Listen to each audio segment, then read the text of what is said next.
Yes, guys, on the hunt for the best Christmas decoration. Be a part of the celebration, guys. Bob.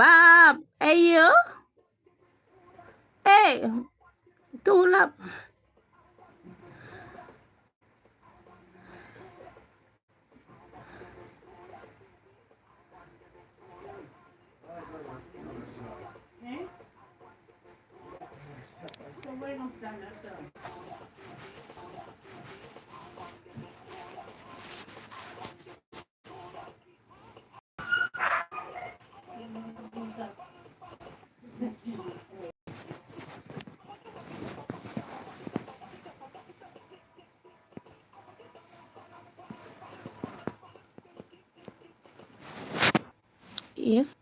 Yes, guys. So all interested, let me know. On the hunt for the best Christmas decoration. Hey, you.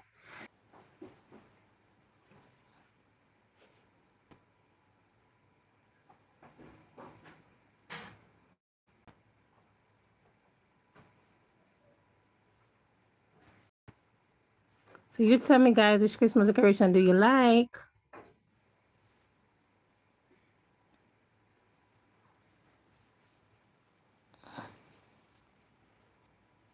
Guys, it is a little bit in and out, so bear with me, guys.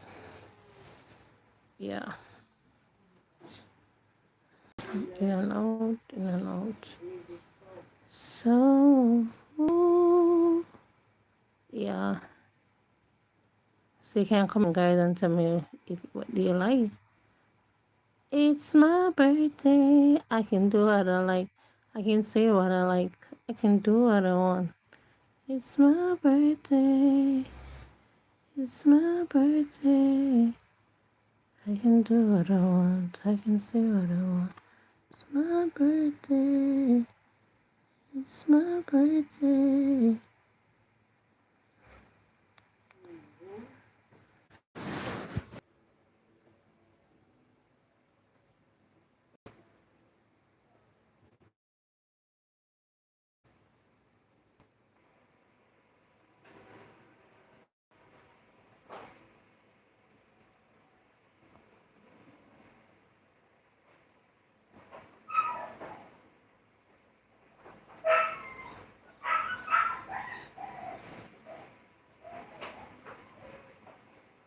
Yeah, Christmas in Jamaica.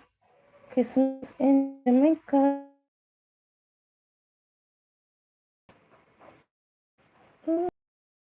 Ooh, yeah.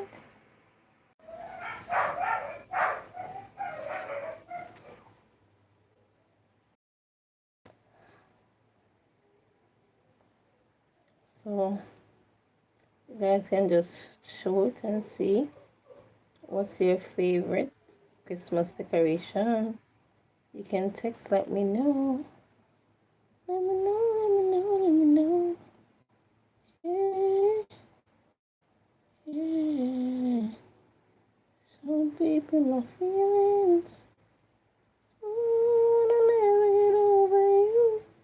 Tell me something new. Be me high like you. You got me boot up. Hello, Mommy Buzz. I'm on the hunt for the best Christmas decoration in Jamaica, but my internet is going in and out. So guys, please don't go anywhere. If you see me log out, just stay because I will be right back. Okay? Thank you very much.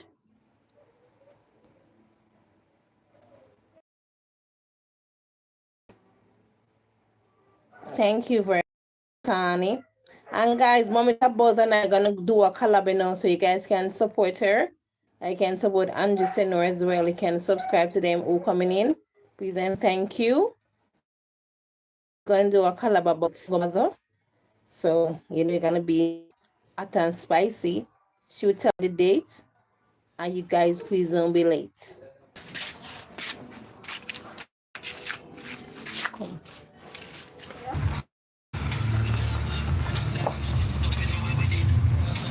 So guys, we're on the hunt for the best decoration. This one, I know what I'm doing, baby. Yeah. So, hi, what's up? So, I don't want to end the live. When I do end, I realize that it's lagging. So, you guys just want us to be on the journey from the beginning till the end. Yeah. Hey, Johnny Tess, how you doing?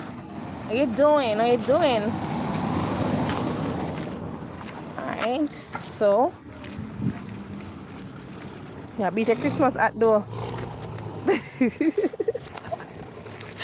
Oh my god. Yes guys, yes guys. It's about it, you know. Yeah. Good night.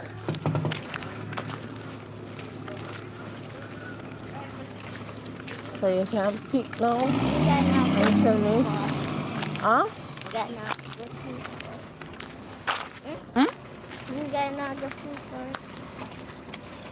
No, not go too far. Yes guys, thank you for coming in. So we're on the hunt now guys for this Christmas decoration. Yeah. We're on the hunt. We're on the hunt. We're on the hunt. And we ain't playing.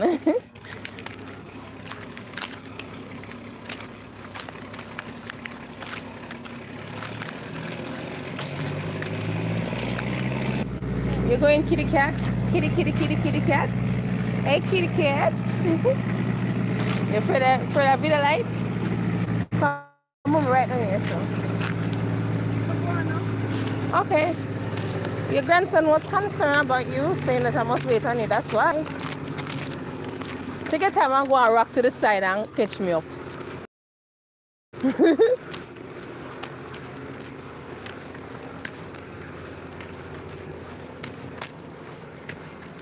So guys, thank you. I see 4 people. How you all doing? Yes, we're on the hunt guys for the best Christmas decoration. So let's see who's gonna win it. Hey Andrew, how you doing? Hey Mama to Buzz, Johnny Tess. Hey, shaking, how I shake your mind? I speak your mind. Okay, shake it. Okay, shake your mind. Wow.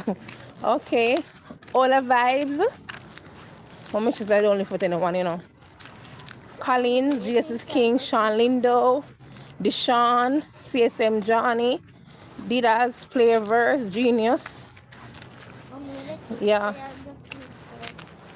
I'm not going too fast. Deshaun, I'm telling you that mommy is okay.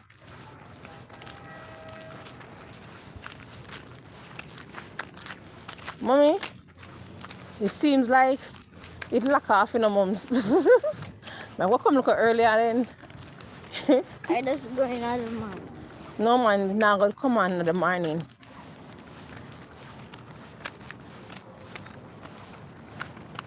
So See one there? mommy, come, let us turn back. Let us turn back. Like mommy not reach far. Let us turn back. Mommy, we're gonna turn back because it lock up. I don't know why. The time I'm coming for 2 hours, but it turn off. It turn off. So let's go call Sanities then. Sorry about that. I'm gonna ask her. I'm coming look for me and ask her what time she lock off it exactly. Because I don't want to win the prize. No, as not.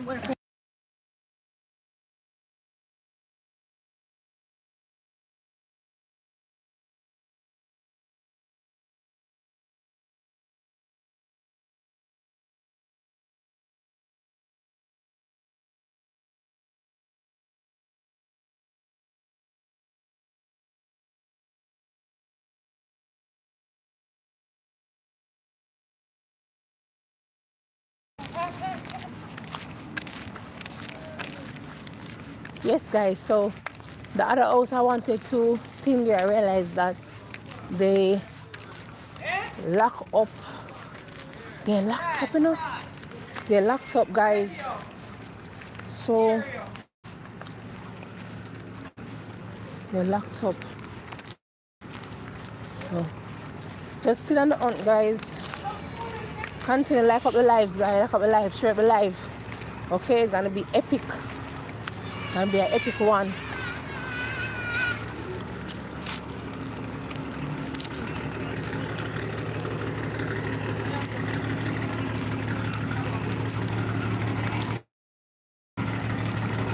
You show grandma. Yeah, take it up. You grandma. Wait, grandma. So, guys, I'm still on the hunt for the best.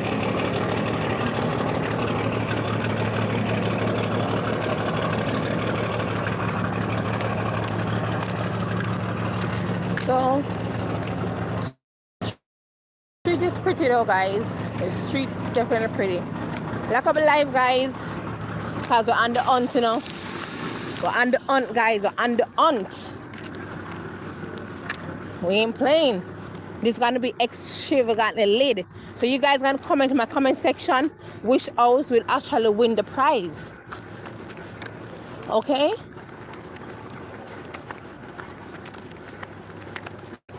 So this one excited.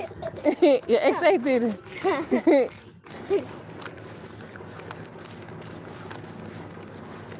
So just there, relaxing. But if we put your grandmother this on.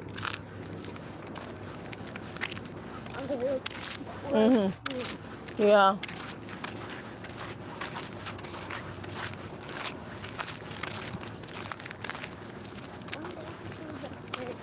Yeah. Yeah, you're gonna go to church on New Year's.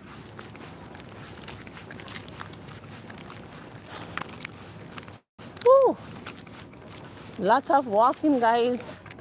But you guys worth it. Because in order to achieve your goal, you have to work for it. So we're on the hunt. We're moving on the hunt, guys. We're moving on the hunt, guys, for the best decoration. Whew. I see this house looking good. This house looks good. I like it. Well, let's see the other contestants. Let's see who's gonna win. Who's gonna win the prize? Who's gonna win the prize? Who's gonna win the prize? Who's gonna win? Who's gonna win? Who's gonna win? Hey, who's gonna win? Whew. Other places are a little bit dark, guys.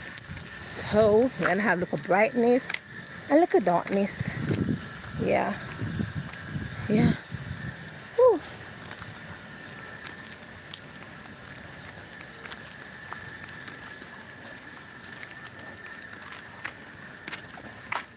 Mommy, let's take my phone the winner. This one does. Wait there. Camera gets up. Camera gets up. Over here. Follow me. You understand? Well, I'm coming on because I don't know if any dog around here.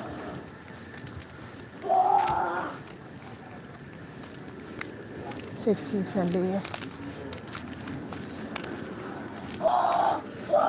Good night. Kasian? We're going to carry Kasian there.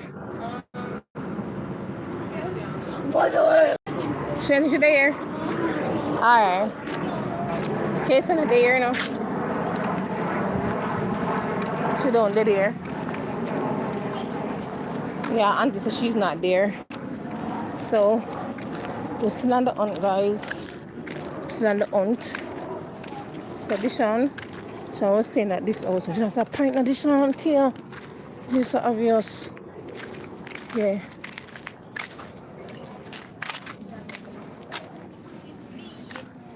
Good night. Wonder if Michaela there. Good night. Anybody here named Shelly? Yeah. Alright. I got the wrong house. This one. Alright. We're on house, baby. Alright. Trying to find my friend house because she said that she has one of the best design.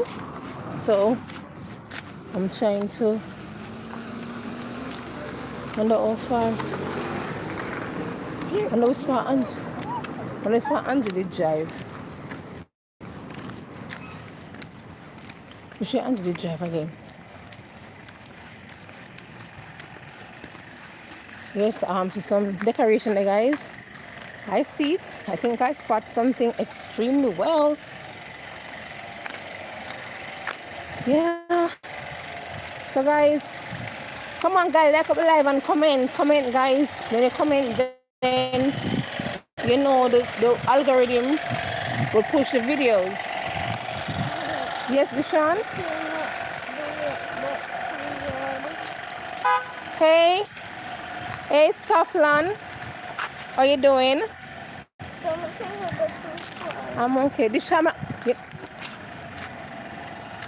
Go back.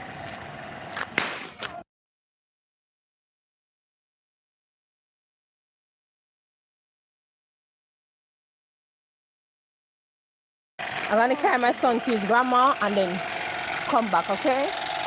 Because he's not really familiarized with the place. Through the old Kappa's busing, he's a little bit scared.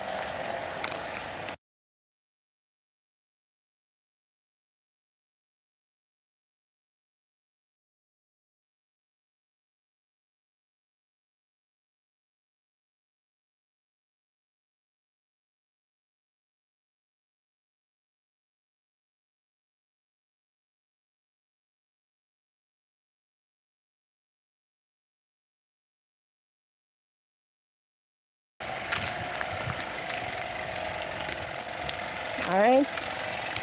So guys, you know, it don't look like everyone put up decoration. But let's see. That is true, Momita Buzz. It don't look like everybody put up decoration, so let's see. Come over this side, I really afraid of clappers. Come over this side. Okay, bus clappers with your friends them all the time, so I don't know why you're afraid of that. So I see decoration right here. So this one is really pretty. So let's see. Very pretty, guys. This one is pretty. Yeah, I like this one. Yeah. So you guys see? Do you like this one, guys? Comment, let me see. Okay, my mom just saw one down here, so I just checked on this one down here. So yeah.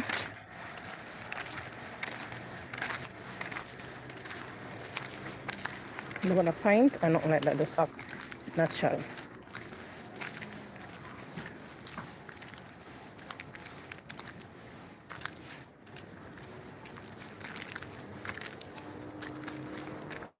Good night. How are you? Alright. My name is Jade. Anna. Okay, I can ask her a question. Let me ask him the question. Mom is over the next location for the other decoration. Let's see. So Mama, we're onto the drive because you never drive. If I think drive some more decoration, you have to come on and see. Yeah man, with Tasha you look after, don't it? The lady. Oh Munchie. Cause she live near the school and them something there. Okay, so I see this one right here. Look very pretty. What do you guys think? Looking pretty. What do you think, Deshaun? Not bad, right? So we're gonna find like, and hear what people have to say.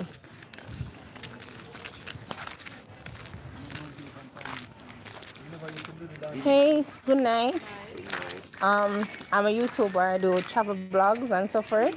So I'm on the hunt like for the best Christmas decoration, and then my chat would tell me which one win, and then I will maybe contact the person and tell them that they have won. So I don't know if you have any house that is yours that you say or then could be a part of the competition. So I'm on the hunt for the best Christmas decoration. No, them house on upon them decoration. Well, you don't have to ask them over the but that's it. The personal, they no, the personal, them personal they do. Oh, then they're here. Okay, thanks, sir. So you can check out my channel. It's very fun, very nice, innovative. What's the channel? Thank you. At Inspirational Mr. I can find it for you. Thank you very much, honey. I'm not gonna put you in the video. Right. So that's why it's the car be me. Yeah, I don't put people in videos. I do like things that like what Melissa victim do. I do that, but I don't video people unless they want to. Yeah. Yes. Like no. My right, you know. So that's you realize what I'm doing? Easy, I'm see man. So I watch right now when people big up yourself in the people. Heart of love, you know, man. I be your love.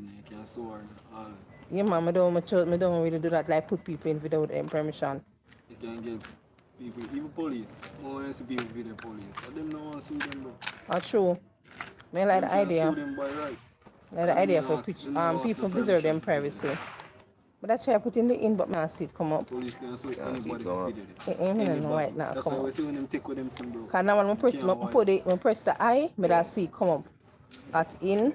Phone man. You burn out charge. The bird gone charge. Yeah, that phone they don't mind charge too. So want sub. So when you do that, you can do that too. When I do it, dog. But my phone now go on it. Wait name. Inspirational message 23. Normally like when pressing it in, but I see it come up. I have giveaway at times, you know. So yeah. Remember. Message 23. May I type it in and see? Because I really want to be so you give me your phone first. I really want to see it there. I want to see if you could have active. What's like how you do it? Yeah. Yeah, when I come up, you're good youth, you know, I don't know it now come up. Well, I could give my number, I'm just send it to you if you don't mind. Oh God, man. So I'm going to send it to you and you can just think it. Well, the man is so much if you have suit, is that take the video all up on him car. Why not on license plate? Okay, that's why I have video camera license. I'm not saying license plate, but if you put license plate, and some that do it. Sometimes I just my videos them, they on all the ground. Let's show people something. I want to give me what things I give you. My son, my people can't tell you, and nobody know all of something I give you. Yeah, oh you know, my son can't tell you. Yeah, you never tell you something kind. I'm tell you, but what does not do it? Yesterday I'm dead here, right? I'm gonna say them dead here, condition. Can I ask them? Let's see, guys. Not gonna beat, not gonna try, not gonna done. Hello, good night. Hello. Good night, how are you? Alright, no problem.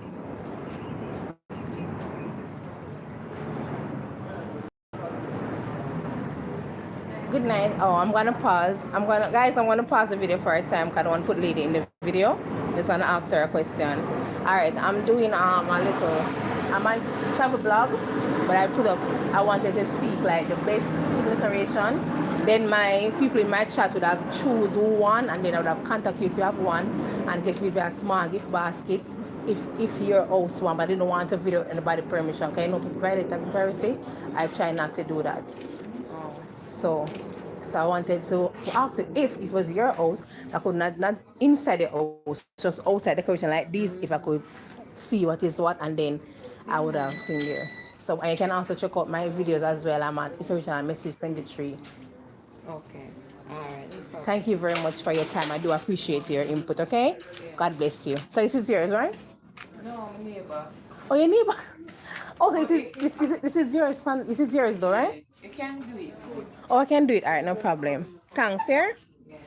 I appreciate you. Alright, so she give me permission so I can see if this house of one decoration, guys. I know principle is principle. I didn't want to just come out and just do it like that without their permission. You see what I mean? Yeah. Alright, Deshaun, come.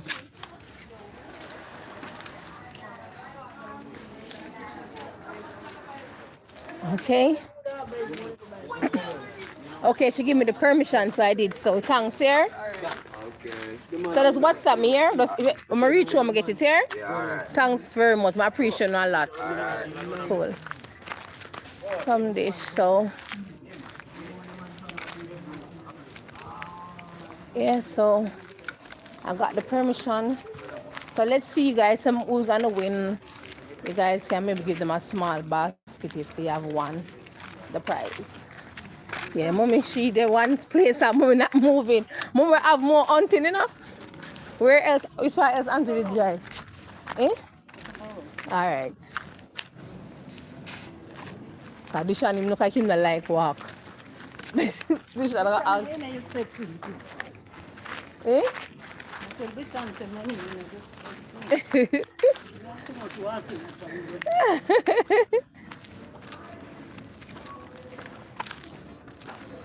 I thought so too, but community center them right here saying no, them don't play. No, he was saying that he thought the community center would have been more lively, like have decoration. You know, say it's just not in my hair. You know, say I have wearing that they have decoration into like what Gregor Park is some mommy and so forth. Yeah, Gregor Park have guys, but a little distance from here. I'll take a taxi to do one that hunt. Like up the live, guys. Share the live. No, I don't see nothing over the mall. Not one thing.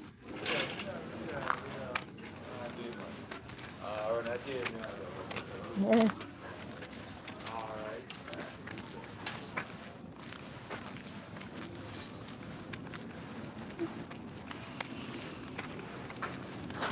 Look, I mean, I really see much house, mommy. Much house of the decoration. Let's see much house of it, guys. Guys, remember, I'm still on the hunt. So, as you can see, it's not many people have decoration. And they have different religious affiliation. So not everybody celebrate Christmas. So the ones that do celebrate, trying to hunt down. Yeah. Guys, in the chat, please and thank you. So I can be able to can see the messages, so I can reply to you all. Yeah. Mommy, when we reach there to Miss Alga side, they'll make this one and you go around. I mean, I go up the H side and see. And hunt down. That house and the other house that I didn't get to video, that to me have the best Christmas decoration so far. To me.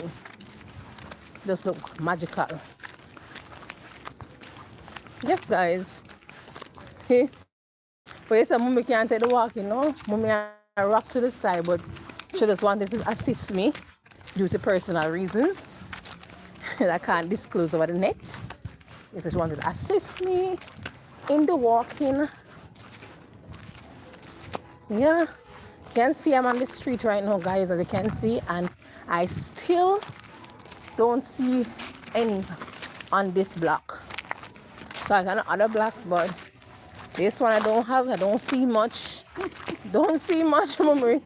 This tree right here, it's not even having decoration. It won't even pepper light for you to make it celebrate Christmas. Guys, not even. Hi, how you doing? Not even. I saw someone. I think I saw a little bit of pepper lightish. Also out of the whole entire block. It's just one house alone. No, I realized I was videoing. I don't want to put any lights plate on my video, so I only see one house decoration, but lights plate was showing. I didn't want to show people lights plate. So yeah.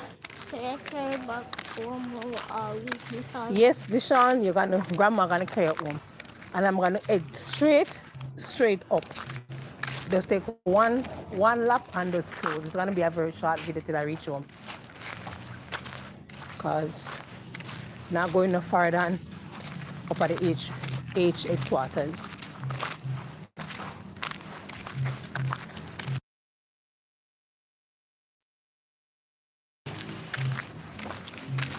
Yes, so guys, it's an hunt.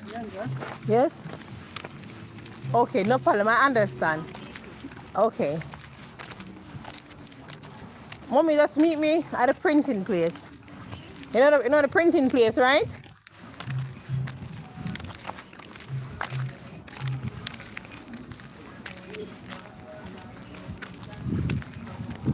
So we're going under on, guys. We're going under on, guys. Yeah. Yeah, man. Thanks, Mom Tabos. Yeah. Cause once we text in it, see we text after something. Cause once we text in here, people will see it. Algorithm will move faster. Realize when I text a while ago and say hi, I see 4 people. So for tips for upcoming YouTuber, I don't like to say small YouTuber, upcoming YouTubers, the tip is if you have friends and family that you have and you're going live, let them text in the chat, because when you text in the chat, the algorithm push up the videos so more people can come and take a look. So that's it. The place is festive, guys. Festive, festive, festive. Yeah, I'm here, Dish. I'm not going anywhere. Okay, good night. Yeah, if I saw a car but you have license plate, so I have to be video in the ground, guys. For this side, baby. Yeah. Video in the ground, guys, because I don't want to put it about the car. But hold on, I'm close this, Sean. Hold on, I'm close. Hold on, I'm close. Hold on, I'm close. Hold on, I'm close. Yeah. So I don't see any decoration, guys, on this. I think I spot one for the decoration. I think I spot one. You spot one, baby? Yeah. Right over there. Yeah. Travel is baby. You're locked up in my bed. It's driving, breathing. It's in my bed. Yes, guys. So I only see on this block, I only see one house. One house with decoration. Cappers busing. What do you think about this one? This one looks really nice. I like it. Look so bad. It looks really cute. So I have to maybe go from the front and see what is what. They have camera dish on to they making go for them, please. What me see? Where's mommy? I don't even see mommy. I don't even know partially there. What if I hear so shit? Right here so. Wait, that's coming. So you got Stacy. Stacy? Hello? Hello? I don't think she inside. What if this outside next how she is? Come this one. I don't think she's there. Come. I don't think she's there. Don't think she's there. Yeah. But I wonder if you have the house there so, but I don't see her. Chin friend, but I don't see.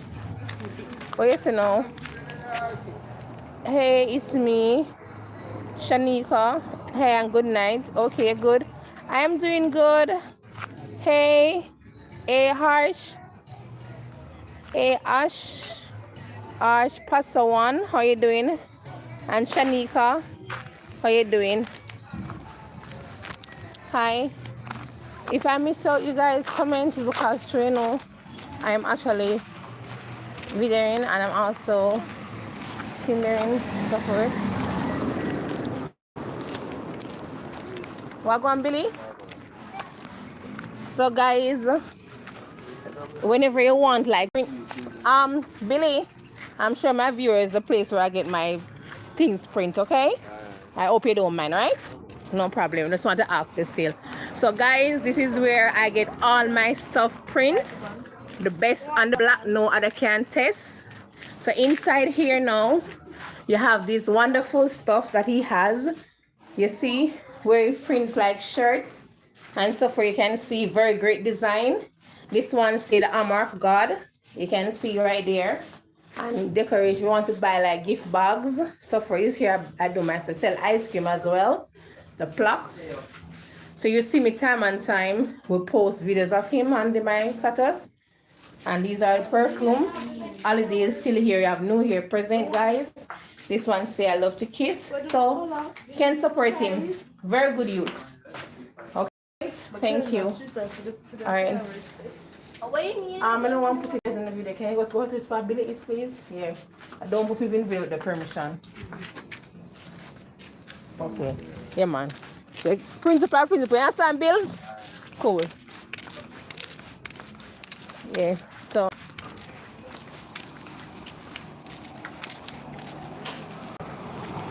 So, guys, Mummy is gonna leave now because she's tired. Okay, as you can see, Mummy is rocking to the side. So, you know, so Deshaun and her is gonna go. We're going to lie down, go play a tablet and all these things. So I'm gonna hunt down the other place. Stacy, at a moment of buzz, I may come by you, you know. So guys, I'm gonna go because Stacy lives right next door to the house. So I'm go. If moment of buzz, I'm gonna come check you. Let's see who is Mom with a Buzz. She's full of vibes, guys. So support her, subscribe to her as well. Shanika, subscribe to her. Andrew Senior TV, subscribe to him as well. And anybody else in here that is a YouTuber can let us text and let us know we subscribe to you. I believe unity is strength, each one help one.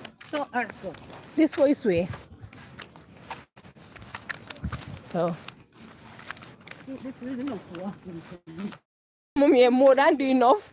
You're more than, Mommy, trust me. Trust me. A good look a while we are walking, you as simple as see it. Good look a while.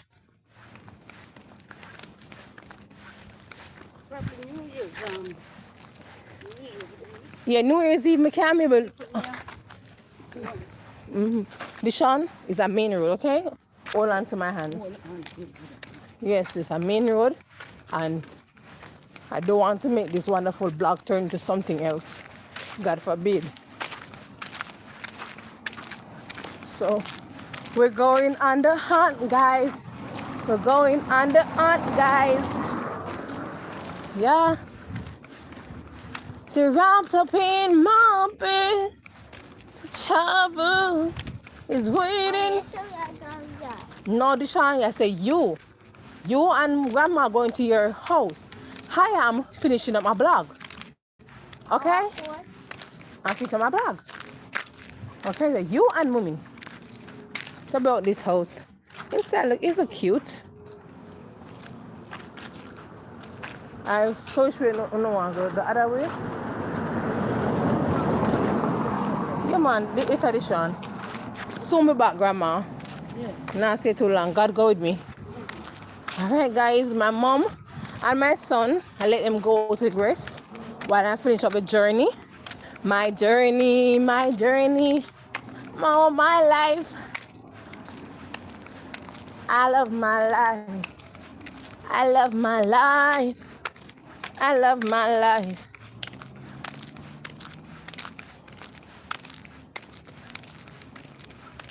Oh, your mommy know him too. That's nice, Shanika. Yes, man, he prints things. That's where I do my printing, you know. Give my little highlight free of cost. Yeah. So you can tell me what to go out for just me not pop the show. Guys, continue texting. Let the algorithm go through because this video is gonna be epic. Okay, guys, let's pull up the thing, guys, pull up the chat. Let people see what's happening, guys. It's gonna be epic. It's gonna be one for the ages. Oh, we ain't no stages. Yeah. So, guys, like up live. Let the people know what's popping. Text in the chat. Let me see what's popping in the dots.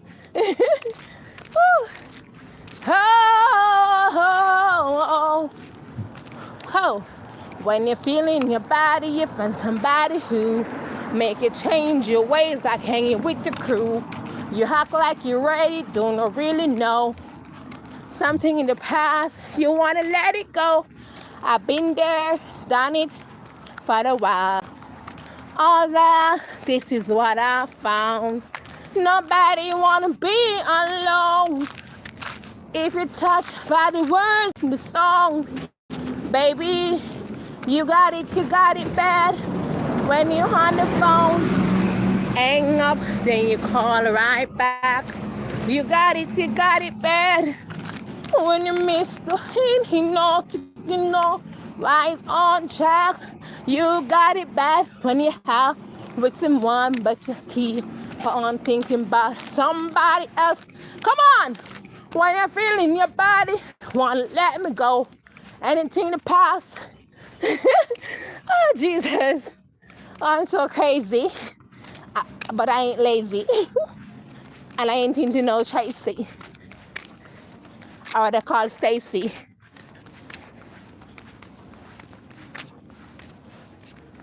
Yes, guys.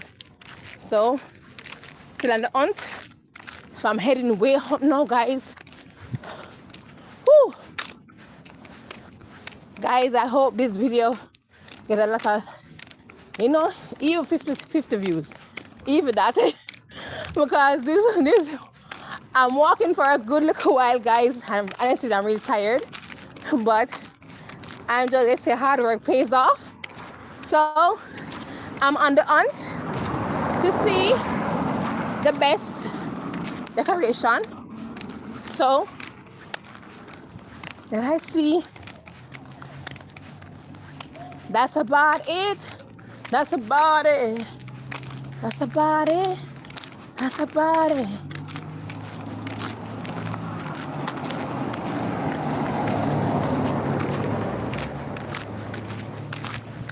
You see through, right to the heart of love.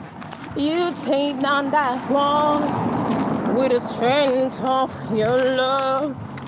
Ooh, I never knew it's gonna ever be so bad. Oh, I want love to you. I don't really need to look very much further. I don't wanna have to go where you don't follow. On the back again, passion inside. I can't run from myself, but there's nowhere to run. No, I remember, 'cause don't make me close one more door. I don't wanna hurt anymore. Stay in my life if you dare. I can't imagine you there. Don't walk away from me. Don't you dare walk away from me. I've got nothing if I don't have you. Ooh, my darling, you bitter sweet. Yes, guys. I think I'm near Twitter, guys. I'm near,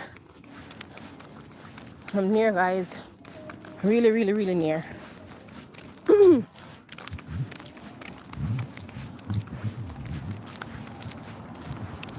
Really near. Oh, God. Really near.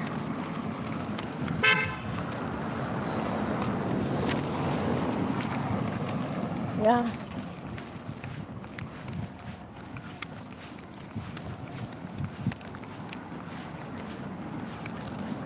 I'm a cat one, so. Yeah. Come on, guys. Where your people at?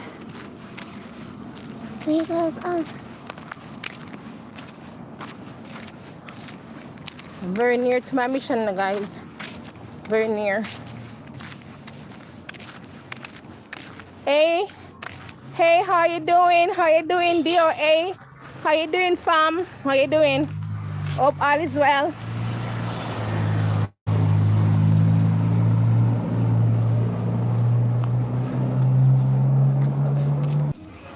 So, guys, I'm on the hunt, as you can see. To me, it's the prettiest house on the block. Prettiest house to me. It's just in my opinion still, guys. So you guys can tell me to you, what do you think? In your own opinion, is the best house for you guys? Let me know here. Where going from? Yeah. So, no pause. But you know, so you can like feel yourself and hi. So you can let me know what is what.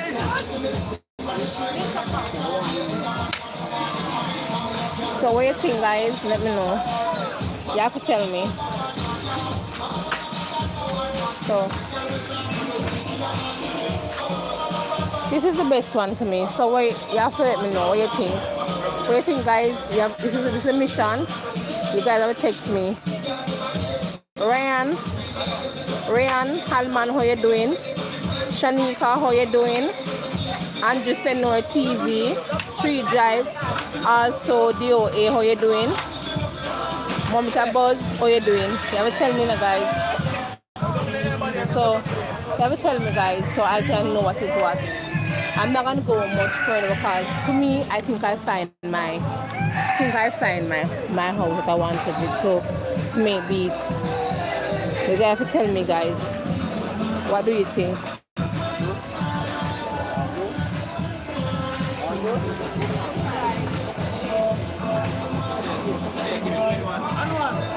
Yeah, that's the best for me. What do you think, Stacy? What do you think?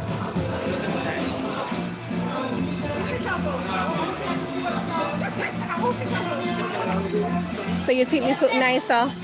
You think it look nicer, don't it? What do you think? Okay. So I don't know, but this one know if you think there. So guys, my friend think that I'm so tired. Trust me, so tired, guys. So I'm going to relax so I put them out and so what. So I'm so tired. What do you think, guys? Let me know.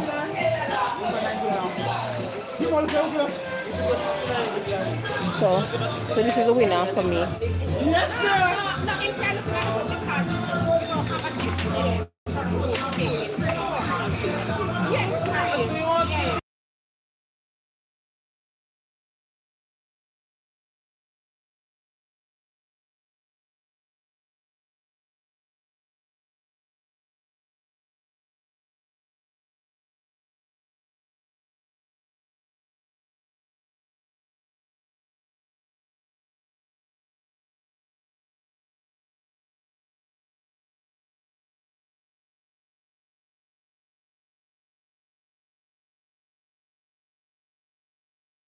When I text me, guys, let me know which one.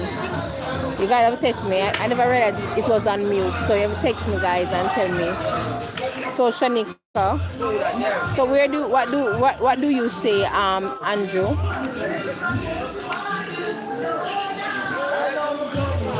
So Andrew, you have to tell me what is what, okay? You have to let me know. So Andrew, you have homes covered with lights. This looks like it. Yes, guys. So I think this is the one. I think that's the one. This is the one, guys. Yeah. So I don't know. You have to let me know.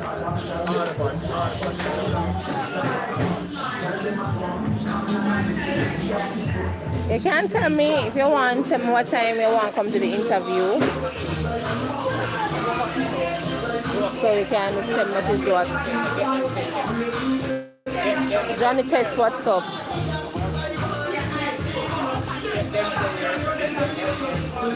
Yeah.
Yeah, the best Christmas. There's no Christmas decoration.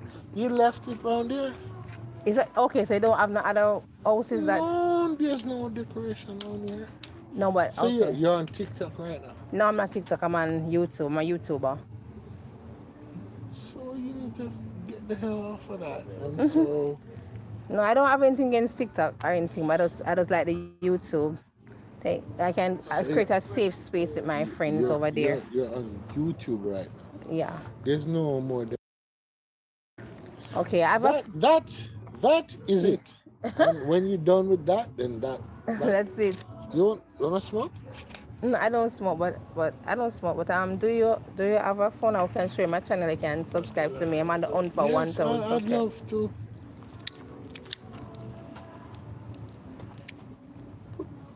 Let me light your fire. Okay, I don't try. I never done it before, so You never smoked? My God. I've never. I guess I'm a oldie.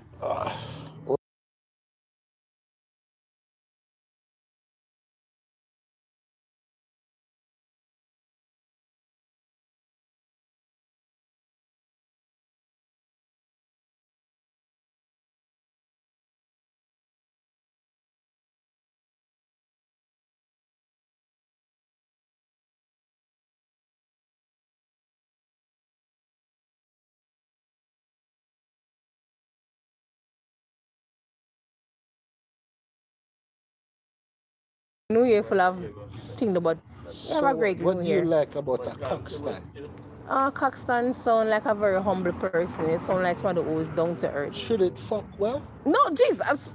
That's my name. That's my name. Oh my God, you're. I never. Cockstand fucks well. Okay, I never know.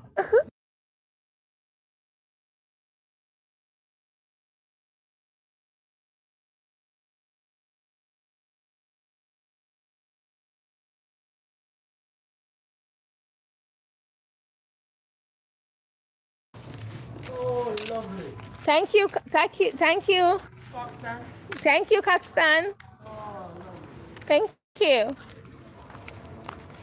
So guys, they can see.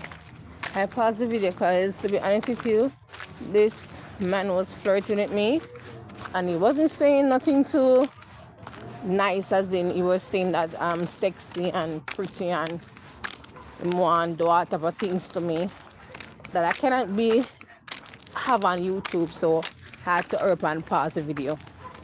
Yeah. Some things people say, and when I tell him I'm on YouTube, he still didn't care. So I had to hurry up and pause the video, just in case.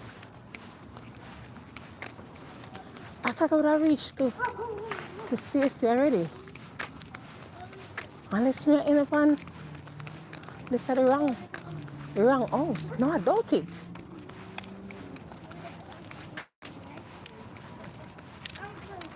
Stacy.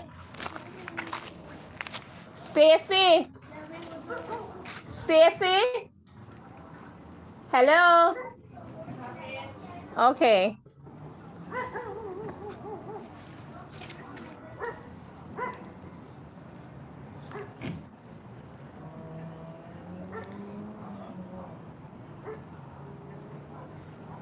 No, thank God mommy wasn't here. I sent mommy home and I sent my son home. I didn't want him to be on the road this late. Oi. What's up? Is mommy at boat, so she can't show her face because Siobhan are told, guys. So you guys can hear. So guys, meet the infamous Mommy Buzz. Remember, we're gonna do our single mom chat live and direct. We're gonna do it and don't be late. Yeah, to show you I'm walking. Lord Jesus, but you don't see them people at the decoration, them are wearing what like this. I said, I just meet a man a while ago. The man, I never know, and unannounced, I never know. All I said to the man was hi. Then the man started further and talk about the FUCK. I'm the live, you know. I don't know how I can trim out that segment there. Him thirsty? Yeah, exactly. What a Christmas you want in favor? Don't it? Some say I'm not so fortunate. Him for go on and bed. Don't it? But you see my channel now, I have all genre of people on it. People go hear that now. You know what I mean? But it was without me. I was saying good night, as pleasant as I always be. Then the man turn left and start talk after I sit me for her and pause the video immediately. Makes sense. Thank God I never carry this Sean this far and mommy. Who No. plays the decoration? Come I understand that remember saying everybody celebrate Christmas. Christmas. Christmas and not Christmas. Like, Yeah. that Christmas here is not Christmas. May I tell you that? But don't even feel the vibe. Oh, like how you there, I'm going to get a piece of cake. Thank you, guys. Mom with her boss I give me a cake. But you understand? Only get for my spoon. May I make you come in? Yeah. No, I don't want video place, Stacey. I don't have video in my place. Okay. You're going to hold the phone this way, on the ground, and come in. And I'll show them the location. I'm teaching you, Yeah. like, so you just hold it down and put it by your clothes on your side. All right. And then give you a minute. Okay. And you can hold it up back when you come in the room.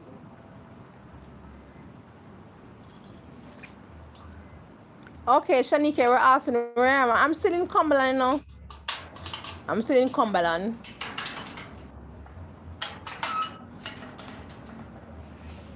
Thank you, Mom. Thank you, Mother. Yeah, I'm going underground. Yes, I don't want to be the inside, so underground. You can't come.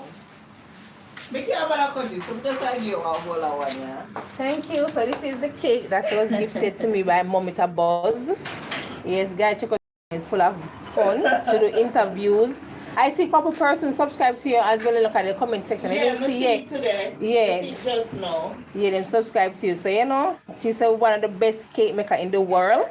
None can test. She's the best, and she's not full of stress. So. The peanut punch amazing. And she look. You drink Guinness? Yes, I do. Oh, me dear one. You have to call her back. There you are, one more. Yeah, man. She no man, a true man. Stacey's the best man. I tell her, she full of her talent and she wastes it. She's come like remember them have a Bible verse when God was giving away the talents and people join up. When the line give her talent, she get all of it, but she wastes it. Trust me, Stacey, she's big and she don't even know how big she is. Trust me, it hurts. She have, cause she not take to YouTube, you know. I could have gone far, but she tell me so come do it. Yeah. Thank you very much. Yes, guys, this is my cake. This is my cake, guys. This is my present. My New Year present, guys. Ask me for a piece and I give you a piece. Last year did better without the peanut punch. Your man is nice. It tastes good. And No, the this year is great. Fish and the stuffed fish and all of that last year. Yeah. But I feel the vibe this year. See, because too much with their work and I get that year. Yeah. And everything just come down for me. Girl, I understand. So I'm not push it. Yeah, man.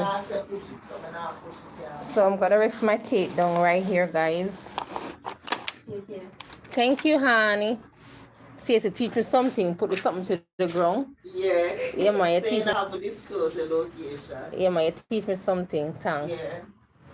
Yes, guys. I'm them. That phone here, if I ever come off right, see, you can put it up for me, cause if I ever, thank you, mommy. Also, if you don't like mom, something like that. What you say? Kenisha, hi sister, how you doing? Sis, I'm actually at Momita Buzz location, you know.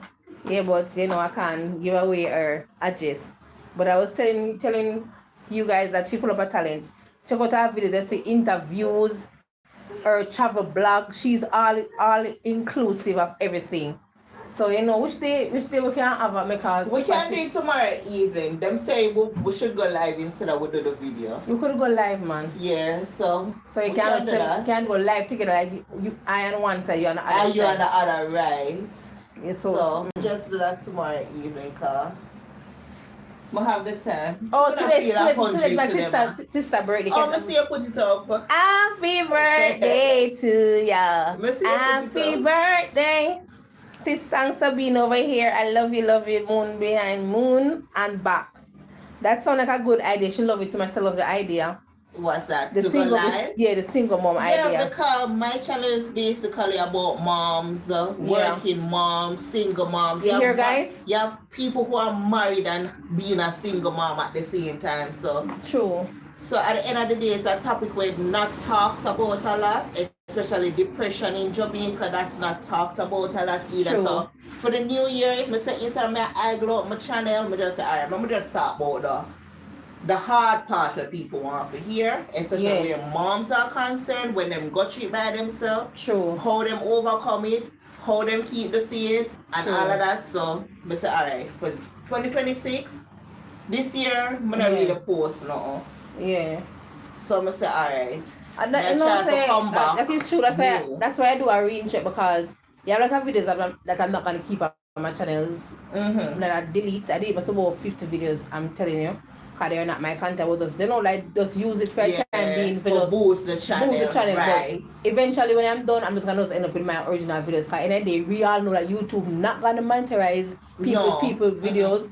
And not only that too, when YouTube say you're not original, they're not going to want to put in their program. So I already know what I already about. I just go and play with the channel. Just to get your subscribers and views. Yes, right. Yes. So that's why when I tell us, alright, posting shorts, it's still not going to make you reach your 4,000 subs. I realize that. So you have to go post videos. Yeah. So I was talking to you the other day in the office, so here's somebody to me. You see?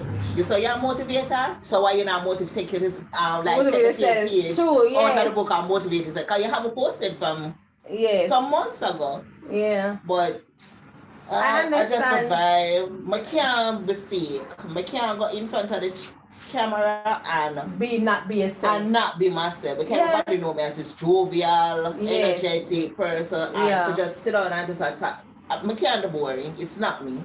True.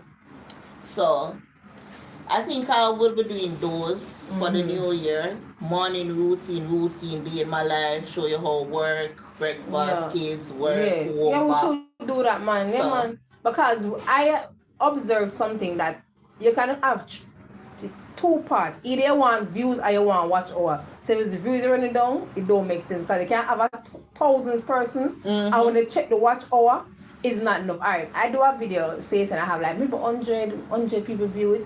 And then I check the watch hour, I have like actually 200 watch hours. And I hit my so it's not the views. It's not the views make the thing. It's the watch hour that makes it. I realized because I have a video for 8,000. 8,000. When I look at the watch hour, it's 0.1 watch hour.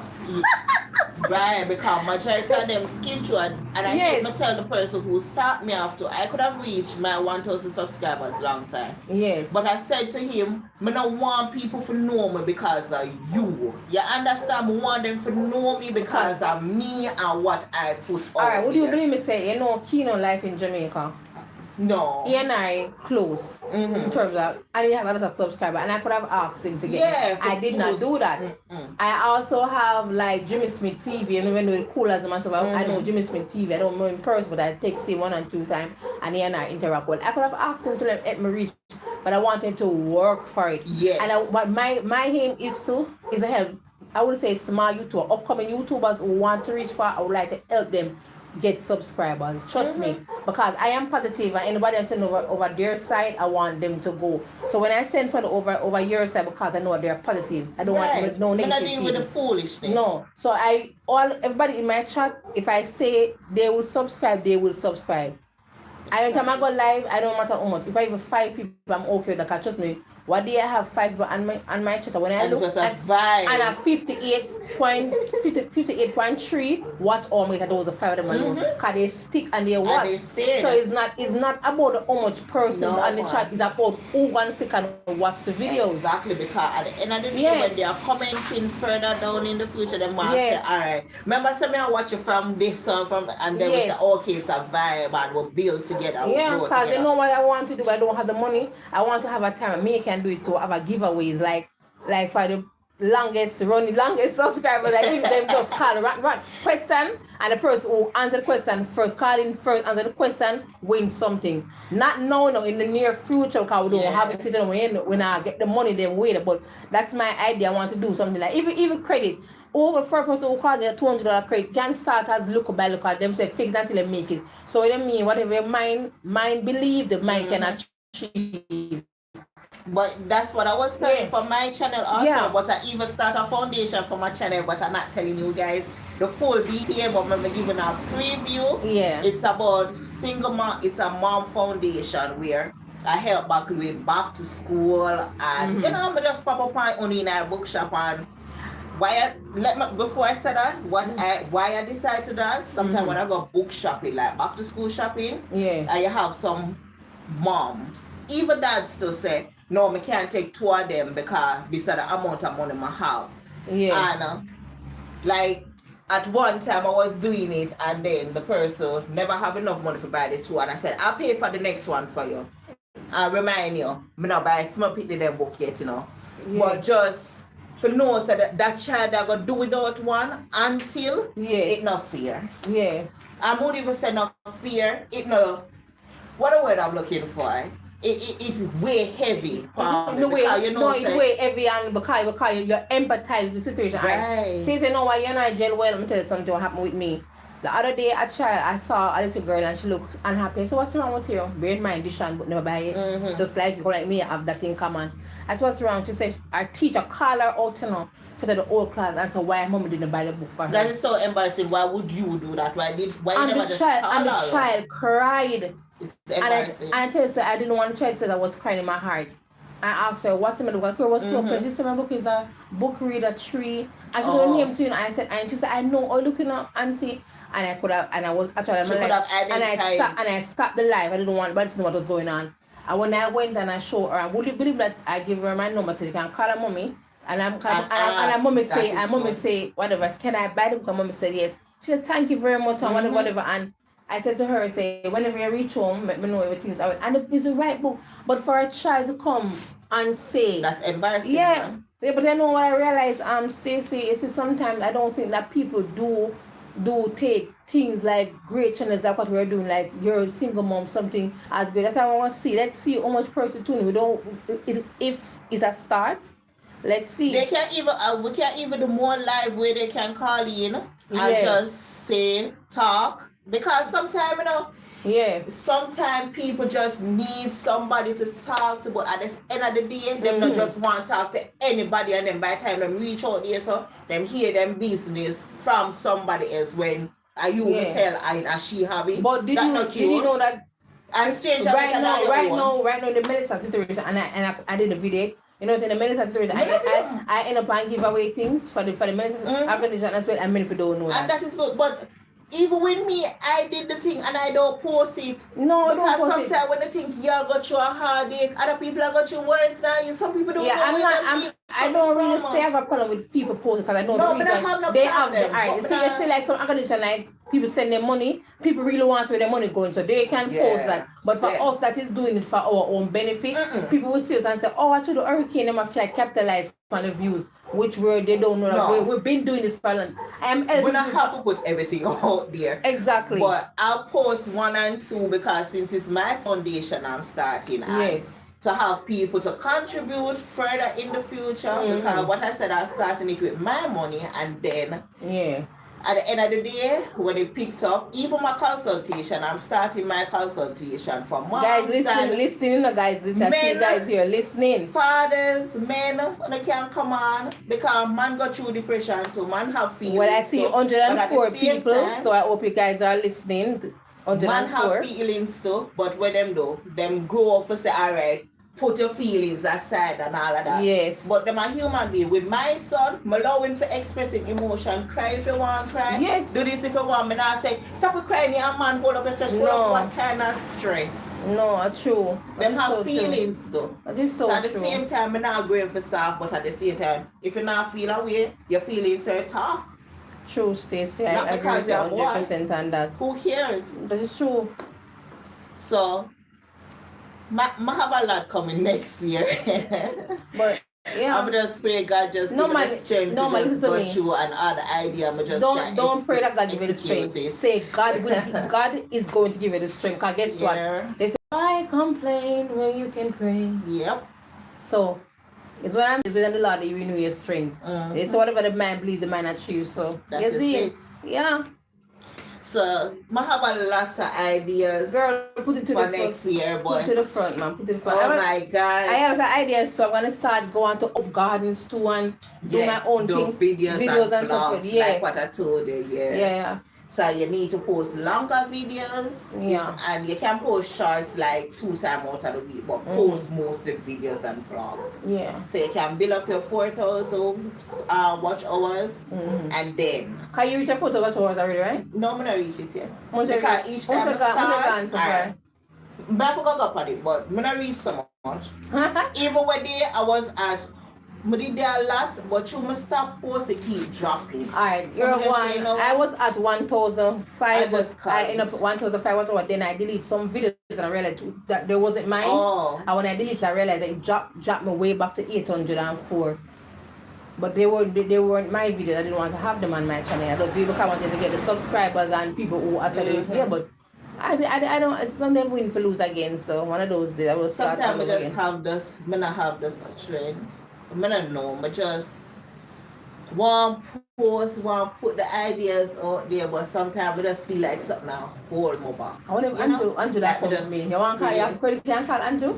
Him don't answer my call. Well, me and your husband are not friends. And him tell me saying him not hear from you. I'm lucky. Me and your husband is no friend. Call him for the right now. Can I get a juice? So make him stay there. Call him and say you get him. Tell him say your wife the buy you a want. I can't go no more this time. I'm tired. You know, so that's the only phrase me use. Because he not answer my call, man. Even when I send him happy birthday, I'm not getting no result. I say, you know, Andrew, don't tell me call Andrew get Andrew night. It's my birthday. I can do what I like. But I say people can't even call him. Big up again, my sister Kenisha Jones, Andrew Senor TV696, Shanika Baswell _J3W, and Street Drive. Alright, and I have Jonitis, I have Ryan Alman, and then let me see, some come again. And you have at Kormula, say hi, thank you. And let me see anybody else I missed out. You have Ash Paswan, and you have Saflan Nayova, you have Momta Buzz of 2 kids. Yeah, Janitis. Hello. Shake your mind. All of vibes. Hello. Good night, sir. Your wife is around my house. Come to Carol. I have Sean Lindo. I have Jesus King, Miss Thompson, James, Deshaun, CSM, Johnny, Didas, alright. PlayStation Verse, Gino Short Videos. You might come? Same so come.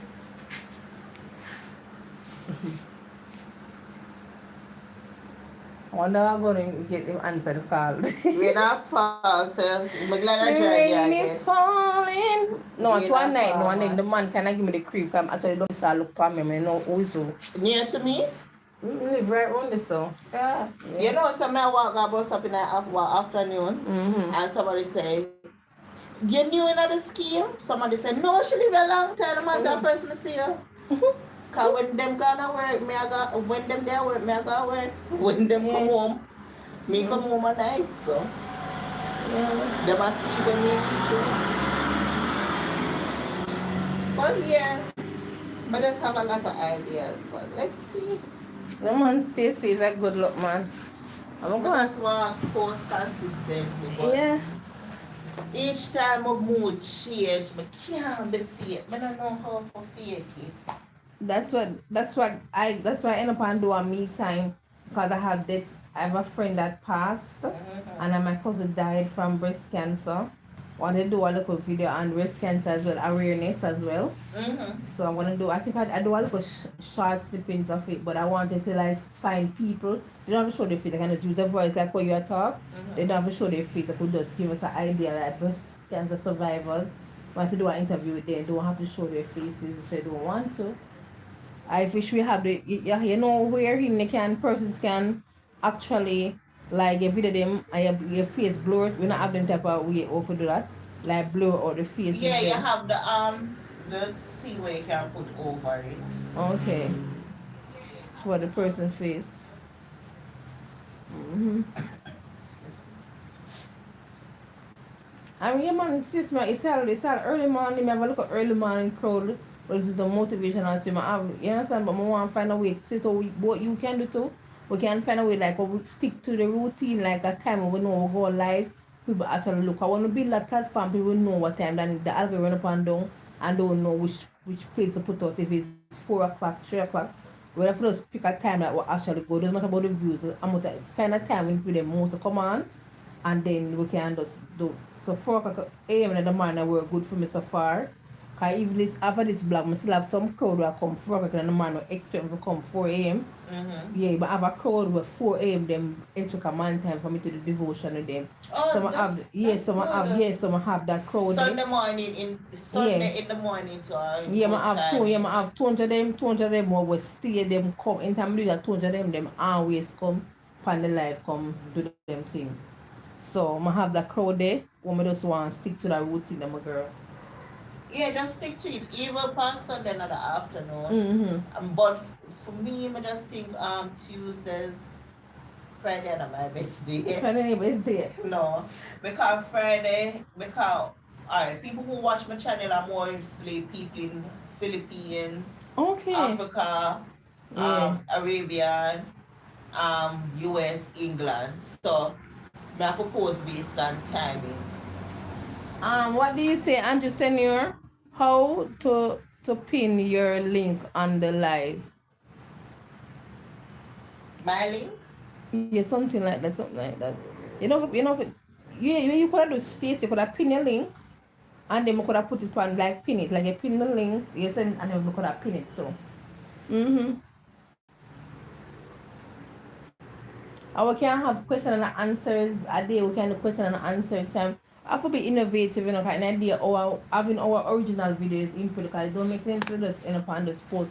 Alright, if like for instance you ask somebody like Fakina now, I could post his video because I asked him if I could post videos like him, a little treat that he's giving away. He said it's okay. But you understand, but if I post other people's videos, don't get confused, and then you have to take down back the video.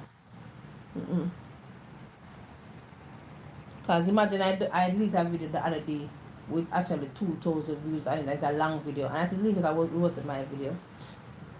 So I didn't want to. I was trying to contact the person, asking if I could use the video on my channel, like the video. Tell them, I was even telling people to subscribe to him as well, but I don't want nobody to come and go strike me, so I use them things. So I'm going to take it down here, come never check it on Instagram, never get through some of those cards a day. Yeah. Coming like the people who have similar things like how we do. Because I say, alright then guys, say mom was here, share do this, you can go over on our channel and subscribe to her. Yeah. Because if you end up on do some things, you can get to come over upon you, so I'm go live with you or something and show for them your channels and what you're all about. It's a form of help with the channels as well. It would be, what word am I look for? If you do that, it would be it could be like a reaction video where you go on my channel and putting it out there is like a reaction. Meaning you watch a video that I post and react to it. Yeah. I'm trying to figure out how to pin. Give me a minute. A lot of things we don't really know about, because I never know, say, I thought I had to have 1,000 subscribers. I saw a girl, she had 200 subscribers, and she put on subscriber mode. I don't know if that's subscriber mode only. Oh. But I thought you had to reach 1,000 to reach. You don't know the TikTok already? Yeah, I don't know. Fix it up? No, I don't know the TikTok. I just the account I got start out. You need to start out your account for TikTok so you can drive people from over there to your YouTube. But and you can go live on it and talk about all of these stuff. When I reach 1,000 people. What? On TikTok, you have to No. I go live when I was at 300 and something. I start go live at that at 300 and something. Okay. But your personality, you get them fast. Man.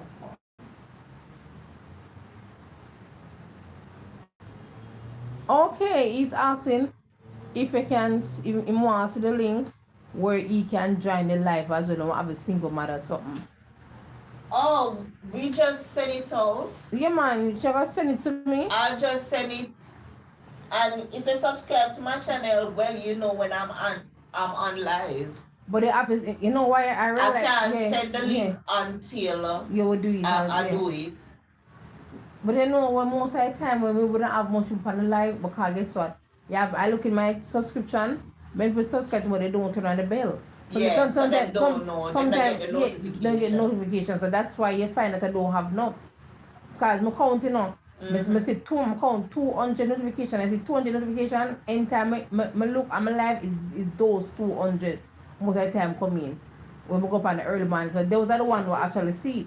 You know when I post, I just not go back on this until I post again. As if I don't want to know, you know? That's not a bad way. But just, you know? Alright, so like how people keep watching some post a video and may I expect 600 views. No, and 20 subscribers. No, I do that one. But I go on it. I do that neither. What me actually do is like when me realize like, you know, you can look at my top and like, for instance, now I have 3 people now. I have 5 people now coming in. Hi, my 5 people who's in. Hello. I have 5. Sometimes I look, I saw like, on the early morning, I see like 100 people on it. And I see 150 and I see 200. So I know that those are the ones who come early in the morning. Right. So I'm asking me, I estimate maybe about 200 views, but sometimes I go on more. But as I say, that is one time I'm saying, but I don't really like to go. When I just started, I just make me go look. How much me there? Oh, yeah. I get 50 people. But now since we get used to it, no, not anymore. One time I would have done that, but not anymore. But I do it because I don't want to know. But more time I know like when I post back another video and then it's come up. So I'll see. So okay, I guess I must too, as you know, say you're going to tell him, so I run here, my dairy run here. It might take longer. Can I say you're safe? You know, say you're a good girl, man. You know, man. I'm going to pause this to say something.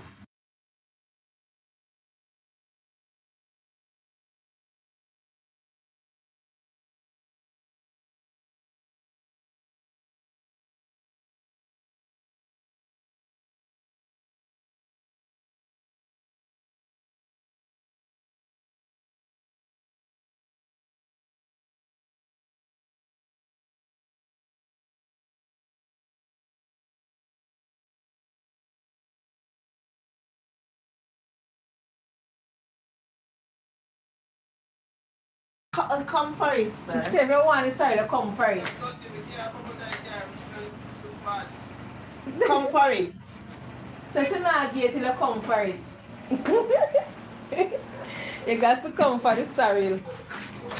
Oh my God.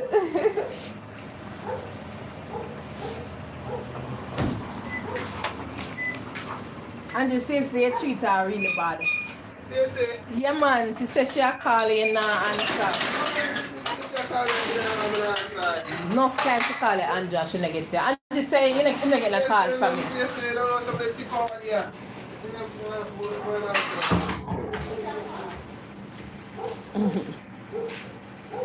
Yes, I'm more sick out there, my ass sick out, you know. Yeah, they change up the bed and one bag of something, man. Yeah, man, a good look. So, how are you? How was the Christmas? How was the Christmas? Then me end up and go but Merry Christmas until and then I can't go no further because I start feel tired. Somebody just have to call you. Because I was tired. Kenisha John 7406. Give yourself, little sister. Thank you for passing through. Appreciate your presence. Yeah.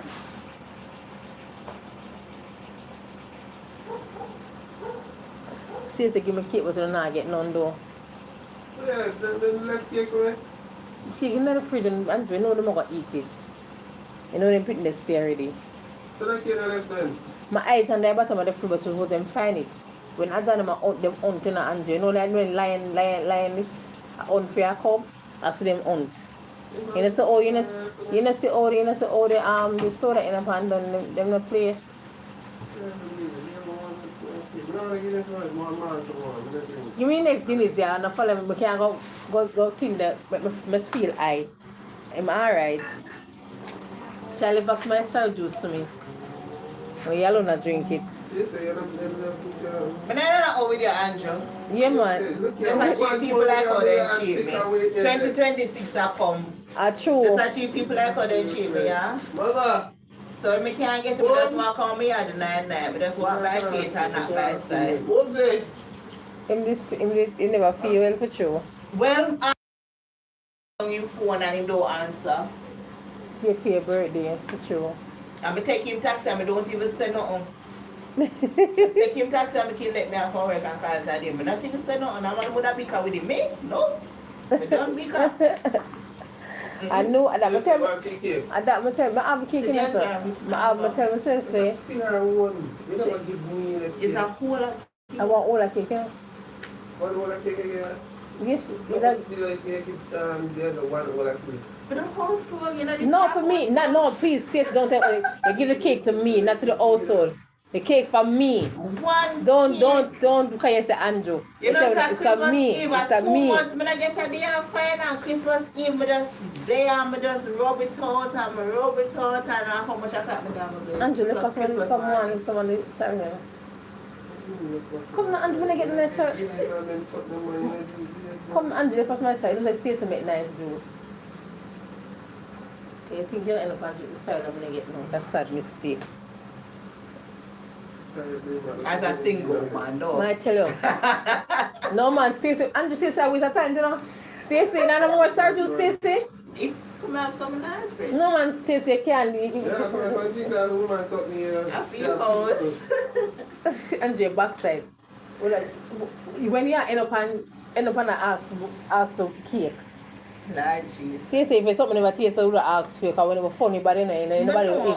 And nobody will eat from. I will eat from you, because I will like you. We know that last year when I run the food joke. When I have a strength. I'm from the year I'm going to work. Now the strength this year. Yeah, what's that? Capital and then What's your left over? she going to do her surgery. Oh, yeah, She going to do her surgery. after she left her leave, she left her I don't know. I don't even know. You know, some of the ask questions and but I don't know if it's There's something Stacey and Angela has in common. So you know what I mean? Yeah, man. Yeah, so we know the shapes and if you say it to me, and I'm not care about it. Yes. Show some care and you go on a certain way, Yeah. but I say hell with you, because you know, I don't need to do this. see, so when I got in a palm bar because she want to eat cake. More eat more than cake. She said at 20 and when years two now. family come together, I can find my own. You see him silent? You see him silent? You see him silent? You see him silent, Stacey? And she not talk, and she work in silence. I want to rub out the back. I don't me do. This is thanks to your sorry. So you go the woman cup. Shall we just see the call you? She can't get it next year. I'm call him back. I'm a glass That's friend for she open her feelings, but when she call her, she not get me, she vex. Me not wrong her, Andrew, me wrong her. My call for always answer. No, this is one of my No, because you're VIP, I choose. No, Stacey. I'm not pick a film, but really and truly, it never feel well, me tell you, really and truly. I call him long before he's sick. I'm knowing he's sick on his birthday. Yeah, man, sick on his And to birthday. pick me up, carry my grandma on my birthday, I don't No, think listen to me. my birthday, I do me Oh, here God. cute or something. I never said that to him, but that's... Would And you- my daughter for me, you was calling. Yeah, would you believe And me? if my grandma on my birthday, I'm gonna say my birthday, but that's even. Not even, but Andrew not feel well. That's what I'm saying. You know, Andrew do the one on his birthday, Andrew end up on, Andrew go away. 23rd. Andrew Are go you away. meeting up out at top of the road that's on camera, grandma? You know for Andrew's wedding birthday? You know for Andrew's wedding birthday? By himself, because he never had the vibes. So by myself, I'm spending it too. Same thing, two of them have nothing in common. And I'm never love him, but I give him to you. And I'm gonna have a lot in common. Me, tell me I see him standing. You know? That's too much people. See the seal, Jesus! I see the seal! Tell me that without even know. That should have man in there. Yeah. You want them? Really? Because the hurricane blow it down. You don't know want it. The hurricane blow it down, man. Tell me I see him sign the job. Me say end up on job on it end up on job right on it. A real thing. We're too quiet. Yeah. When I tell people, you know, not the kind of react to certain things, I'm no feels like so we can react. The thing is, but Stacey, I calming down on my problem. Stacey, I'm not lying. No, Stacey, no say you're joking. No say, no, your cake something. I got advertise the cake something. Seriously. We can't get sale next year, like no, you're going to get sale. Guys, this is the cake. I just 102 no, my mark no. 102 just come in. No come in and out. Sometimes it's 102, it's 2 alone. Never the internet I get problem with you guys. So Stacey's name Stacey's flavor with Mommy Bob's 2. She have all the Freddy. Mommy Bob's 2 kids. Or you can call her Stacey's Kate Delight. The best Kate no other can test, and she don't full up her stress. Cause she don't know that she's the best. You understand, guys? So much that sell a cake like this for her, you don't know until you do the. I just sell it for like $3,000. Yeah, $3,000. $3,000. Yeah. See, guys. All right, thank you. But the style, if me didn't have more man, me just share it up. Last year did better than this year. Hey, Shanika. I wonder if I can leave piece of the cake I come give. I like her, so she's a young YouTuber, you know. She had 2 subscribers, so them two of my subscribers subscribed to her, but they wanted to comment on a video. But when they comment, she's a kids, I realized that YouTube turned off her comment because they wanted to show her that they subscribed to her. So what she could have done, maybe not now too altered, like she could have posted a little short with something else, even short with something. She can do like hair videos, so. You can do a hair video, Shanika, like so we can comment, so they can show you, so they comment. Because when Stacey, like, I look on the subscription something, I'm look when I'm subscribe to you, and them say to you, say, I subscribe from over information I mentioned, but they never really see it till me. They say me gonna show it. Yeah, people left on over here them can't comment, over her them can't comment on her or something. She can do like hair videos and do like kid stuff. I like her mommy I do a cake sale in February, so you know so she can make a video on the cake sales and say this one here and post it and so yeah, man, it be innovative. Okay, Shanika. Oh no, yeah, you have 4 because 2 from my subscribers, and by later on you're gonna have 8, but they wanted to comment on your video, but they can't. So what am I gonna do now? What am I gonna do when them subscribe to you? When them subscribe to you, Shanika, just WhatsApp me. My number is 512-7793. So WhatsApp me and then I'm gonna show you that they send me something that they subscribe to. Okay, Shanika? So when you wake up tomorrow morning, you're gonna see 8 subscribers, okay? And the fridge you buy, stop the boy waiting. And the fridge at the store. So you're gonna see 8 subscribers when you get up tomorrow morning, okay, Shanika? And then from there, we start help you grow. So all we can do something like pin your channel to my something and pin her one. Now people when want to get subscribed, what you do? But some people do it. Yeah, like I could have pin your channel. Even you will pin each other channel and say, alright, then subscribe to the person. Because some people do it and actually work. I'm not sure. I'm gonna play around it to see. You see, because my laptop I always use. Yeah. That's right. Because with that pin like a guy wherever they one guy named Andrew Senor TV6696. Him I want them always in my chat. But just see him. Yeah, him always there. So you go, you always see him. So me that pin him, me that pin you, me that pin Shanika. But I always them what they hear them not on YouTube, but them just subscribe to my channel. But them when I them on YouTube, but them just subscribe to on it. Cause them just want them like. But I check them out. Them not really have no subscriber. Cause them not really do this the YouTube thing. YouTube thing. So by tomorrow you can see 8 subscribers. You see my girl. Mind the hook on the week. Yeah, mind the hook on the screen, she say. Yeah. So guys, after take it off. Yeah, I'll keep like for sure. Yes, guys. So this is my beautiful cake.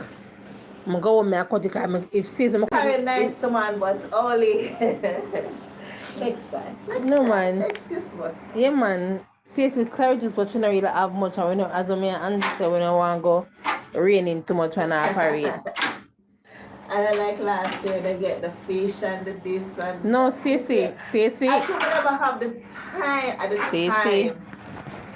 You ever hear them saying live say it's the thought that counts? Yeah, that's so I am okay with what I get. that is but that time, man. So next year, you just tell me, I'm just save my money, I'm just know say me I put on a cake, $3,000. Alright, whatever price I put it, I just know say alright then, me gonna end up on beer first. And just tell me say you bake it, I come around and come buy a cake from you. That's You not see? like a plan if life there. See, whatever the man believe in achieving, I'm a Libra right now, I'm about balance. Anything me tell you, say me gonna do me do. That I want to with me. I just wish when they tell me long time so for the YouTube team whenever they take it up. Yeah. Come that gone far. This is it. Guys are here. Guys are here. Who tell me? Her. Mommy ta buzz. You know reach far. Yeah. Now, with your personality, people gravitate to your stuff. So if only I listen, yeah. I can't stop video my cake. My cake have a buzz. Take a page out of your own book where you give people. And I hate to know, I just love to see other people happy, but when they come and see me like me not. You know, so me not tell like, one time I wonder what make me happy, and what make me happy when people achieve their goal. So like the young lady I want to reach 50 subscribers if you can go live, but those interest I want me should get her 50 subscribers. So that more one, I like the people happy. And by the part of cook my try make she can get so she can be if she can go live and do I think because I saw me just send her channel to my WhatsApp. Alright, I'm gonna send her channel to you man so you can if you see her. She have some nice content. So I'm go on it first. Yeah man. So And I hate to know people you see like small YouTubers, people are really go up on them page. Yes. When they tell me them see them have enough subscribers, that I realize too. And you know the best thing, the funny thing about it, the small subscribers, them and them put out the nice video, them and the this and that, You don't think me see I play with them bugo and get all 500,000 subscribers. No, man, not. Alright, most of YouTube video God. One day, all the guy do stay sit down on him chair, make the road blast run up and down. I'ma say, man, not jokes, I'ma say 1 million people are. So guys, sorry about the lagging and stuff for Andrew. Sorry about that. What happened is that my data finished, so Mommy Buzz had to put in her Wi-Fi so I could get a chance to in there. So I won't have any service until I reach home. If me just get something, I just think that's my personal. But me don't want to have no way me have to sit down with it. You're supposed to make more money. If me I buy a vehicle. It don't make no sense to just have it park up and drive this up. No, you're supposed to make more money. I just need a change.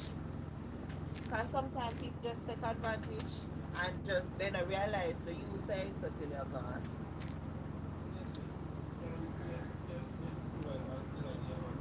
But who are going to drive my vehicle? I don't trust nobody because I alone make me afraid to give people my vehicle. I swear. I say you don't have nobody here. You don't carry dice, me see him. Lucky. The best person to find somebody favorite drive vehicle be Andrew, because Andrew know people who knows are serious. I understand, Stacey? But even if we just have it on the, we just want somebody reliable and nobody that take up my money. Because I might somebody, we rough them up. Stacey, but you don't come like you're rough. And that's I think. Silent river run deep. But tell people so I'm not get angry now because the calming down is my problem. Yeah. Because everybody knows that the vaccine one. But the lady said, are you first? Why am I going to say hi for the first? She said the first one, so why you going to say hi? So she said take something in at a 1 point something like what me tell you. One she recommend me to somebody but me like chaperone for myself. But I don't want nobody say this me again. Yeah. No, me not depend on. Me Yeah. different. Me need to know what me want for myself because at the end of the day I will me ever comfortable with further on. So nobody can choose for me. Something like that, Chata? That's what you today? Guys, see there? I got the guineas right here from Mama Buzz. It's like a car looking. Yeah, and I'm gonna drink it. I'm gonna drink it. Oh. Like Hope you guys want some. You guys want some? But I want them, could I use that to, to bring them? Yeah. But I want them, could I use it to carry? So you don't have the, but before you do that, you have to get your market, like people where say that. No, I'm done do my business card. I said I'm gonna do my business card then because before I do the work, I put my client them together everything. First, yes. And then, yeah. My man sit out already. I have little sense, No, seriously, you more than have sense. I have little sense. Officially talk about this the right way. Yeah. I really believe actually, you're not chat to me. That's why I never have I just tell you, tell us something sick out, woman. Don't watch me at the edge. My body. Tell us something sick out here. You can't believe it. Seriously. You can't bad up as much as you want, because guess what? Him say I'm good friend. And he make me know you're not the first. I'm not my friend. Because I know me I talk about this, I could have talked about this. You see when me not come here, you can't get me up in your feelings. I mean know that. Me need to pay your mind, But right now the best time for buy one in January, because everybody hungry January. But I don't go buy in a car yet. Let's the storm go blow and people are sell out them problem cars. So you got to wait. You don't want no problem. That's why I'm exactly. So you got to wait. You should be answering my phone call for a wait. True. So you wait. See? So wait though. So take him advice. Right? Yeah man, just wait first. You understand? Wait option. You so get a deal. Yeah. Right deal. Make sure you know that. And make sure you blog that day then. Stacey, make sure you blog that day because I guess it'll be good for your content. Yeah, but I don't like short things, You're not blogging that day. You don't want nobody to know your business certain way. You think everything of these people know your business? I trouble her, Andrew. I'm just troubling her. Watch your phone.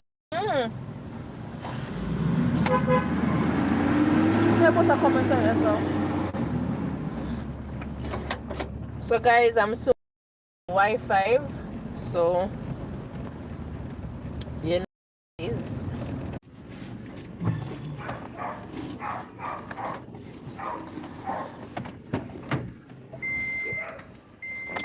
yes guys, I'm back home. So that's about this. Sorry about the login guys.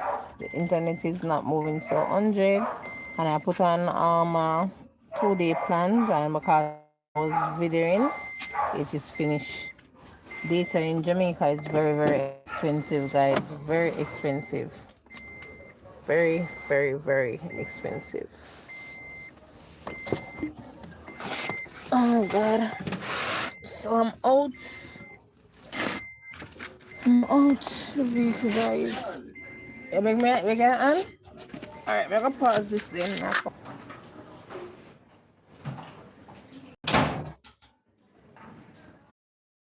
Subscribe tweets.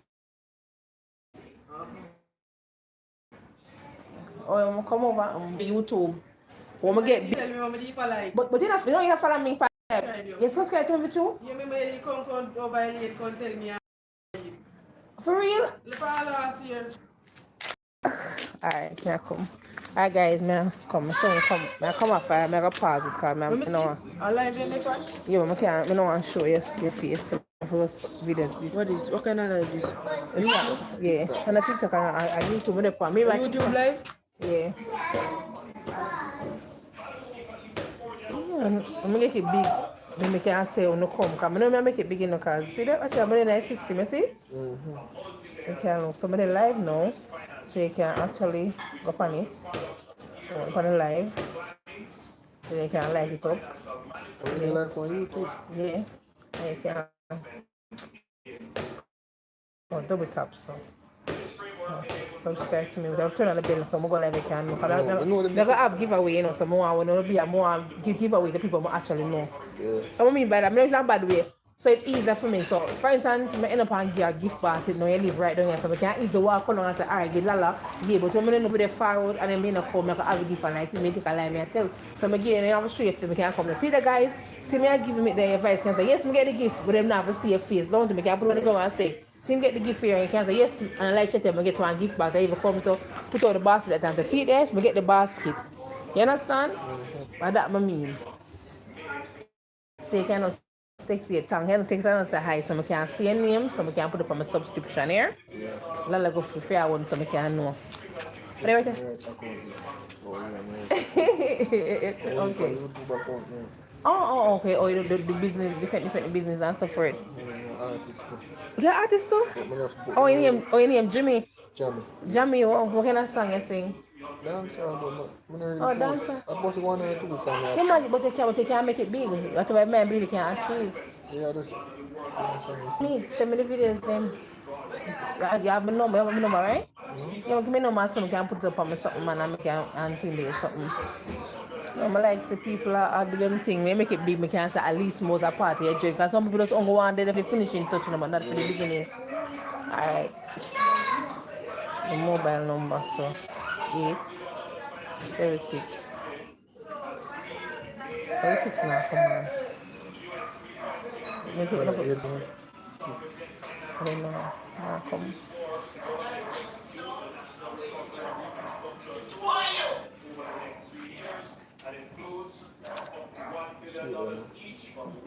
Okay.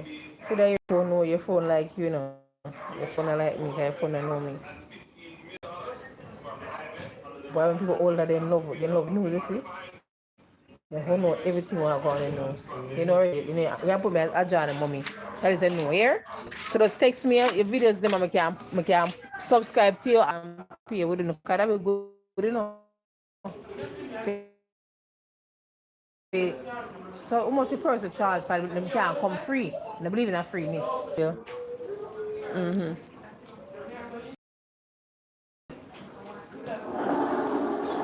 Thanks, sir. Thanks for your subscription. I appreciate it, sir.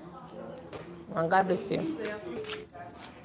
Yes, guys. So that was the last house in the neighborhood for me. I'm gonna go live like 4 a.m. in the morning.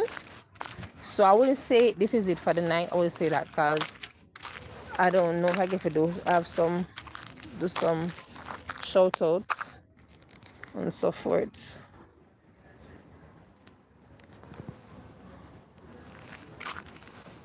Okay.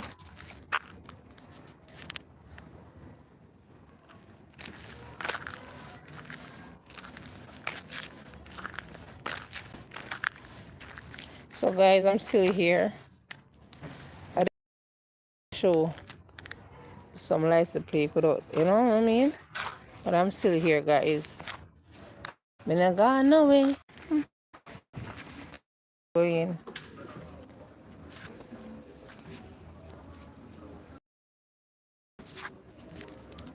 See.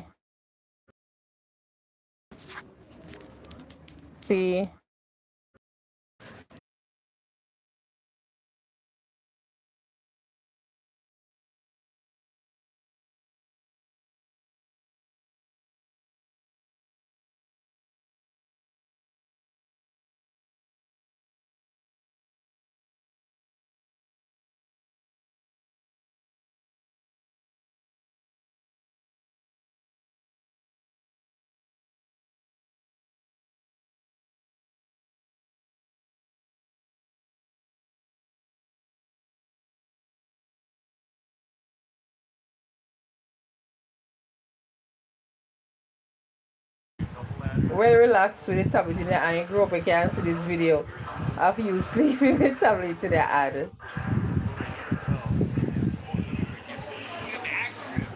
Oh God, guys. This gym, we can skip nights with that. Oh, day 397, only 100. I'm gonna keep going, guys, into some nice like a positive thing in the meanwhile, because open is that I think this is it for the night. So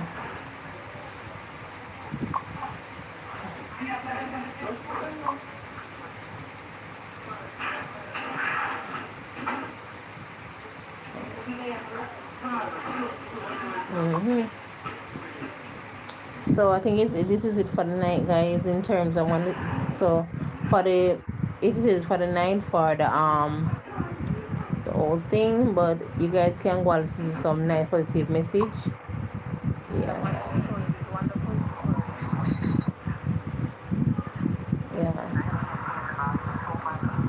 Alright, so you have this one right here. We have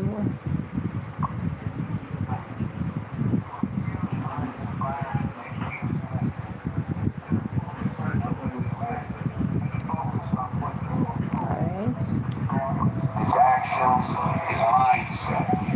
Day by day, he worked on himself. When negative thoughts crept in, he didn't let them linger. He replaced them. Alright, so you have like guys, listen now. So commit to being honest with yourself and recognize when you're making excuses. Challenge them and ask yourself, is this really true? Or am I just avoiding something difficult? Now that you've taken responsibility, it's time to set clear, actionable goals. Knowing what you want to fix is one thing, but having a concrete plan in place is another. Start by setting specific, measurable, and achievable goals. Avoid vague goals like I want to be healthier or I want to be happier. Instead, break them down into smaller, actionable steps that you can tackle one at a time. For example, if your goal is to improve your physical health, you might start with a commitment to exercise 3 times a week and eat a balanced diet. If you're working on your mindset, you might set a goal to practice daily affirmations, meditate for 10 minutes each day, and read one self-improvement book a month. It's important to make sure your goals are realistic and attainable. Setting goals that are too ambitious can lead to frustration and burnout, which may cause you to give up altogether. Instead, focus on small, consistent actions that build momentum over time. Each small step you take brings you closer to your ultimate goal and helps build your confidence and sense of achievement. Yet, as you work on your goals, it's crucial to develop self-discipline. Self-discipline is the ability to do what needs to be done, even when you don't feel like it. It's the key to staying consistent and following through on your commitments, especially when motivation wanes. Motivation can be fleeting. It comes and goes depending on how you're feeling in the moment. But self-discipline is what will keep you on track, even when the initial excitement wears off. Start by creating a daily routine that supports your goals. Set aside dedicated time each day to work on the areas you're trying to improve. This might mean waking up earlier, cutting out distractions, or saying no to activities that don't align with your priorities. Remember, self-discipline is like a muscle. The more you use it, the stronger it becomes. You might not always feel like putting in the work, but remind yourself of why you started and how far you've come. Each time you push through the resistance, your face has 43 muscles. Yeah. When's the last time you exercised them? Guess their age. Building your self-discipline and making it easier to stay on track in the future. Another crucial aspect of fixing yourself is building resilience. Life is full of challenges and setbacks, and it's easy to get discouraged when things don't go as planned. But resilience is what will keep you moving forward, even in the face of adversity. Resilience is not about avoiding difficulties, but rather about facing them head on and bouncing back stronger. When you encounter obstacles, don't give up. Instead, view them as opportunities to learn and grow. Reflect on what went wrong, adjust your approach, and keep going. The more resilient you become, the more capable you'll be of overcoming the difficulties that come your way. Developing resilience also involves changing the way you perceive failure. Instead of seeing failure as a dead end, view it as a stepping stone on the path to success. Every failure is a lesson in disguise, teaching you what doesn't work and bringing you one step closer to finding what does. The most successful people in the world didn't get there by avoiding failure. They got there by failing, learning, and trying again. So, don't be afraid to take risks and make mistakes. The more you fail, the more you learn, and the stronger you become. Cultivating a positive mindset is another essential element in fixing yourself. Your thoughts have a powerful impact on your life and your ability to make lasting changes. If you're constantly telling yourself that you're not good enough or that you'll never succeed, you're setting yourself up for failure. Instead, practice positive self-talk. Remind yourself of your strengths and accomplishments. Visualize yourself succeeding and achieving your goals. Surround yourself with positive influences, whether it's through the books you read, the people you interact with, or the content you consume. A positive mindset will help you stay focused and motivated, even when the going gets tough. In addition to mindset, self-care plays a critical role in fixing yourself. You can't pour from an empty cup, so it's important to take care of your physical, emotional, and mental well-being. Make time for activities that recharge you, whether it's exercise, hobbies, spending time with loved ones, or simply relaxing. Pay attention to your body's needs. Eat nutritious foods, get enough sleep, and manage stress. Self-care isn't selfish. It's necessary for maintaining the energy and focus you need to make lasting changes in your life. Prioritize your physical health by creating a routine that includes regular exercise, a balanced diet, and adequate sleep. Exercise is not just about looking good. It's about feeling good and maintaining a healthy body that can support your ambitions. Whether it's a morning jog, a yoga session, or hitting the gym, find an activity that you enjoy and make it a regular part of your life. Eating a balanced diet fuels your body and mind, giving you the energy and mental clarity needed to tackle your goals. And don't underestimate the power of sleep. It's during sleep that your body repairs itself and your mind processes the day's events. Aim for 7 to 8 hours of quality sleep each night to ensure you're at your best. Emotional self-care is equally important. Life can be stressful, and it's easy to get caught up in the hustle and forget to take care of your emotional well-being. Make time to connect with your emotions and express them in healthy ways. This might mean journaling, talking to a trusted friend, or seeking professional help if needed. Remember, it's okay to feel emotions, whether they're positive or negative. What's important is how you manage them. Practicing mindfulness and meditation can also help you stay centered and reduce stress, making it easier to navigate life's challenges. Lastly, remember that fixing yourself is not a one-time event. It's a lifelong process. There will always be areas to improve and new challenges to face. Be patient with yourself and embrace the journey. Celebrate your progress, no matter how small, and keep striving to become the best version of yourself. It's okay to stumble and make mistakes.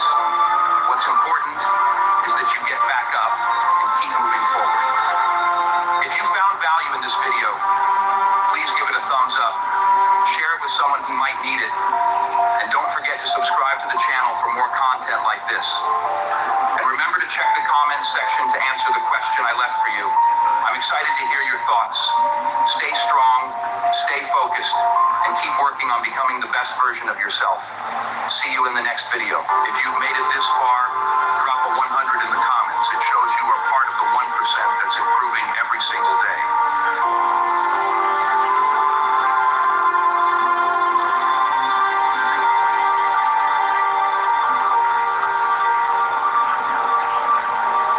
AI is about to create the biggest wave of new wealth since the internet, and most people over 40 don't even see it coming.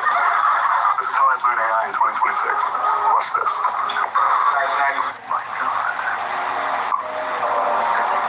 Every morning you have two choices: continue to sleep with your dreams or wake up and chase them. Think about that for a moment.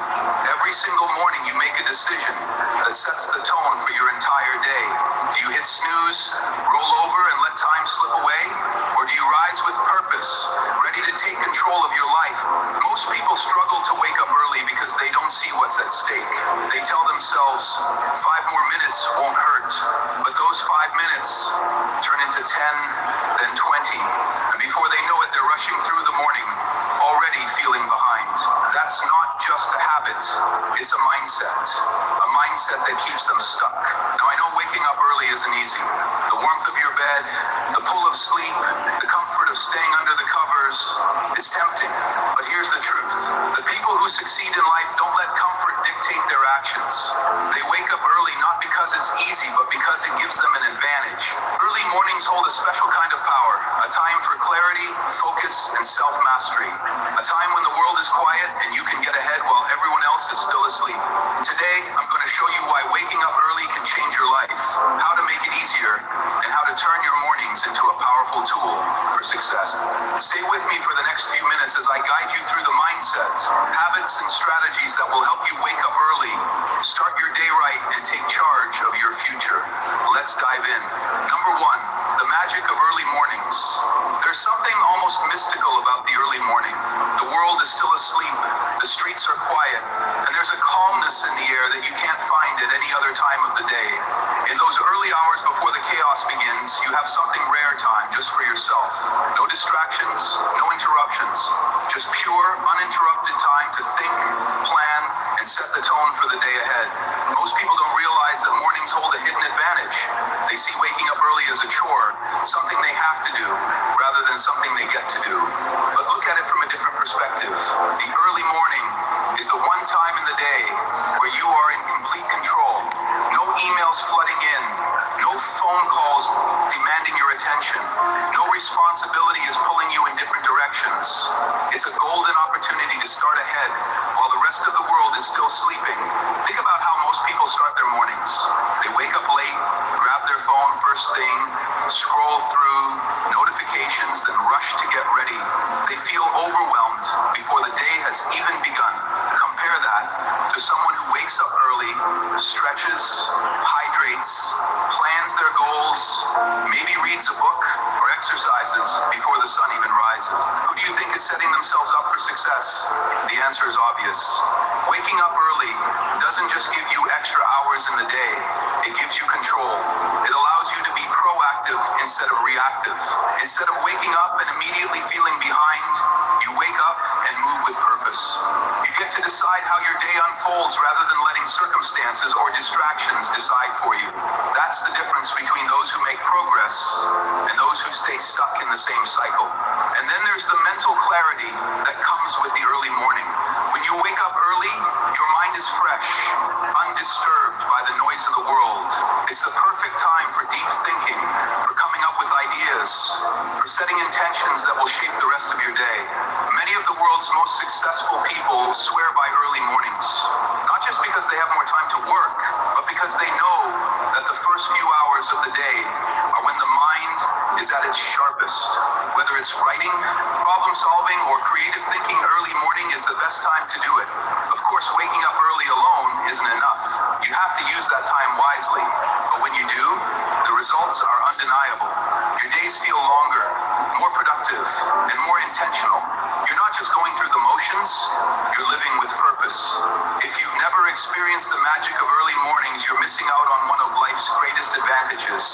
Try it for just a week. Wake up before the world, step outside, breathe in the fresh air, and take a moment to appreciate the silence. You'll feel it, the shift, the clarity, the control, and once you do, you'll never want to go back. Number 2, how to use your mornings effectively. Waking up early is a great start, but what you do with those extra hours is what truly matters. It's not just about being awake, it is about being intentional. Many people wake up early only to waste that precious time, scrolling through social media, lying in bed, or doing things that don't add value to their lives. That's not the goal. The goal is to use your mornings to fuel your body, sharpen your mind, and set the stage for a productive and fulfilling day. The most successful people in the world don't wake up early just for the sake of it. They have a plan. They wake up with purpose, following routines that make them stronger, sharper, and more prepared for the challenges ahead. They understand that the first few hours of the day dictate the rest of it. If you start your day with clarity and intention, the momentum carries you forward. But if you started in chaos, the rest of the day follows suit. So how do you use your mornings effectively? It starts with structuring them wisely. Think of your morning as a three-part system. First, wake up your body. Second, feed your mind. Third, plan your day. If you can master these three areas, you'll maximize your potential every morning. The first step is waking up your body. Your body is like a machine, and if you don't get it moving, it stays sluggish. The best way to start your day is with movement, whether it's stretching, yoga, a workout, or even just a brisk walk. Muhammad Ali, one of the greatest athletes of all time, followed a strict morning routine that included running before sunrise. He believed that training before the world woke up gave him an edge over his competitors. It's about starting strong, waking up your muscles and energizing your system before the day even begins. Even if you're not an athlete, you need movement. Exercise in the morning doesn't just wake up your body, it also wakes up your brain, improving focus, memory, and mental clarity. The second step is feeding your mind. What you consume in the morning influences your mindset for the rest of the day. If you start by watching negative news or mindlessly scrolling through social media, you're filling your mind with distractions and stress before the day has even started. Instead, choose to fuel your mind with something that uplifts you. Take Warren Buffett, for example, one of the richest and most successful investors in history. Buffett spends hours reading every morning before he does anything else. He believes that learning is one of the greatest investments you can make in yourself. You don't need to read for hours, but imagine how much smarter and more prepared you'd be if you dedicated even 15 minutes every morning to reading something insightful, whether it's a book, an article, or an audiobook. If reading isn't your thing, journaling is another powerful way to feed your mind. Writing down your thoughts, your ideas, or even just your goals for the day brings clarity and focus. Thomas Edison, the famous inventor, kept detailed journals filled with his thoughts, ideas, and plans. His habit of writing down his ideas every morning helped him stay creative and organized. When you put your thoughts on paper, they become real. They become something you can act on. The third and final step is planning your day with intention. Instead of jumping straight into work without direction, take a few minutes to decide what's truly important. What are your top priorities today? What must get done, no matter what? Take Oprah Winfrey, one of the most influential media moguls in the world. Before she starts her day, she takes time to reflect and set her intentions. She visualizes what she wants to achieve and aligns her actions accordingly. She doesn't just let the day happen, she takes charge of it. Having a plan in the morning helps you avoid distractions and stay focused. It's easy to get caught up in emails, random tasks, or other people's demands. But when you set your priorities in the morning, you ensure that you're working on the things that actually move you forward. This three-part system, moving your body, feeding your mind, and planning your day, is the key to an effective morning. It doesn't have to take hours. Even if you dedicate just 30, 60 minutes to these steps, you'll notice a difference. The important thing is to be consistent. You won't feel the impact in just one day, but over weeks and months, these small morning habits will compound into something powerful. You'll become more focused, more productive, and more in control of your life. So tomorrow morning when you wake up, don't just let the time pass by. Move your body, feed your mind, set your plan, use your mornings wisely, and they will reward you with success. Number 3, the mindset of an early riser. Waking up early is not just a habit, it's a statement that says, I am in control of my time, I am in control of my life. It's easy to hit the snooze button to tell yourself that you'll get up tomorrow, to wait for the perfect moment to start. But here's the truth, there is no perfect moment. The only moment you have is now. And if you want to achieve something great, you need to train your mind to take action, not make excuses. The difference between those who rise early and those who don't isn't just the number of hours they sleep, it's their mindset. Early risers don't see waking up as an inconvenience. They don't see it as a burden. They see it as an opportunity. They understand that getting up early is not about losing sleep. It's about gaining time. It's about taking control before the rest of the world dictates their day. Look at some of history's greatest leaders, thinkers, and creators. None of them waited for the perfect conditions. They discipline and mastered their mornings because they knew the importance of structure and self-mastery. Take Apple. Co-founder Steve Jobs, for example, his mornings were sacred. He would wake up, look in the mirror, and ask himself, if today were the last day of my life, would I be happy with what I'm about to do? That one question helped him make decisions with clarity, cutting out distractions and focusing only on what truly mattered. That's what waking up early is about. It's about taking control of your thoughts, your energy, and your actions. It's about making a conscious choice to live with purpose, instead of just going through the motions. But here's the challenge. Your mind will fight you. It will tell you that it's too cold outside of the blankets, that 5 more minutes won't make a difference, that you can always start next week. This is where most people fail. They listen to their feelings instead of their discipline. They wait to feel motivated instead of making a decision to be disciplined. The truth is, motivation is unreliable. Discipline is what changes lives. Look at someone like Jocko Willink, a former Navy SEAL commander and leadership expert. He's known for his strict discipline. In 4:30 IMing wake-up time. Why? Because he believes that discipline is what separates winners from everyone else. He doesn't wake up early because it's fun. He wakes up early because it gives him an edge. He knows that by the time most people are still in bed, he's already ahead. He's already trained, already planned his day, already set himself up for success. Fear or not, I will draw the person you will marry. One of my clients asked for a refund. She thought the man I sketched looked like her neighbor, but it turned... Already planned his day, already set himself up for success.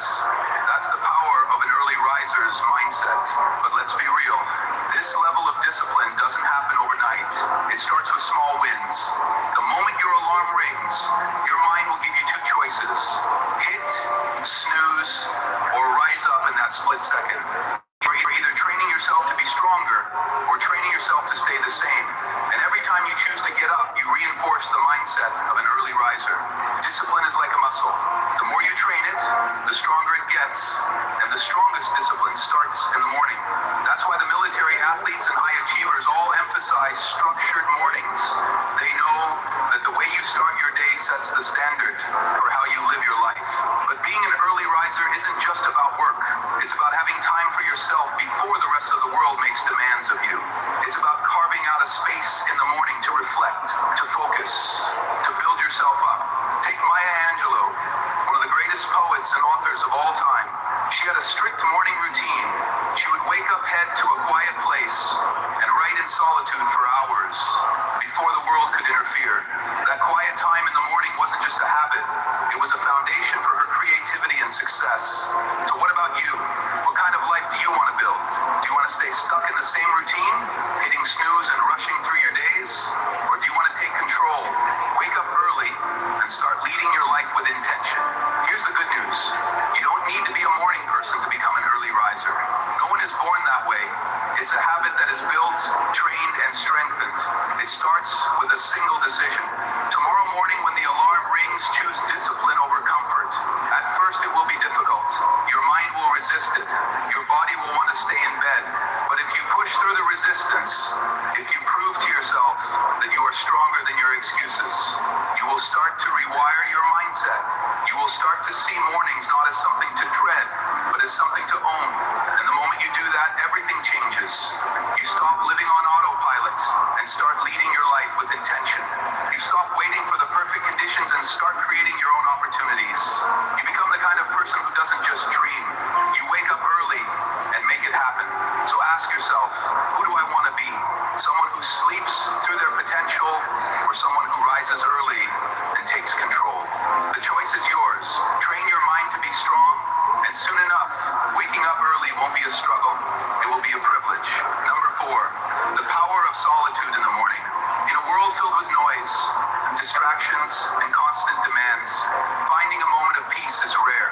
We wake up to notifications, emails, and messages that pull us in different directions before we've even had a chance to think. But there is a window of time where silence still exists.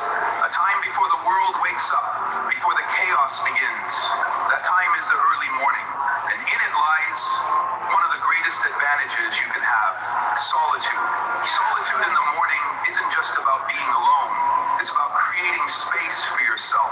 Space to think, to breathe, to reflect.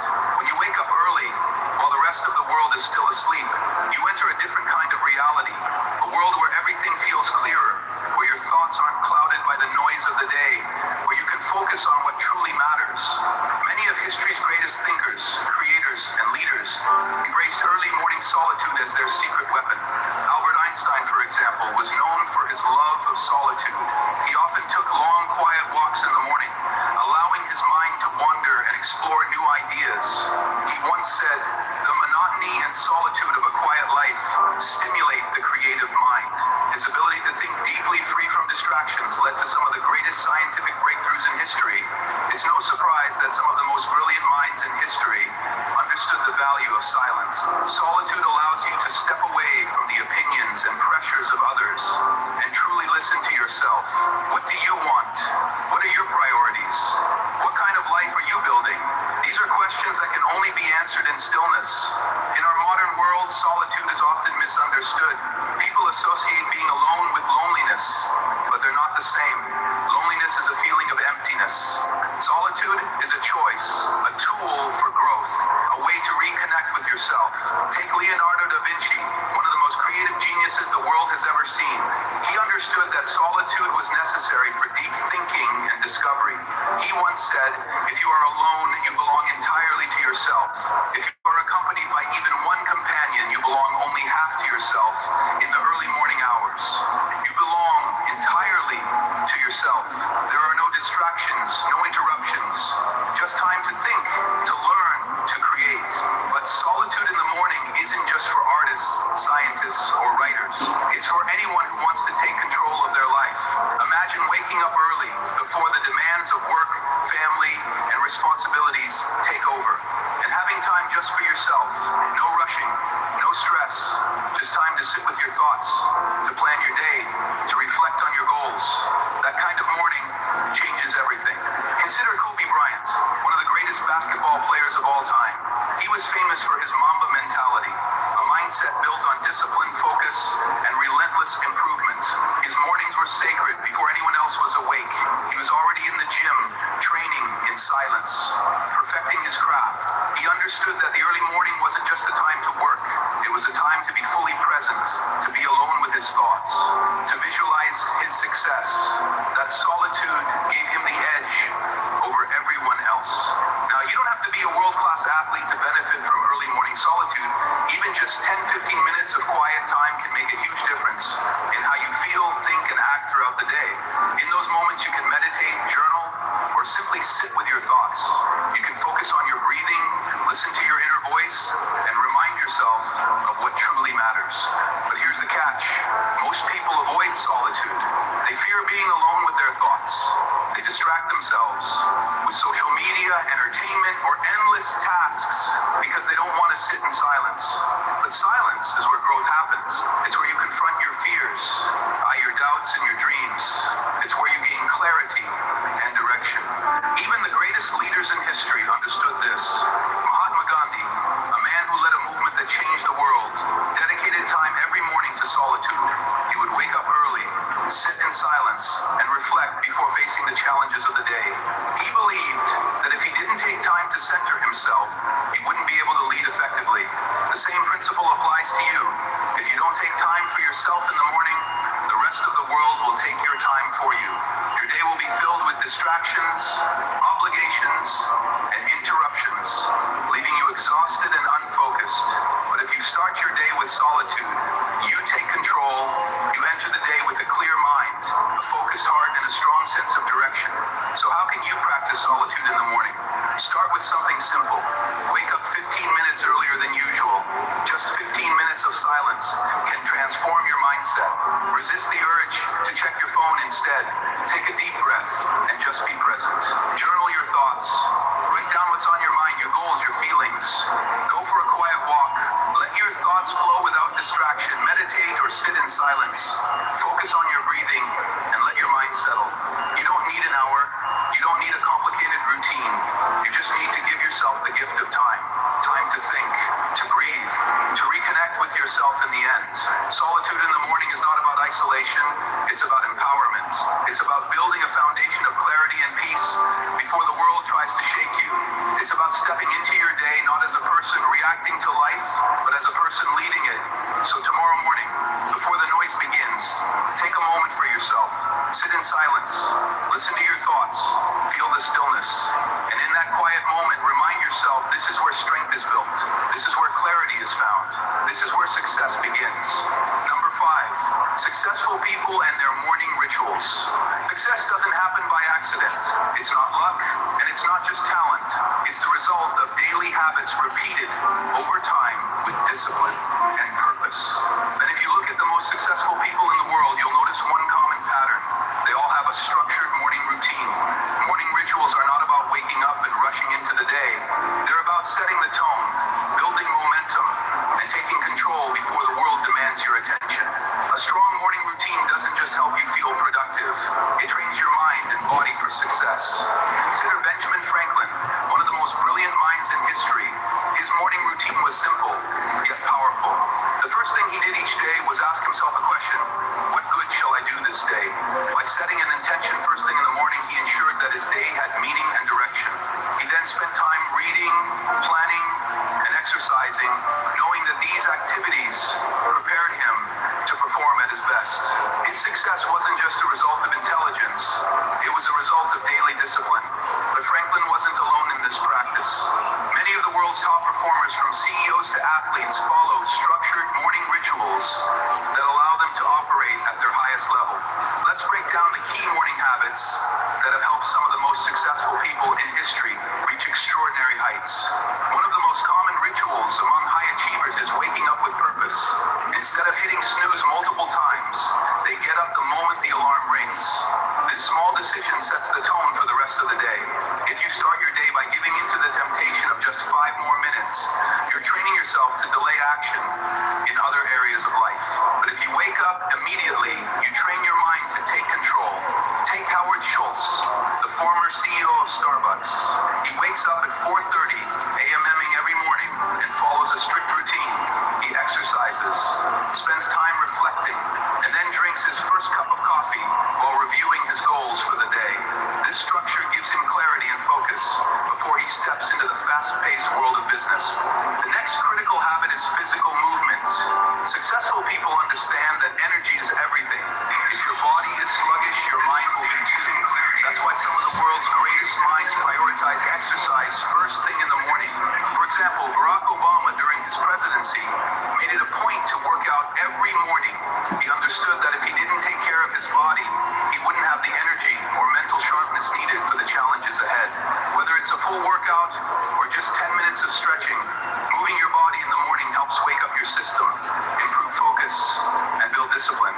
Another powerful ritual is feeding the mind. What you put into your brain in the morning sets the tone for how you think and operate for the rest of the day. Successful people don't start their day by scrolling through social media or diving into emails. They start by learning something that expands their thinking. Consider Bill Gates, co-founder of Microsoft. Every morning, he dedicates time to reading and absorbing knowledge from books, articles, and newspapers. He believes that learning is a lifelong process, and by starting his day with new ideas, he stays ahead of the curve. If one of the world's most successful billionaires can find time to read in the morning, so can you. But success isn't just about productivity. It's also about mental clarity and emotional balance. That's why many high achievers start their day with meditation, prayer, or journaling. One of the greatest examples is Mahatma Gandhi. Despite leading one of the most significant movements in history, he never let the stress of the world dictate his state of mind. Every morning he practiced silence and reflection. He believed that if he didn't take time to center himself first, he wouldn't be able to lead others effectively. Another key practice is visualization and goal setting. Many successful people take time each morning to picture their success, reaffirm their goals, and mentally prepare for the challenges ahead. Take Arnold Schwarzenegger, for example. Long before he became a world champion bodybuilder, a Hollywood star, and the governor of California, he used the power of visualization. Every morning, he would picture himself achieving his goals, whether it was winning a bodybuilding competition or starring in blockbuster films. By seeing his success in his mind first, he trained himself to take action toward making it a reality. But here's the thing, your morning routine doesn't have to look exactly like these examples. The goal is not to copy someone else's habits, but to find what works best for you. The key is to design a morning routine that energizes you, sharpens your mind, and sets you up for success. A great morning routine follows a simple formula. Wake up with purpose. No snooze button. Get up as soon as the alarm rings. Move. Your body, even a short stretch or a walk, can help energize you. Feed your mind. Read. Listen to a podcast. Or reflect on your goals. Practice mindfulness. Meditate, pray, or journal to gain clarity. Plan your day. Set your top priorities before distractions take over. You don't need to do everything at once. Start small. Choose one or two habits and commit to them. Over time, your routine will evolve, and you'll start to see the benefits unfold. Success doesn't happen in a single moment. It's built in the small, consistent actions you take every morning. When you create a morning routine that aligns with your goals, you take control of your time, your energy, and ultimately your life. So tomorrow morning, instead of rushing into the day without direction, take a step back. Start your morning with purpose. Build a routine that fuels your mind and body, and watch how your life begins to transform, one morning at a time. Number 6, overcoming the challenges of waking up early. Waking up early sounds great in theory, but when the alarm goes off before the sun rises, that's when the real battle begins. Your bed feels warm, your body feels heavy, and your mind whispers just 5 more minutes before you know it. Those 5 minutes turn into half an hour, and suddenly your entire morning routine is thrown off. This is the challenge that stops most people from becoming early risers. The struggle between comfort and commitment. The truth is, waking up early is not just about setting an alarm. It's about changing your habits, your mindset, and your approach to sleep. Many people believe they are just not morning people, but that's not true. No one is naturally programmed to wake up at a certain time. It's all about conditioning. If you've spent years waking up late, your body is used to that. But just like any habit, it can be rewired. The first and most common excuse is, I'm not a morning person. This statement is one of the biggest lies people tell themselves. The reality is that no one is born a morning person. It's a behavior, not a biological trait. Look at Dwayne "The Rock" Johnson. He wakes up at 4:00 a.m. every day to train before the world even gets started. Do you think he wants to wake up that early? No. He does it because he's trained himself to push past discomfort in pursuit of success. Another major obstacle people face is staying up too late. Many people want to wake up early, but they also stay up watching TV, scrolling through social media, or procrastinating on sleep. You can't have it both ways. If you want to wake up early, you have to prioritize sleep. A great example of this is Tim Cook, CEO of Apple, who wakes up at 3:45 a.m. The key to his success isn't just waking up early, it's going to bed early. He understands that sleep is a tool, not an inconvenience. Many people sacrifice sleep for productivity, but the truth is lack of sleep makes you less productive. If you're serious about waking up early, the first step is to fix your nighttime routine. Start by setting a bedtime that allows you to get at least 6 to 8 hours of sleep. Many people fail at waking up early because they don't respect their sleep schedule. Instead of staying up late watching Netflix or scrolling through your phone, start winding down an hour before bed. Dim the lights, avoid screens, and read a book or journal. Instead, your body needs signals to prepare for sleep. And the more consistent you are, the easier it becomes. IQ 115 to 145 is considered high, and an IQ 145 is considered genius. Are you curious to know where you stack up? You can take this 2-minute IQ test that will give you detailed results on your IQ score and cognitive skills. You can also share this link with friends and compare your results. It is 100% reliable, and thousands of people have taken this test. Click the link below to find out more, and let me know in the comments if your IQ is above the average.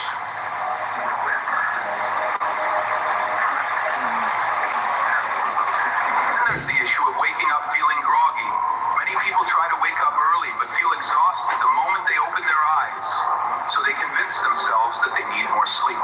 But feeling groggy when you wake up is normal. It's called sleep inertia.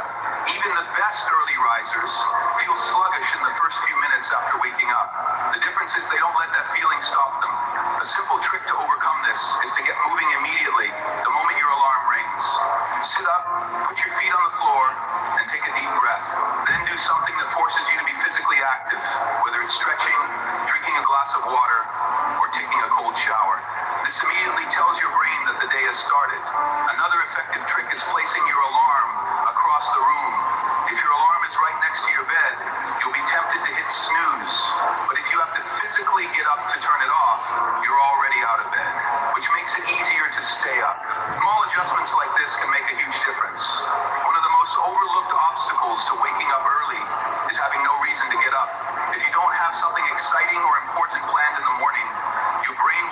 to see the point of waking up early. That's why it's crucial to give yourself a reason. Look at Richard Branson, founder of Virgin Group. He wakes up at 5 a.m. every day, but he doesn't just jump into work. He starts his morning with activities he enjoys. He exercises, spends time with family, and does things that make him feel alive. This creates motivation to wake up early.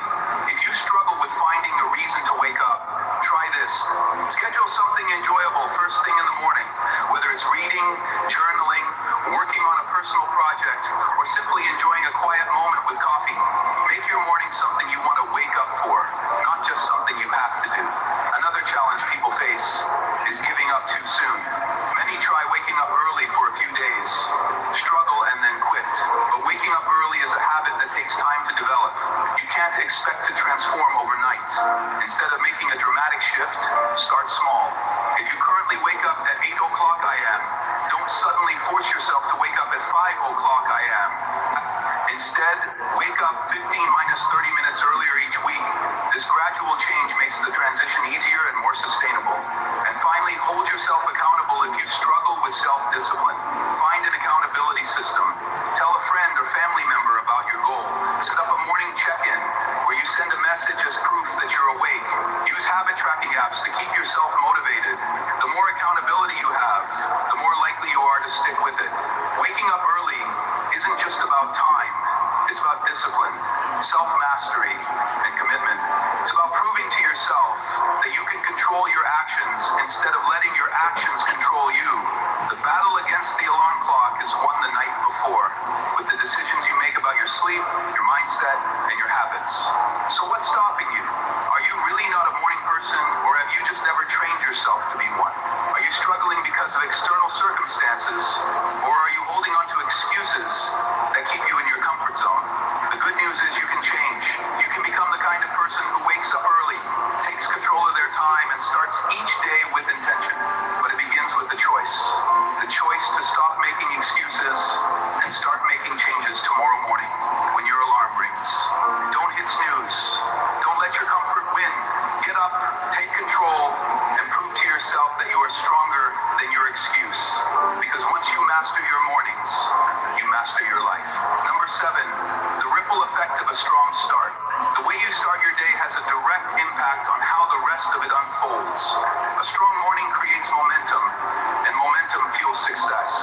On the other hand, a slow, chaotic, or unintentional morning sets the stage for distractions, stress, and inefficiency.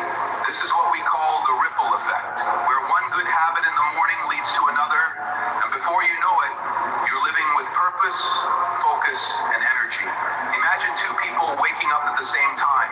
One rolls out of bed, grabs their phone, scrolls mindlessly for 20 minutes, then rushes through, getting ready already, feeling behind the other, wakes up with intention, stretches, drinks a glass of water, and spends the first few minutes setting their mindset for the day.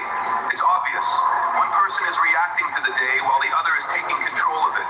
The ripple effect works in both directions. A strong start can lead to a day filled with focus, accomplishment, and progress. But a weak start can lead to procrastination, frustration, and wasted time. The small decisions you make in the morning, whether to get out of bed immediately, whether to exercise, or whether to set goals, shape the rest of your day and ultimately your life. Take Margaret Thatcher, the former Prime Minister of the United Kingdom. She was known for waking up at 5 o'clock a.m. every day. Long before meetings or political discussions began, she used the early hours to prepare, read, and think deeply before stepping into high-pressure situations. That extra time gave her clarity and confidence, and the effects rippled into every decision she made throughout the day. This is why successful people don't just focus on waking up early. They focus on what they do with their mornings. They understand that a productive morning sets a powerful tone, which carries into their work, their interactions, and their ability to make decisions with confidence. Consider the simple habit of making your bed in the morning. It sounds trivial, but this small act can create a chain reaction of productivity. Admiral William H. McRaven, a former U.S. Navy SEAL, spoke about this in his famous speech. If you want to change the world, start by making your bed. He explained that making your bed gives you an immediate sense of accomplishment, a small win that encourages you to complete the next task and the next. It's not about the bed, it's about building discipline and momentum. The same principle applies to exercise.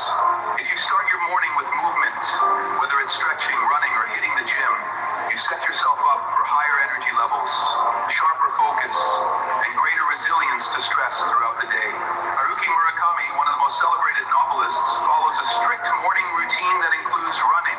He believes that physical movement clears the mind and enhances creativity, allowing him to write with more clarity and flow.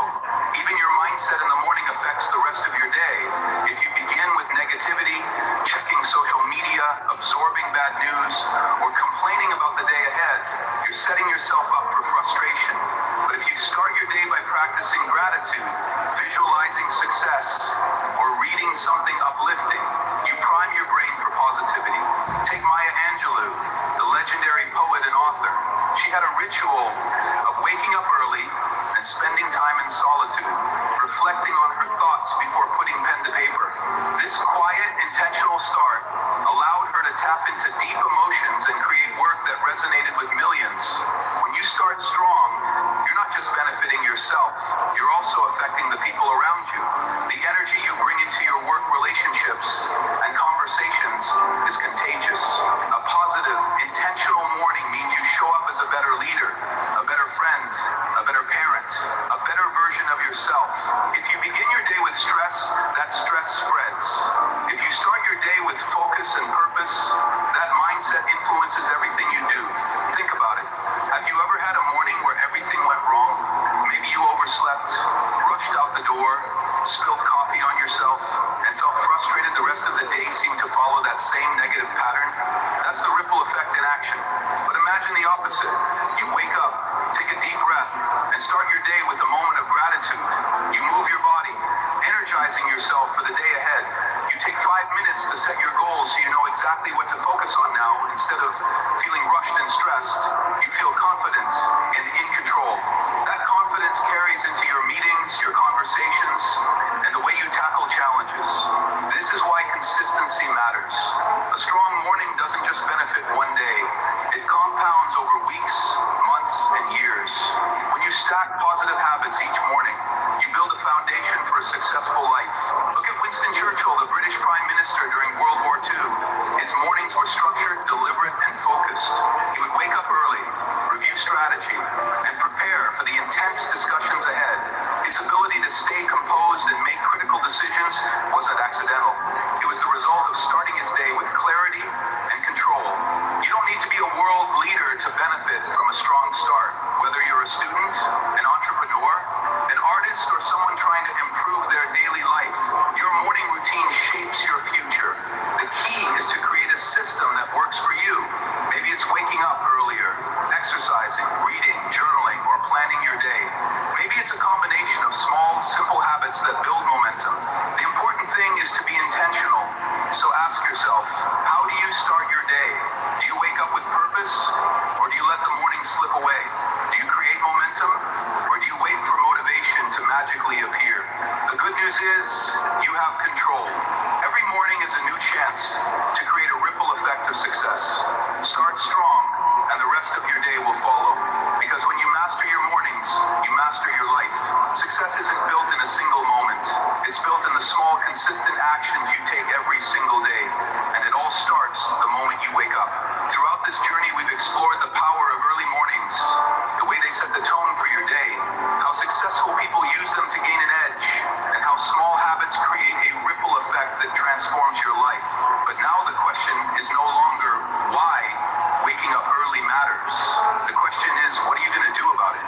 Because at the end of the day, it all comes down to a choice. Every morning when the alarm rings, you have two options. Hit snooze and stay the same, or rise up and take control of your life. You can continue with old habits, or you can step into a new version of yourself. One that embraces discipline, purpose, and momentum. The people who succeed aren't necessarily the smartest, the strongest, or the luckiest. They're the ones who take control of their time. They're the ones who make the hard choices, who wake up early when they don't feel like it, who put in the effort when no one is watching. And that can be you. You don't need to wake up at 4 o'clock a.m. tomorrow and completely overhaul your life overnight. Start small. Wake up 15 minutes earlier than usual. Replace mindless scrolling with intentional habits. Move your body. Set a goal. Give yourself a reason to get up with excitement. At first it will be difficult. Your mind will resist it. But as you push through, something incredible will happen. Your mindset will shift. What once felt like a struggle will start to feel like a privilege. You will no longer have to wake up early. You will want to. Because you will see the difference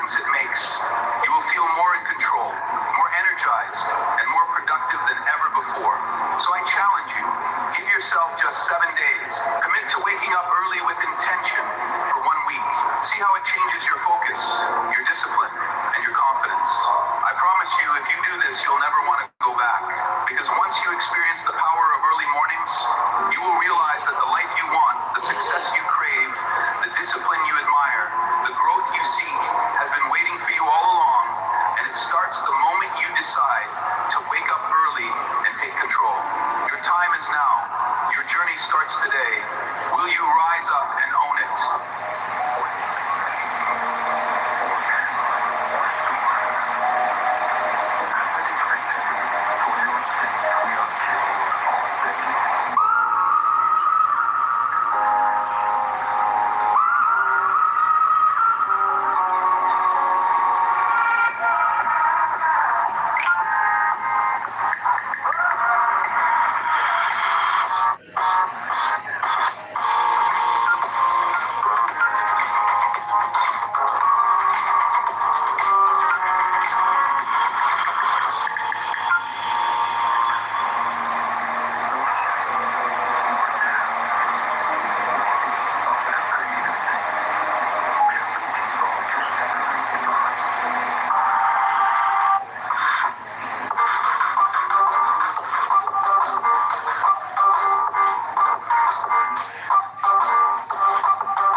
into one that demands more but gives infinitely more in return. So take this step. Even if your knees shake, even if your voice trembles, even if you are the only one who believes in you right now, take the step, because this right here, right now, is where everything changes to define your purpose clearly. To keep going, you must know exactly why you're moving forward. Not vaguely, not someday, not maybe, but clearly, deeply, and without hesitation. Your purpose is the fuel that powers your journey. It's what drives you when everything else feels heavy. When the world says stop, purpose whispers, go without it. Even small challenges feel like mountains. But when your purpose burns bright, you can walk through fire and come out stronger. Purpose turns pain into progress. It gives meaning to the sacrifice.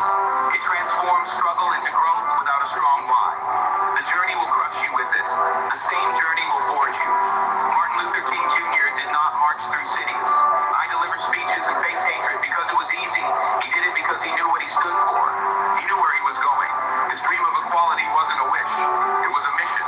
Every word he spoke, every step he took was guided by an unshakable clarity of purpose. That clarity moved millions. It lit a fire in the hearts of others, because purpose is contagious. When someone walks with conviction, people notice, they listen, they follow. You have that same power within you, but first you must define it. Ask yourself, what am I passionate about? What problem burns in my heart to solve? What legacy do I want to leave behind? What impact do I want to make in this world? Let the answers be raw. Let them be real. Don't settle for vague goals or borrowed dreams. Get honest, get specific, and once you found the answer, write it down. Not once, not just in your mind. Put it on paper, on your wall, in your journal, anywhere. You'll see it often. Read it when you're tired. Repeat it when you're afraid. Return to it. When doubt creeps in, purpose is not a one-time spark. It is a daily fire. You must keep lit when the road gets hard. Purpose will keep you moving. When you're tempted to give up, purpose will remind you why you started. It will become your compass when you feel lost, your anchor when storms hit your armor, when the world pushes back. This isn't about motivation. Motivation fades. Purpose endures. Motivation is loud but short-lived. Purpose is quiet but eternal. Define it, feed it, guard it. Your purpose is not just a statement, it's your North Star. It's the reason your story matters, the reason you were given this life. It's not found in comfort. It's discovered in the moments you question everything, yet choose to keep going. There is greatness inside you, but will not reveal itself until your purpose becomes clear. Only then will your steps gain, meaning only then will your actions align with destiny. The world doesn't need more people who are just existing. It means people who are on fire with purpose.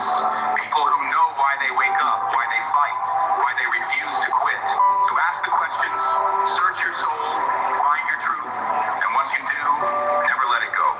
Let your purpose pull you forward, step by step, day by day, until the life you've imagined becomes the life you live. Set concrete goals and milestones. Goals give your dream structure. Without them, even the boldest vision fades into the background of daily distractions. A dream without direction is like a ship without a compass, adrift, lost, and eventually forgotten. But when you define clear, actionable goals, you give your dream a spine, a framework, a path. You begin to turn possibility into inevitability. Goals are not just wishes written down. They are promises to yourself. They are declarations that you will not leave your future to chance, that you will not sit back and hope you will move, you will build, you will rise. History has shown us what becomes possible when vision is paired with precision. The moon landing was not achieved in one leap. It began with a vision, but it was brought to life through specific, measurable steps. Each calculation, each test, each mission, a goal, and one by one those goals form the bridge from Earth to Moon. That same power lives in you. Start today, not tomorrow, not when things are perfect. Now write your goals not in your head, on paper, on your wall, in your journal. Make them real. Make them visible. Don't settle for vague intentions or abstract wishes. Get clear about what you want, when you want it, and why it matters. Your goals should challenge you, push you forward, and remain deeply connected to your purpose. With clarity and direction, you begin to see the path, you begin to act with intention, break your larger vision into milestones, clear checkpoints that keep you grounded and focused with every milestone you reach. You build trust in yourself. You begin to understand that progress is not a myth. It is happening Step by step, decision by decision, each small victory matters. Celebrate it. Let it remind you that you are not stuck. You are moving. You are becoming. This is how transformation happens, not by leaps, by steps. Not by chaos, by structure. When your goals are clear, your actions follow. You stop wandering. You start building. You start reacting. You start leap. There will be days when the dream feels distant, when the weight of the work feels too heavy.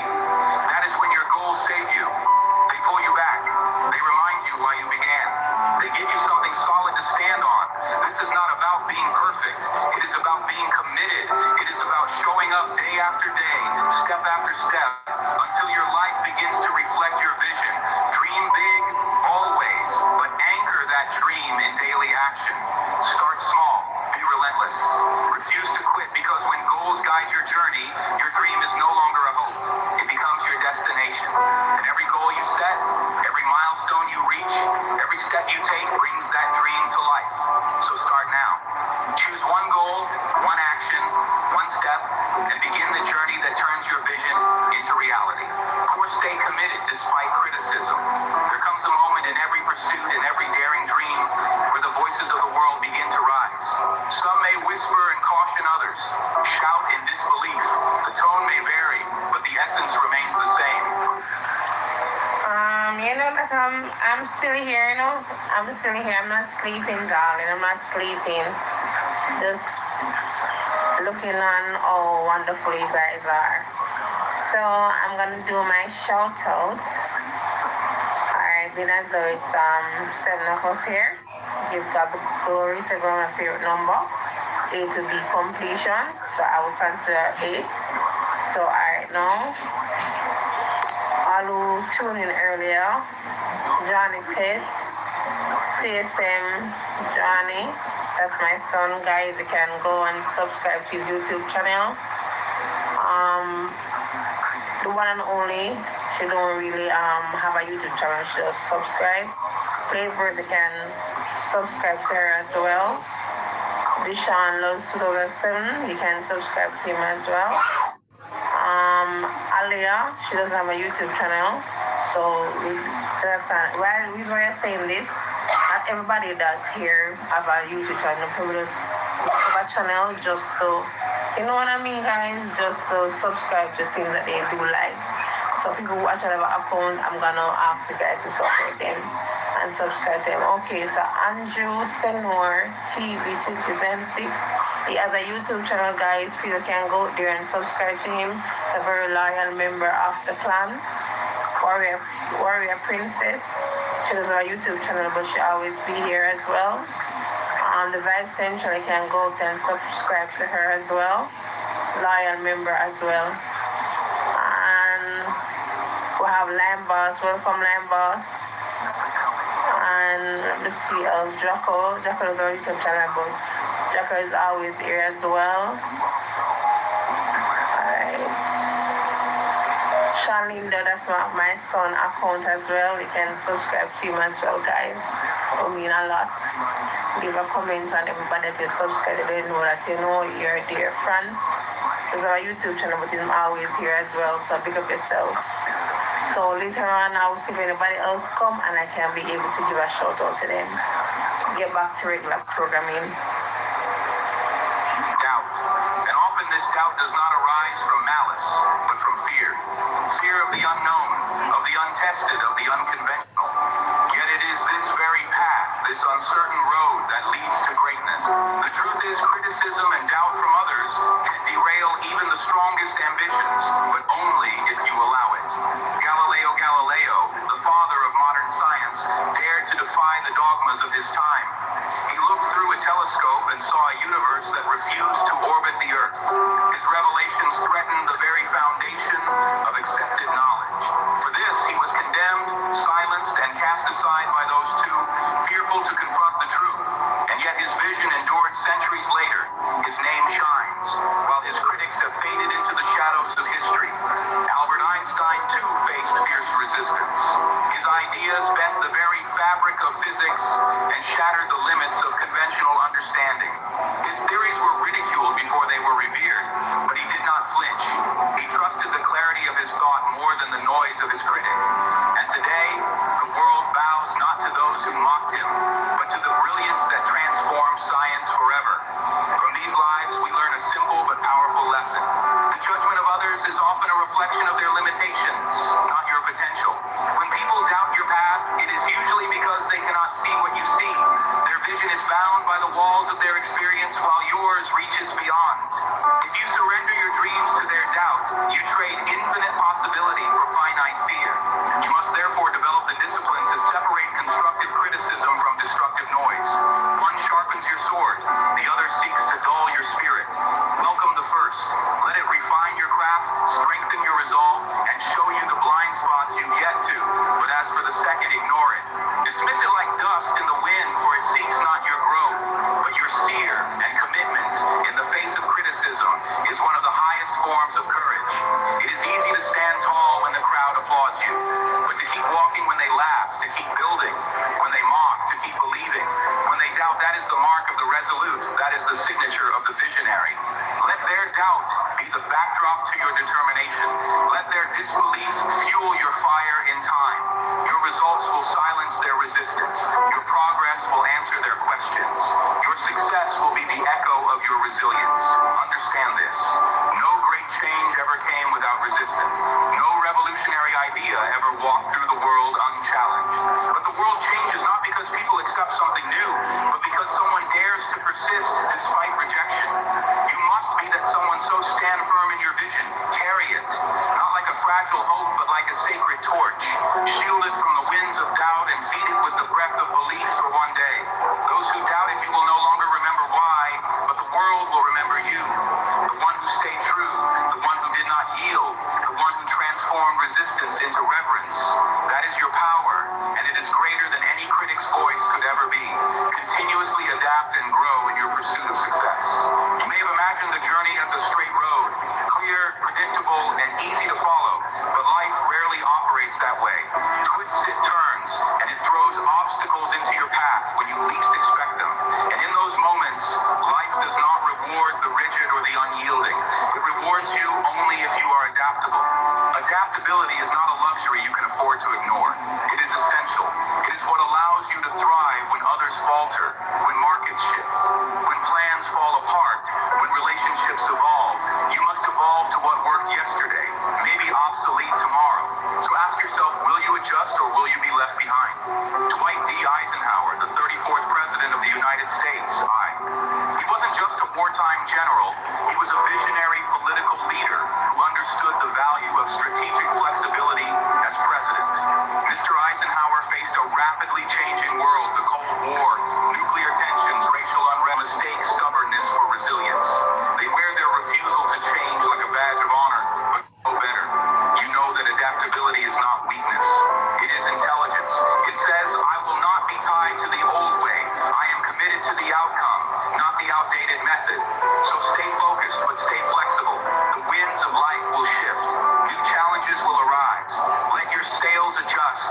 Let your mindset evolve, because life will not pause to give you time. It will continue to move, and your only choice is whether you will move with it or be swept aside. Do not fear the changes. Embrace them. Step into the unknown with confidence. Know that your ability to adapt is your power. It is what will separate you from the rest. In a world that constantly transforms, it is not the strongest to thrive. It is those like you who are willing to change. If you can master this skill, you will not just survive. You will shape the future. You will not be broken by life challenges. You will become the force that turns them into opportunity. 6. Develop unshakable self-belief. Self-belief is the bedrock of success. Without it, every step forward feels uncertain. Every challenge feels heavier than it truly is without it.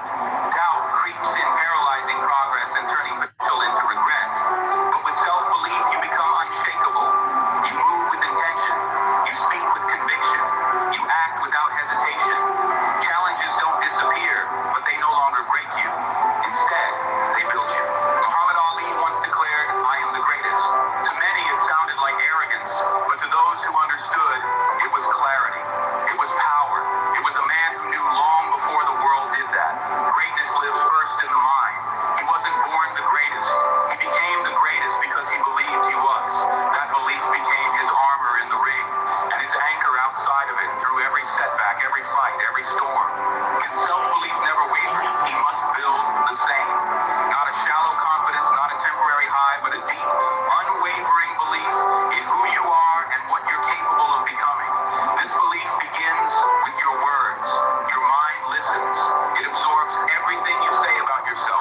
speak fear, it will grow.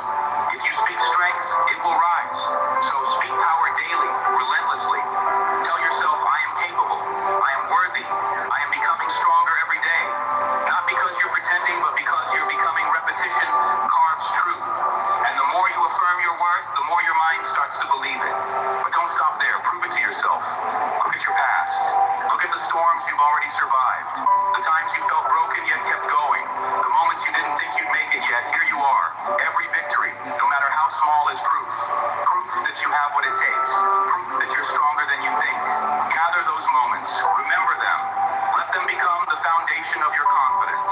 Then carry that belief into your actions.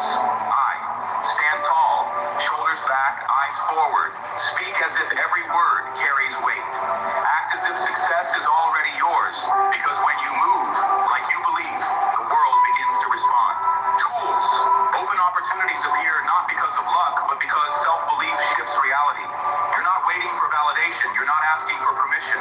You are claiming what is already within you. Every legend you admire started here. Not with applause, not with talent alone, but with belief. Quiet, consistent, and unshakable. Elon, this is not ego. This is not delusion. This is truth spoken before it becomes visible. You will be doubted, you will stumble, but your belief must remain. Not because you're perfect, but because you're persistent. So train your mind. Feed its strength. Starve it of doubt. Surround yourself with words, people, and actions that reinforce who you are becoming. Speak your victories into existence. And when fear rises, face it with the fire of belief. The world cannot stop someone who refuses to quit. Someone who believes so deeply in their purpose, their potential, and their power that nothing can shake them. Be that person. Build that belief. And watch the world move to meet you. Harness the power of resilience. Life has a peculiar way of testing every ounce of strength within us. It does not ask for our permission before it sends storms our way. It simply does. And when it does, it is not the easiest path that defines our destiny, but the inner power we summon in the darkest of us. This power, my friend, is resilience. It is the invisible force that pulls a man up when the world believes he will stay down. It is the quiet determination in the heart that whispers, try again, when failure screams, quit. History is generous in its examples, but one that stands as a towering testament is that of Thomas Edison. Imagine thousands upon thousands of attempts, all of them seemingly leading nowhere. The world would have scoffed. The critics would have laughed. Even close friends might have offered sympathetic advice to give it all up. And yet Mr. Edison stood unmoved. He did not view each failed attempt as a defeat, but as a lesson. I haven't failed. He once said, I've just found 10,000 ways that won't work. These were not mere words. They were the battle cries of a man who understood that every setback was simply a step forward indeed. What Mr. Edison practiced was not blind persistence. It was a philosophy of resilience. He did not curse the darkness. He sought the light. He didn't resent the struggle. He welcomed it as the crucible in which greatness is forged. That is the lesson. Life offers us true such men to see obstacles not as barriers, but as necessary thresholds. Challenges are not punishment.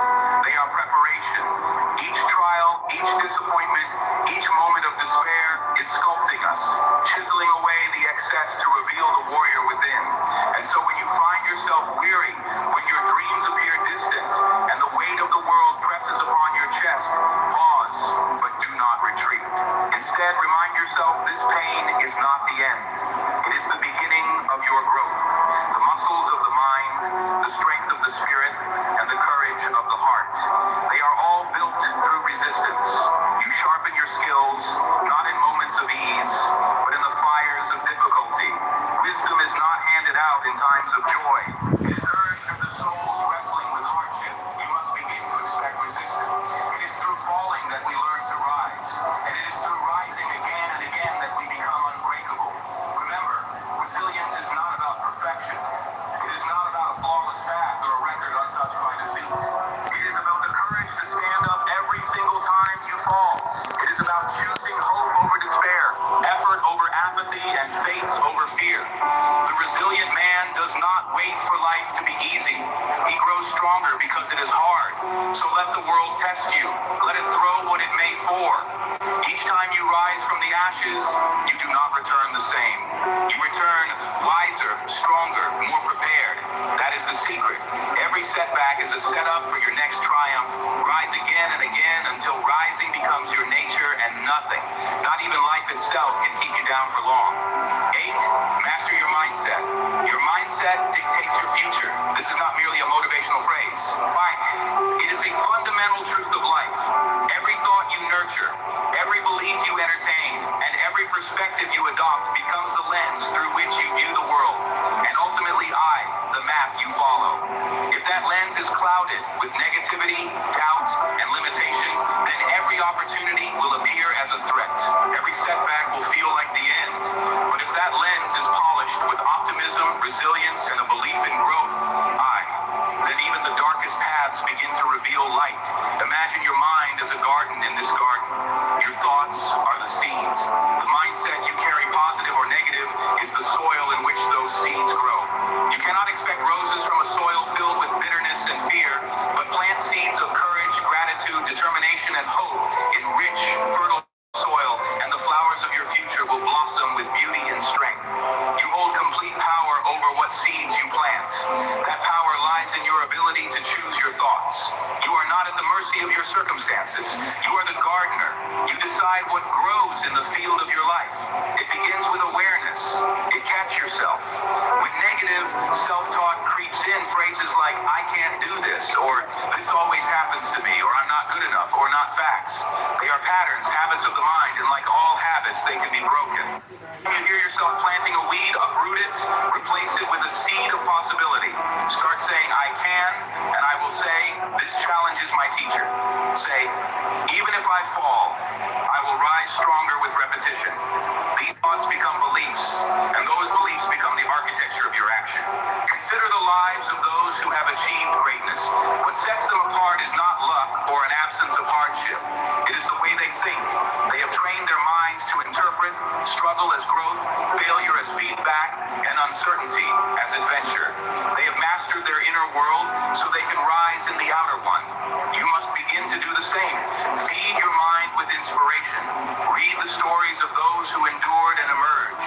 Surround yourself with voices and environments that reflect who you want to become, not who you used to be. Seek to yourself with the same encouragement you would offer someone you love, because you are someone worthy of love and worthy of belief. Let your mind become your strongest ally, not your greatest saboteur. When the storms of life arrive, and they will, your mindset will decide whether you are washed away or whether you rise. Drenched, month undefeated. Success, after all, is not only about external achievement, it is first and foremost about internal mastery. This is the silent secret of all those who succeed over the long term. They do not just build businesses, families, or empires. They build inner fortresses. They cultivate stillness and chaos, clarity and confusion, and belief in the face of fear. Their lives are not perfect, but their perspective allows them to grow through what they go through. So take control of your mind today. Stop waiting for the world to change, and begin by changing your thoughts. Instead of reacting, start creating. Instead of wishing, start doing. Instead of doubting, start believing. This shift does not happen overnight, but every day, every choice, every moment of awareness strengthens your ability to direct your life rather than drift through it. And soon you will find that your outer world is beginning to reflect the quiet power you have nurtured within. By mastering your mindset, you do not eliminate hardship, but you transform it. You turn obstacles into stepping stones. You turn setbacks into setups for greater success. You stop asking why me and start declaring watch me. Why? Because a powerful mind can overcome any limitation, and focused spirit can achieve what once seemed impossible. The garden of your future is waiting. What will you choose to plant today? Ideas without action are worthless. You may have the most brilliant vision, the most detailed plan, or the most inspiring dream, but if you never move, if you never act, then all of it fades into nothingness. The world does not reward the ones who merely think, imagine, or intend. It rewards the ones who do, the ones who rise each morning, not just with purpose in their hearts, but action in their hands. The greatest tragedy in life is not failure. It is the regret of never having tried. It is the silence of an unwritten book, the absence of a song never sung, the emptiness of a business never built. Dreams are not destroyed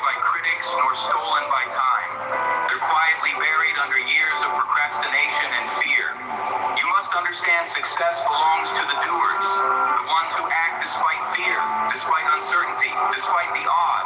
The first step is never perfect. It may be clumsy, it may be small, but it is the only thing that separates potential from progress. Your vision is only as strong as your willingness to take the first step. Now, you do not need to see the entire staircase to begin climbing. You do not need everything to be in place before you move. Begin with what you have, do what you can. Start where you are, because the moment you begin, momentum begins. And momentum is a force more powerful than inspiration. Action fuels action. Movement begets movement. One small step leads to another, and soon the path begins to reveal itself. Action builds confidence with every task you complete. No matter how small, you teach your mind that you are capable. You train your spirit to push past distance. You show your fear that it does not control you. Each step you take becomes a stone laid in the foundation of your success. And the more you act, the more confident you become. Not because everything becomes easy, but because you become stronger. It is not the occasional burst of energy that changes your life. It is the consistent, deliberate effort you bring every single day. Greatness is not found in grand gestures. It is hidden in the quiet, relentless pursuit of a goal, one action at a time. What you do repeatedly defines who you become. So act decisively. Stop waiting for the perfect time. It does not exist. Conditions will never be flawless. The clock will never pause long enough for you to feel entirely ready. But readiness is not a requirement for movement. Commitment is boldness, is. Belief is. These are the forces that drive action. Our success story begins not when others believe in you, but when you believe in yourself enough to act. And it grows stronger with every step you take. If you stumble, rise. If you fail, learn. If you doubt, move anyway. Because nothing changes until you change it. No dream lives until you breathe life into it. Remember this truth. Your future depends entirely on what you choose to do today. Not tomorrow, not someday. Today, the decisions you make, the tasks you complete, the steps you take in this moment shape the world you will live in tomorrow.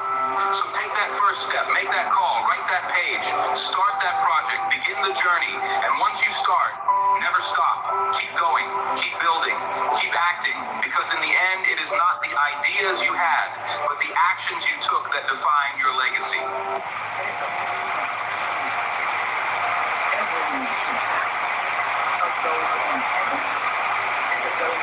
Gen Z isn't waiting for permission. I launched my entire business between breakfast and lunch. They're not dreaming of becoming entrepreneurs. They already are. Gen Z isn't talking about changing the game. They already did.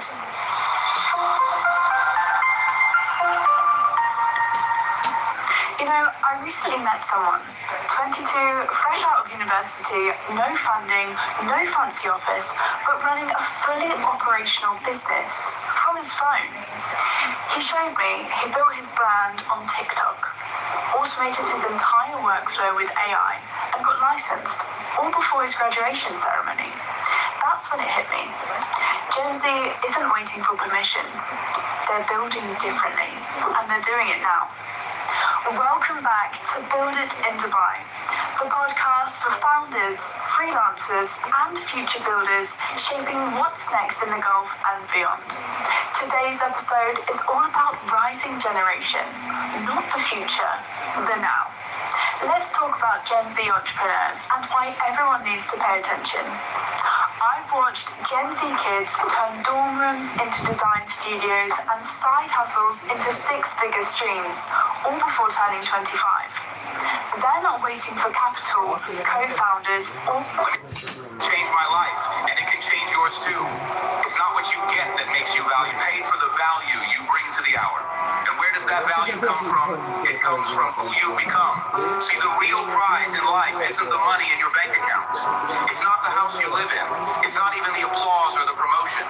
The real prize is the person you're shaping every single day. The habits you build, the discipline you choose, the courage you develop. That's the real reward. Now here's the mistake most people make. They set their sights only on what they want to get. I want a raise. I want a bigger house. I want more time off. And there's nothing wrong with wanting more. That's That's where it starts. But let me offer you a better question. Instead of asking, what do I want to get? Ask, who do I need to become? Because if you become more valuable, you'll attract more value. If you become wiser, stronger, more skilled, more disciplined, you become the kind of person. Success can't help but follow. Success isn't something you chase down. Success is something you attract by the person you become. Now let's make it practical. If someone handed you $1 million best, you become $1 million in mindset real quick, or you'll lose it just as fast as you got it. Why? Because money doesn't make you rich. Character makes you rich. The goal isn't to have more. The goal is to become more. That's what this game is about. And here's the great news. You can become more starting today, starting right now. You can decide to work harder on yourself than you do on your job. You can invest in your mind, your habits, your discipline, your identity. And when you do that, life opens up in ways you can't even imagine. I'll tell you something I learned the hard way. If someone takes all you have, but you become the kind of person who knows how to build it, you can build it again because they can take the things, but they can't take the skills, the mindset, the growth you earned on the journey. That's why becoming is the real prize. So here's your challenge. Stop measuring your life only by what you've achieved. Start measuring it by the person you're becoming. Ask yourself, am I becoming more focused? Am I becoming more disciplined? Am I becoming more generous, more honest, more resilient? Because if the answer is yes, then you're winning. Even if the results haven't shown up yet, you're becoming the kind of person who can handle it when they do. And that, my friend, that's the goal to become, to wake up a year from now and realize I don't just have more, I am more. And once you grasp that idea, once it sinks deep, you'll never trade the process for just the prize again, because you'll know becoming was always the real reward. Don't chase goals, become goal-worthy. Let's talk about goals. They're exciting, aren't they? A bigger income, a better lifestyle, a stronger body, more influence, more freedom. Nothing wrong with goals. In fact, they're essential. But here's what I've learned over the years. Goals are not something you chase. Goals are something you grow into. Because if you chase a goal you're not prepared for, you might catch it, but you won't keep it. You see, the purpose of a goal is not to get. The purpose of a goal is to grow. It's not just about achieving the goal. It's about becoming the kind of person who can handle the responsibility that comes with that achievement. So the better question isn't how do I get there fast? It's how do I become someone worthy of that destination? Let's take an example. If you say, I want to earn a six-figure income, that's a fine goal. But here's the reality. My six figures doesn't belong to everyone. It belongs to the person who has become disciplined enough to show up daily, skilled enough to solve valuable problems, wise enough to manage time, energy, and money, strong enough to handle prep. In other words, the money is not the goal. Becoming the kind of person who can earn it, manage it, and grow it, that's the real win. So don't just set goals that impress others. Set goals that require you to level up. Set a goal so big that you can't reach it until you become someone bigger. Let the goal pull you into a better version of yourself, because when you focus on becoming, the goals will chase you. Person is what I know for sure. The same goal in the hands of two different people leads to two very different outcomes. One chases the goal out of desperation. The other attracts it by becoming someone who's ready for it. Be that second person. If you want more, become more. If you want to lead, become someone worth following. If you want respect, become respectable. If you want freedom, become responsible. That's the secret. Not shortcuts, not hacks, not overnight wins, but transformation. Now here's something powerful to remember. Every goal contains a version of you hidden inside it. Your job is to dig that version out with effort, with discipline, with daily growth, and one day when you reach that goal, you'll look back and say the real gift wasn't the achievement. The real gift was the person I became along the way. Running breaks your joints. Tai Chi builds them back. After 50, you along the way. That's how you win, not just by arriving, but by becoming someone who deserved to arrive. So stop chasing, start becoming, and soon enough, the life you used to dream about will be the life you're prepared to handle character over credentials. Well, let me give you a powerful truth that too many people overlook. It's not your credentials that carry you through life, it's your character. Now, don't get me wrong, a degree is valuable. A certificate can open...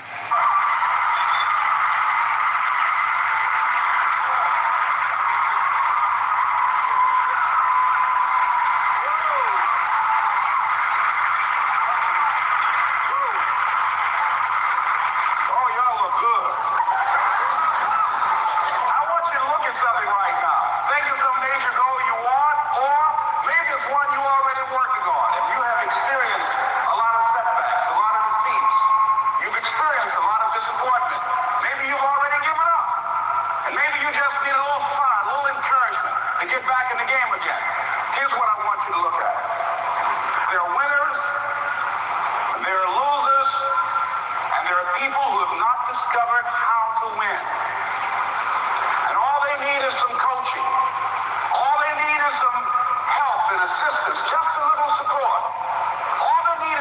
insight or a different strategy or plan of action to make some adjustments that will open up the key to a whole new future for them, that will give them access to the unlimited power that they have within themselves. That's all that they need. So what I want you to do is think about something you want for you, that's real for you, that's important for you, that will give your life some special meaning and power. And I don't even want you to say, I can do that. I don't want you to assume that.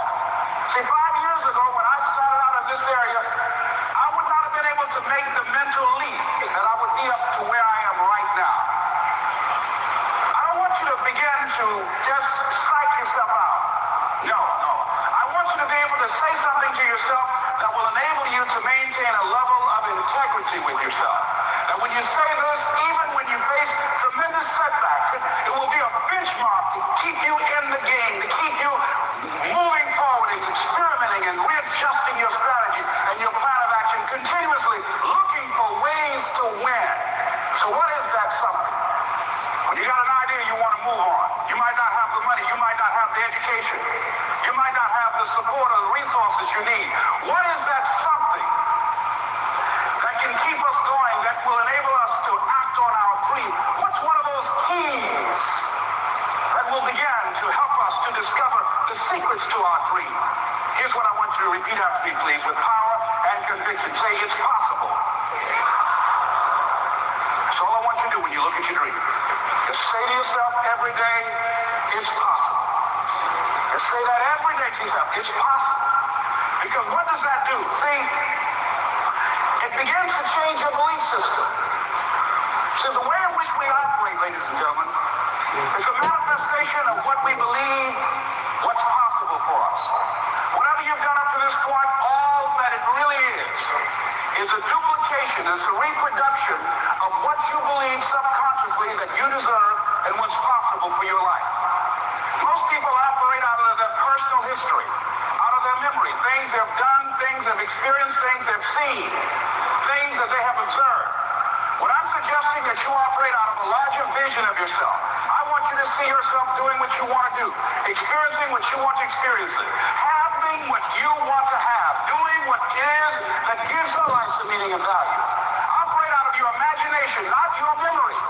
Because whenever you look at where you want to go, I'm going to warn you, you will have some conversation back here after you go through the data that you've experienced in life saying you can't do it.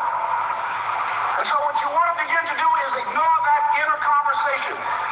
Well, most people, ladies and gentlemen, when something happens to them, what they do is they begin to believe that that's the way it is. That's the way it's always been. And they can't see the possibility of it being any different. Example, before April 1954, the common belief, the universal belief, because it had been tried again and again and again and people had failed, the belief was that man was not physically capable of breaking the 4-minute barrier, that he could not run a mile in less than 4 minutes. That was the belief on the planet. It had never been done. But here's what happened, ladies and gentlemen. Roger Bannister came along, and he broke the 4-minute barrier. Now here's what's significant about that. Since that time, up to this day, over 20,000 people have done it, including high school kids. What changed? 20,000 people, what changed? Here's what happened when they got on the track. They knew it had been done.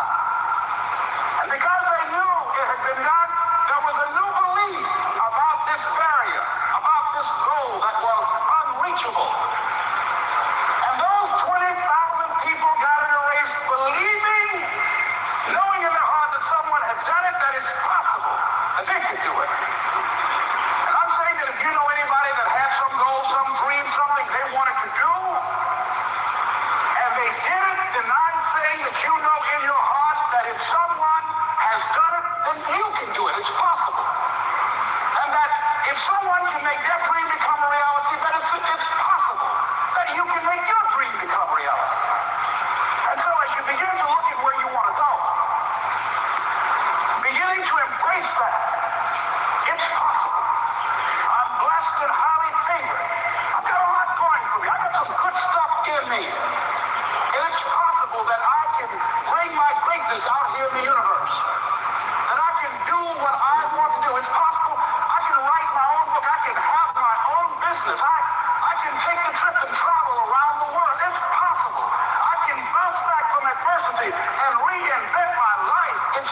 possible. Regardless of where I am, the things can get better for me. It's possible. I'm thinking about two men right here in Chicago who are fairly successful, similar background, educated. They worked for a corporation for many years, and they were among many people that were laid off. Two guys who were very good friends. One went out looking for a job for several weeks, along with the other one, and they faced disappointment and rejection again and again and again. They couldn't find any work, which is the story of many people across this country. One guy stopped. He became discouraged. He stopped going. He stayed home looking at television, became very argumentative and toxic with his wife, drinking beer, getting on the phone, talking to his other negative, unemployed friends.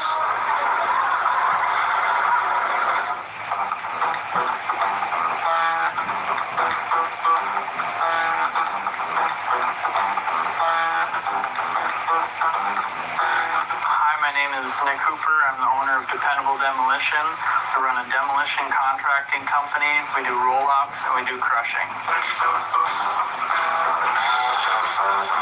My dad was in the garbage and roll-off business for 30 years. We had gotten a lot of calls for doing demolition work, so I started taking it on in my late teens, doing demolition work, and then eventually transferred into dirt work, bought my own truck for doing roll-offs, and kind of rest is history, I guess. So I started looking at crushing our own concrete because we had such a large volume of it, and we were transporting it a long ways to get rid of it, and the cost was high. And we also had a demand for it to use it on projects versus buying aggregate products. Hi, I'm Courtney Kenneth Hooper. I am Nick Hooper's wife, and I just help with the basic equipment operations here on site.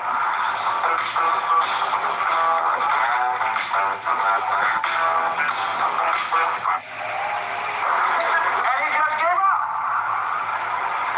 The other guy kept looking for a job everywhere he could go. Every time he could get an opportunity, kept asking people, networking, checking the newspapers every day. Kept going everywhere he could, trying to find a job. You have too much education. You're overqualified. You won't be here long enough. He kept going. He kept going.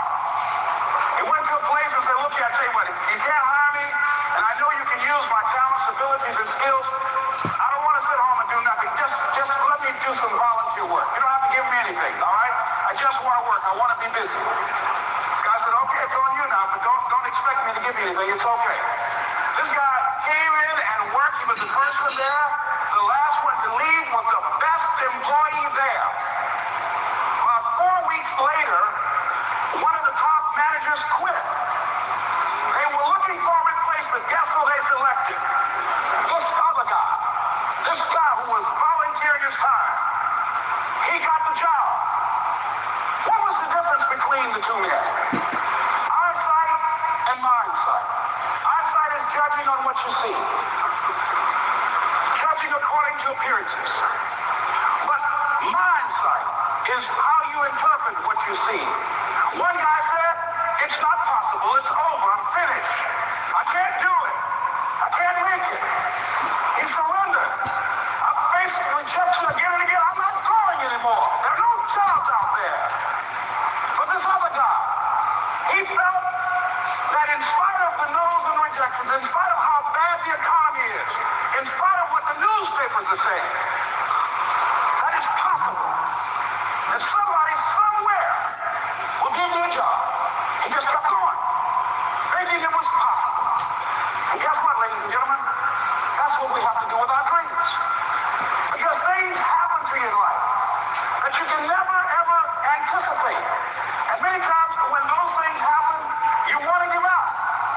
I remember when I was in broadcasting, when I was a disc jockey, I became very controversial, not only being a disc jockey, but I felt that radio was something that you not only entertain people with, but you also empower them, you educate them. And I got fired. I didn't just leave, they fired me. That was a shock. I said, wait a minute.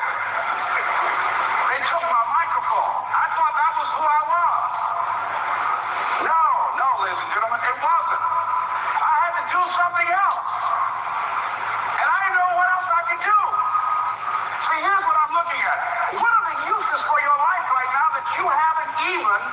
reached for yet. See, I believe that when you don't have enough encouragement to act on your dreams or ideas, or you're not enlightened enough, then life will act on you. See, life had moved on me and said, Les Brown, you have outgrown this. It's time for you to do something else. Well, I wasn't enlightened enough. I organized some disc jockeys and got my job back.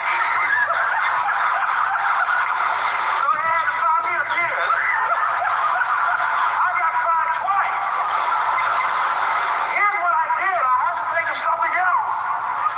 And so a guy suggested to me, he said, Les, why don't you run for office? I said, man, I've never known anything about how to operate in the political arena. I've heard encourage people to register to vote and get out to vote, but I don't know anything about politics. He said, neither do people who run for office all the time.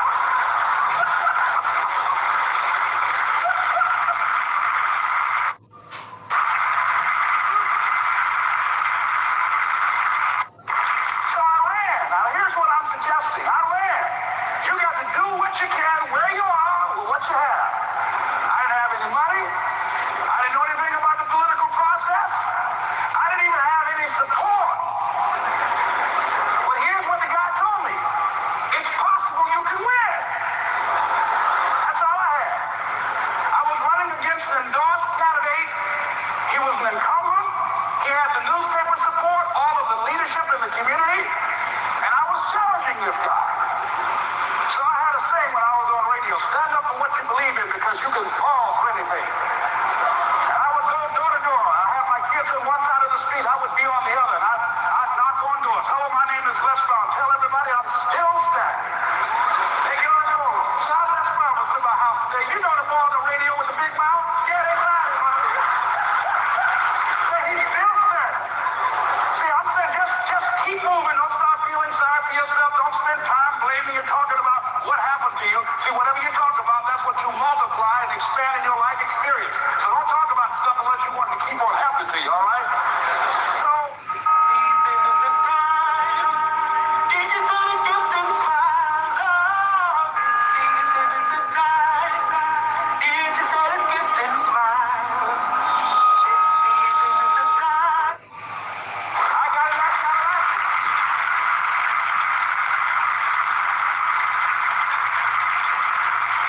as I continue to do that, have my children with me, we're going door to door, didn't have enough money. Eventually, we got close to the election and something happened that really surprised me. Guys who I thought were going to either support me or stay out of it, various powerful community leaders, they became involved in it and they endorsed my opponent. I felt devastated. Now, that's going to happen to you when you're working on your dream. Things are going to happen. That's going to catch you on the blind side. That was shocking to me. They didn't have to do that. All they had to do was just stay out of it. But here they go, come up in there messing with me. Now, that's going to happen. You got some people who believe it's their personal business to stop you from living your dream, all right?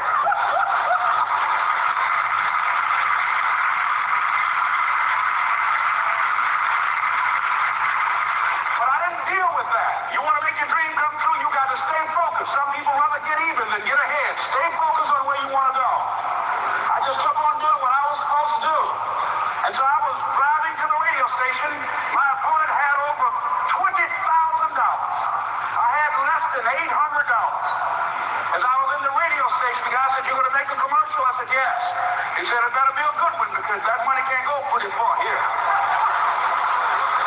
And I sat there in the middle control room and I was thinking. And here's what happens when you get still. Stuff will start coming. Something said, "Call your mama." We used to talk about your mother on the air all the time. Ask her to say a few words for you. That'll be a different kind of political spot. So I called my mama. And I had a gospel record playing in the background.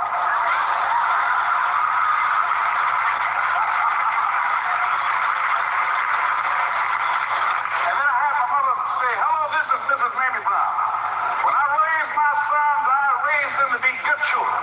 When they got out of hand, I beat them behind and made them go right. Please vote for my son. He's a good boy."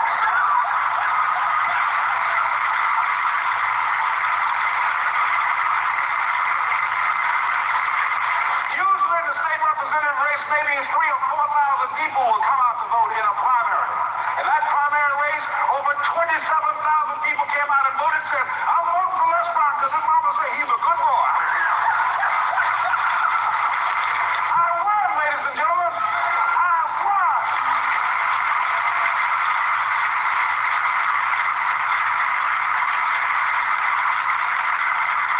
So you've got to be willing to stay focused, to be creative, to be relentless, because things are going to happen to you when you're working on your dream. When you get on track. I remember when I first got involved in speaking, one of the main things that speakers like to do is speak to a certain association that they have over 10,000 of their sales reps that come to this convention. And I was relentless. I kept saying, it's possible. It's possible. See, what I wanted to let you know and set you up for, because you said it's possible, don't mean that you're not going to have any problems. That Murphy's Law ain't going to come and slap you side the head. Oh, Murphy's going to come visit you. He's waiting for some of y'all out in the parking lot. Oh, you say it's possible. Okay, it's possible. Well, I was working. I kept saying it's possible. They got other speakers on this program. I can be on that program too. I kept selling myself. I got all fired up. And I was calling them every day, every day. And the lady finally said, Mr. Brown, I tell you what, we want you to come in and talk to our sales executives. You got the kind of fire and guts that they want that will motivate them. And let me tell you something else. We want you to bring your motivational tapes. You're going to need at least $1,000 worth of tapes. I said, is that right? Yes, because they want to keep that drive alive. I said, all right. I called the guy who duplicated my tapes. I said, Don, how you doing? This is Les. Let me tell you, I got a major speaking engagement. He said, man, it's a speaker's dream. I need over $50,000 worth of product. He said, Les, you don't have that kind of credit. I said, I know, but Don, I can sell that. Just right after the speaking engagement, I'll give you money in 4 days. He said, are you sure, Les? I said, yes, but I got a major speaking engagement, and they told me to do it. He said, man, that's a big offering. Let me talk with the lady with you. I said, hold on just a minute, man. Call the lady back. Hello, Evelyn, how you doing? This is Les Brown. I got Don on the phone. What did you say? Do I have the speaking engagement? Yes, you do. And what did you suggest? Les, our people, they buy a lot of tapes. Your tapes are very popular among them. I'm saying bring at least $50,000 worth of tapes, Les. You'll sell everything you got and more. I said, did you hear that, Don? He said, yes. I said, now, if anybody else has to make a decision, are you the final person? She said, I'm the final person. I will send you the contract. I want you. I said, you hear that, Don? He said, yes. I said, oh, ye of little faith. I said, duplicate the tapes, man. Hung the phone up. Well, he duplicated the tapes. 1 week came by. I'm checking the mail every day. No contract. I said, come on, Murphy, don't start now, man. Come on. Come on, man. Give me a break. Come on. How you doing? Say, ladies and gentlemen, here's what I had to do. I had to begin to focus on what was the solution. Now, this was not the only place that I'd be able to sell those products. And as I began to challenge myself and got some help and support and some other input, I eventually did. It took longer, but it was challenging. But I did it. Repeat after me, please. No matter how bad it is, or how bad it gets, I'm going to make it. I'm going to make it. Shake somebody's hand on your right and left and say, you got that right.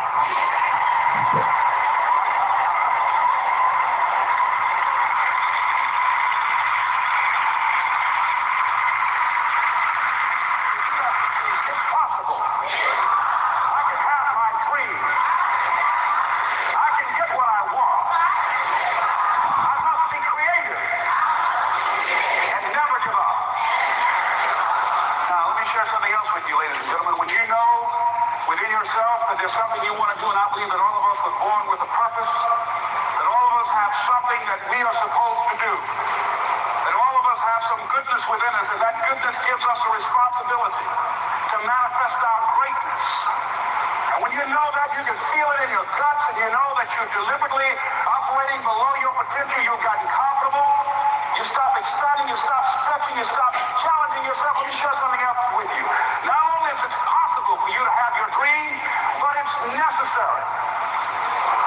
It's necessary that you have it, that you work on it, that you develop yourself, that you go for what is yours in the universe. was giving a speech, and I do a seminar teaching people how to become involved in the speaking business, and also one called Speaking with Power, teaching people how to begin to develop their communication skills. And this friend, I said, I want you to work with me. I called her up. She said, Les, are you sure I can do it? Sure you can. You have a PhD in communications. I don't have that. If I can do it, sure you can do it. In fact, I'm going to give you the support that you need. Here's what I realized, ladies and gentlemen. We only have enough energy to take us to a certain level. But it's necessary that we assemble ourselves with other people who share our vision, other people that can see it for us, to give ourselves a home court advantage.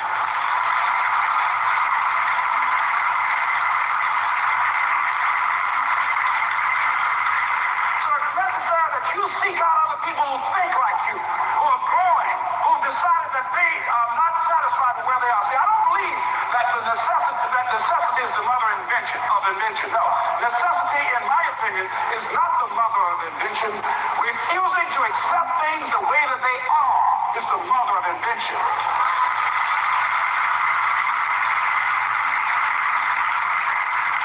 When you decide, I'm not going to settle for this. This is not going to be it for my life. I deserve more than this. See, that will start making you do some stuff. See, a lot of people go to work every day miserable, and all they do is just talk about how miserable they are. But they don't do anything about it. So I was telling her that I knew she hated her job with a passion. I said, you can do this. You got more going for you than I have going for me. And we've been going through this for years, ladies and gentlemen. She'd been to my seminar speaking for a living. She brought her husband, and that was one of the major problems that I realized that happened in her life. He couldn't see it for her. So you got to make sure that you have people in your life that can see it for you, that will encourage you. Non-affirming relationships can hurt you.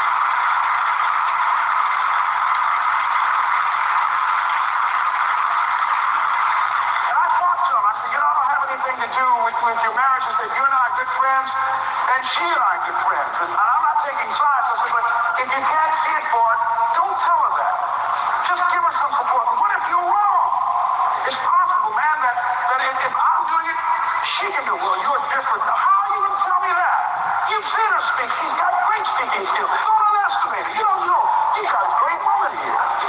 But you see, people who can't see it for themselves can't see it for you. He was happy.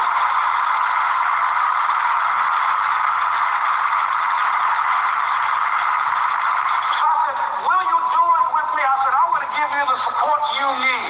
You can't do it by yourself. I will stand with you. She said, you will? I said, yes. I'm going to make you part of my seminar.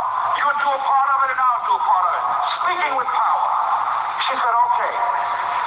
3 days later, ladies and gentlemen, I got an emergency call at my office. It was from my husband. He called and said, tell Lestron that Marion is dead. I said, oh no. When I was flying there to go to the funeral, and I remember the last time that I saw her, and I had some of her papers that I had gotten inadvertently confused with mine, and I took them home. And I was searching through these papers to do one of her works. She was a prolific writer. And what got me, what was so sad that made me begin to cry, was that there were poems that she had started that were profound poems, great thoughts that she didn't complete. Things that she had started that she didn't complete. See, that poem was given to her. I can't finish that for her, nor can you. That play, whatever the outcome that she had envisioned, that she envisioned, was given to her.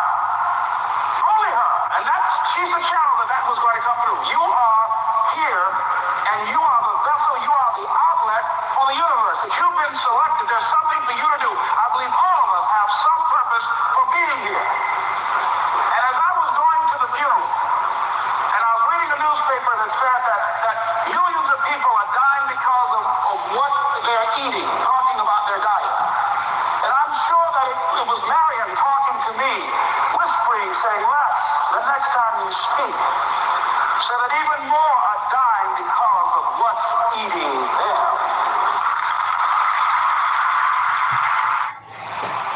Thinking about moving to Dubai and starting your business, maybe you've heard about zero income tax.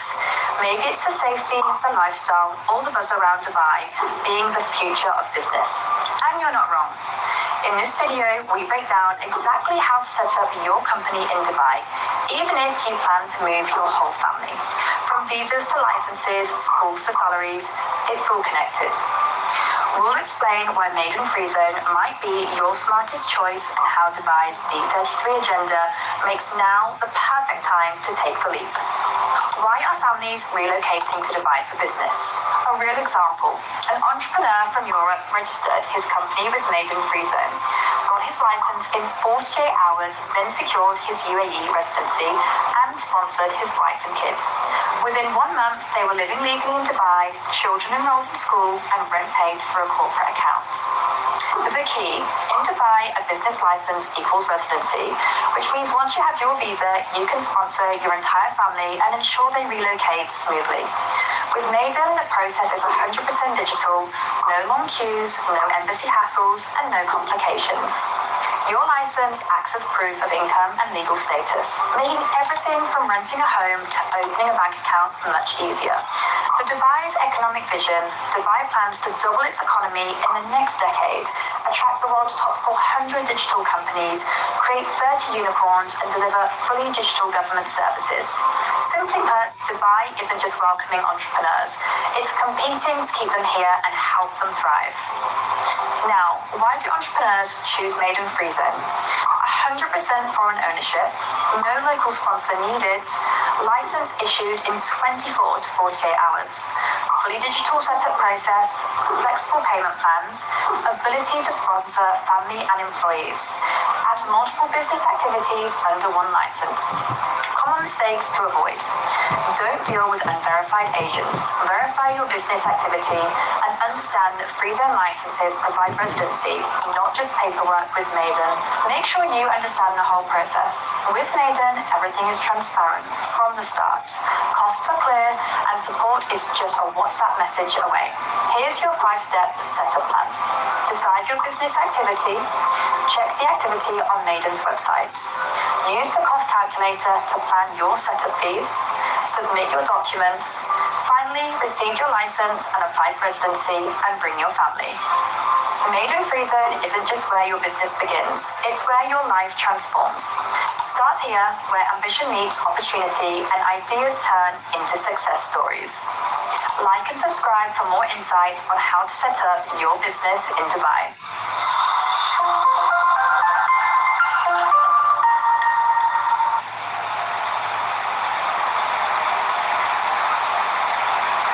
What happens if my dad starts Tai Chi tomorrow?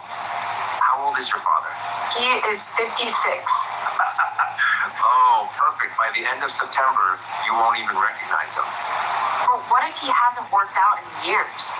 That's even better. Tai Chi was made specifically for beginner men, 40 plus. Isn't the gym better? After 50, the gym breaks you. Tai Chi heals your body and make you lose.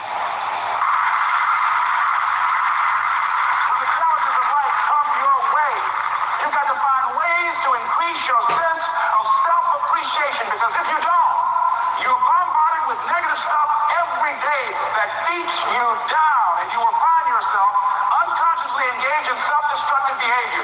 If you don't program yourself, life will program you.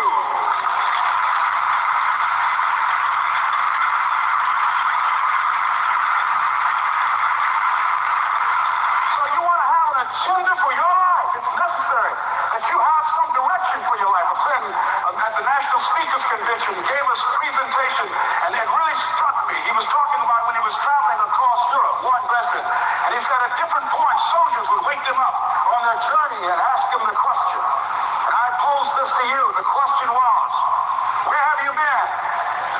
Why are you here? And where are you going? And that's what I ask you. Where have you been? Where have you been up to this point? You look at your life. You look at what you produce. Is it giving you what you want? Are you living on purpose? Are you living your dream? Are you acting on your ideas? Are you doing all you can? Are you procrastinating? Are you invading your own greatness? Are you surrounding yourself with people that can nourish you? Are you you challenging yourself? Are you experimenting? Are you learning something different? Is your life an adventure or is it boring? Where have you been? Why are you here? What brought you here? Investing the time, the money. What brought you here? And where are you going? What is it that you can get out of this session, out of this lecture? That when you leave here, rather than this just being a spectator event, that you got some idea, some dream, that you might have to go back and brush it off and look at it again and say, I've got to do this. This is my stuff. This is what I'm supposed to do. This is why I showed up. Where are you going with your life?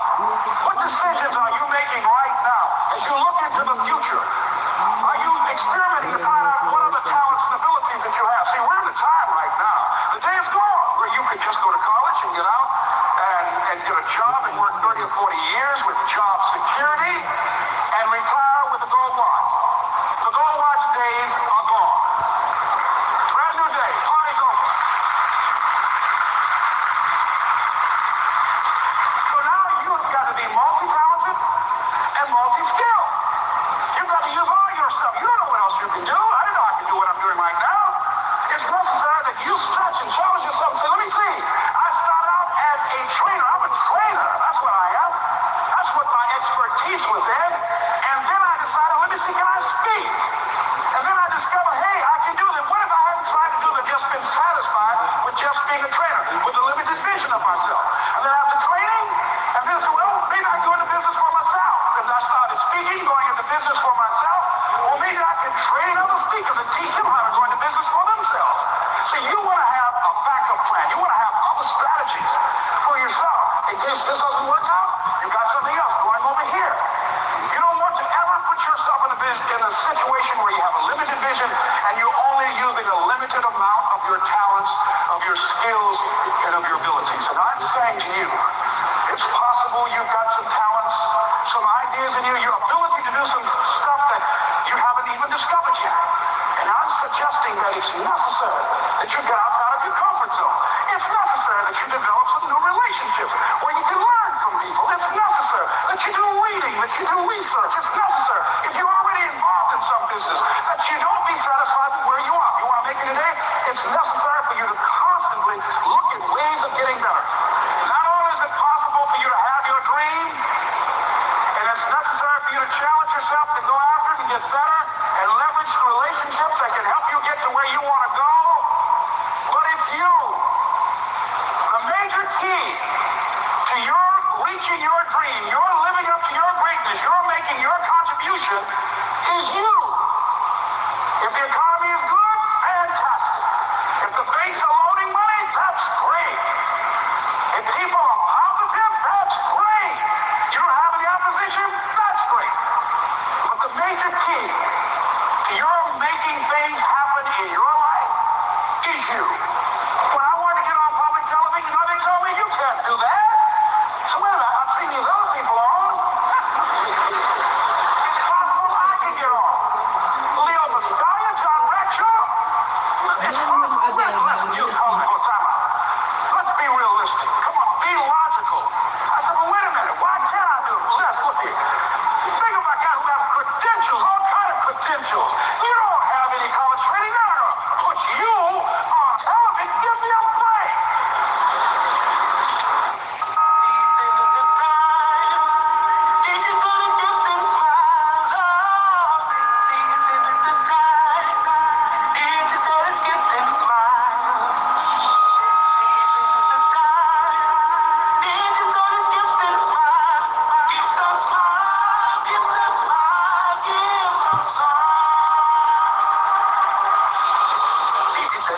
Smiles this season. I would just can't do it without you. 64 lucky customers will win $250,000 cash. And the third soon getting $50,000 in stores. You can also win Samsung tablets, furniture vouchers, and so much more.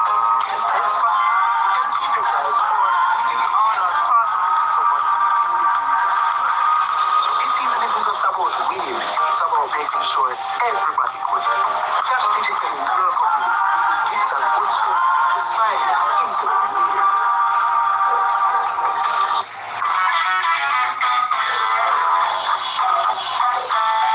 Concrete!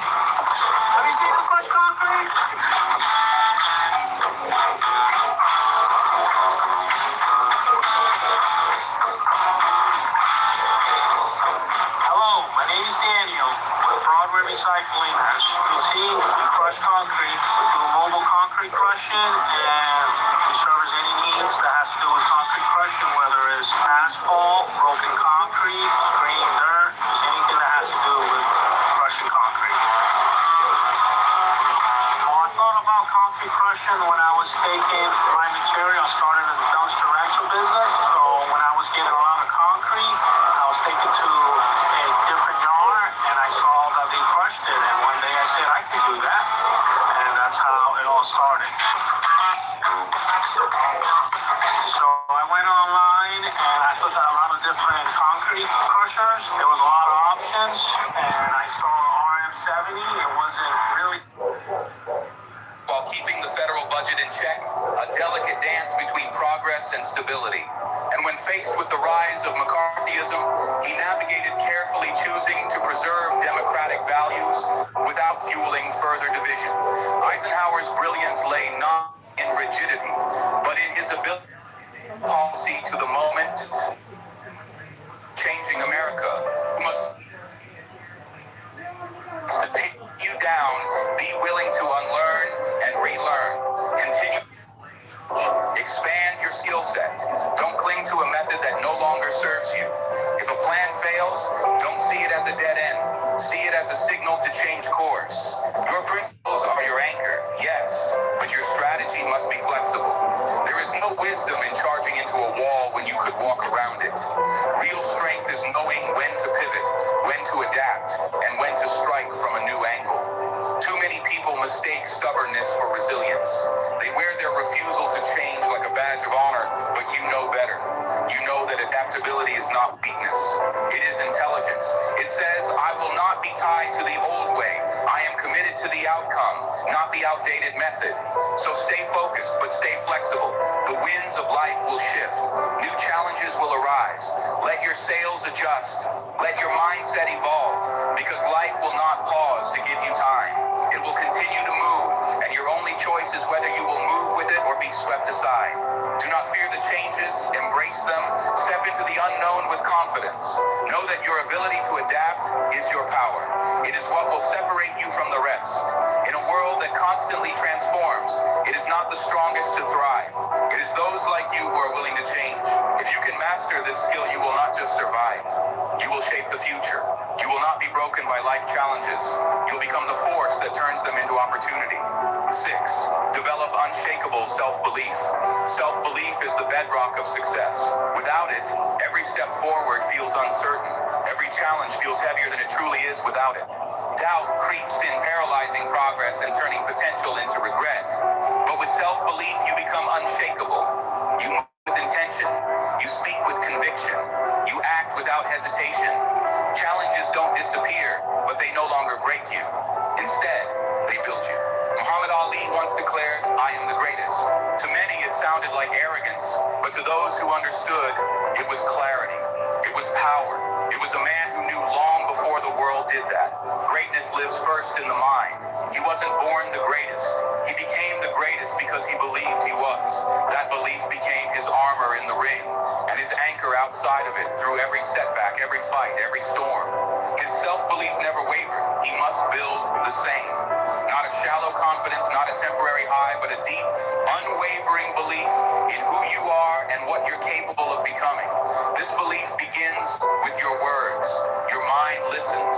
It absorbs everything you say about yourself. If you speak fear, it will grow. If you speak strength, it will rise.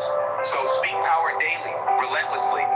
Tell yourself, I am capable. I am worthy. I am becoming stronger every day. Because you're pretending, but because you're becoming repetition, carved truth. And the more you own your work, the more your mind starts to believe it. But don't stop there. Prove it to yourself. Look at your past. Look at the storms you've already survived. The times you felt broken yet kept going. The moments you didn't think you'd make it yet. Here you are. Every victory, no matter how small, is proof. Proof that you have what it takes. Proof that you're stronger than you. Those moments, remember them. Let them become the foundation of your confidence. Then carry that belief into your actions. Stand tall, shoulders back, eyes forward. Speak as if every word carries weight. Act as if success is already yours, because when you move like you believe, the world begins to respond. Tools.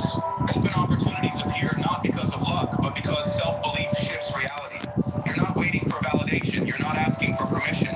You are claiming what is already within you. Every legend you admire started here. Not with applause, not with talent alone, but with belief. Quiet, consistent, and unshakable. Elon, this is not ego. This is not delusion. This is truth spoken before it becomes visible. You will be doubted, you will stumble, but your belief must remain. Not because you're perfect, but because you're persistent. So train your mind, feed its strength, starve it of doubt. Surround yourself with words, people, and actions that reinforce who you are becoming. Speak your victories into existence. And when fear rises, face it with the fire of belief. The world cannot stop someone who refuses to quit, someone who believes so deeply in their purpose, their potential, and their power that nothing can shake them. Be that person, build that belief. And watch the world move to meet you. Harness the power of resilience. Life has a peculiar way of testing every ounce of strength within us. It does not ask for our permission before it sends storms our way. It simply does. And when it does, it is not the easiest path that defines our destiny, but the inner power we summon in the darkest of us. This power, my friend, is resilience. It is the invisible force that pulls a man up when the world believes he will stay down. It is the quiet determination in the heart that whispers, try again, when failure screams, quit.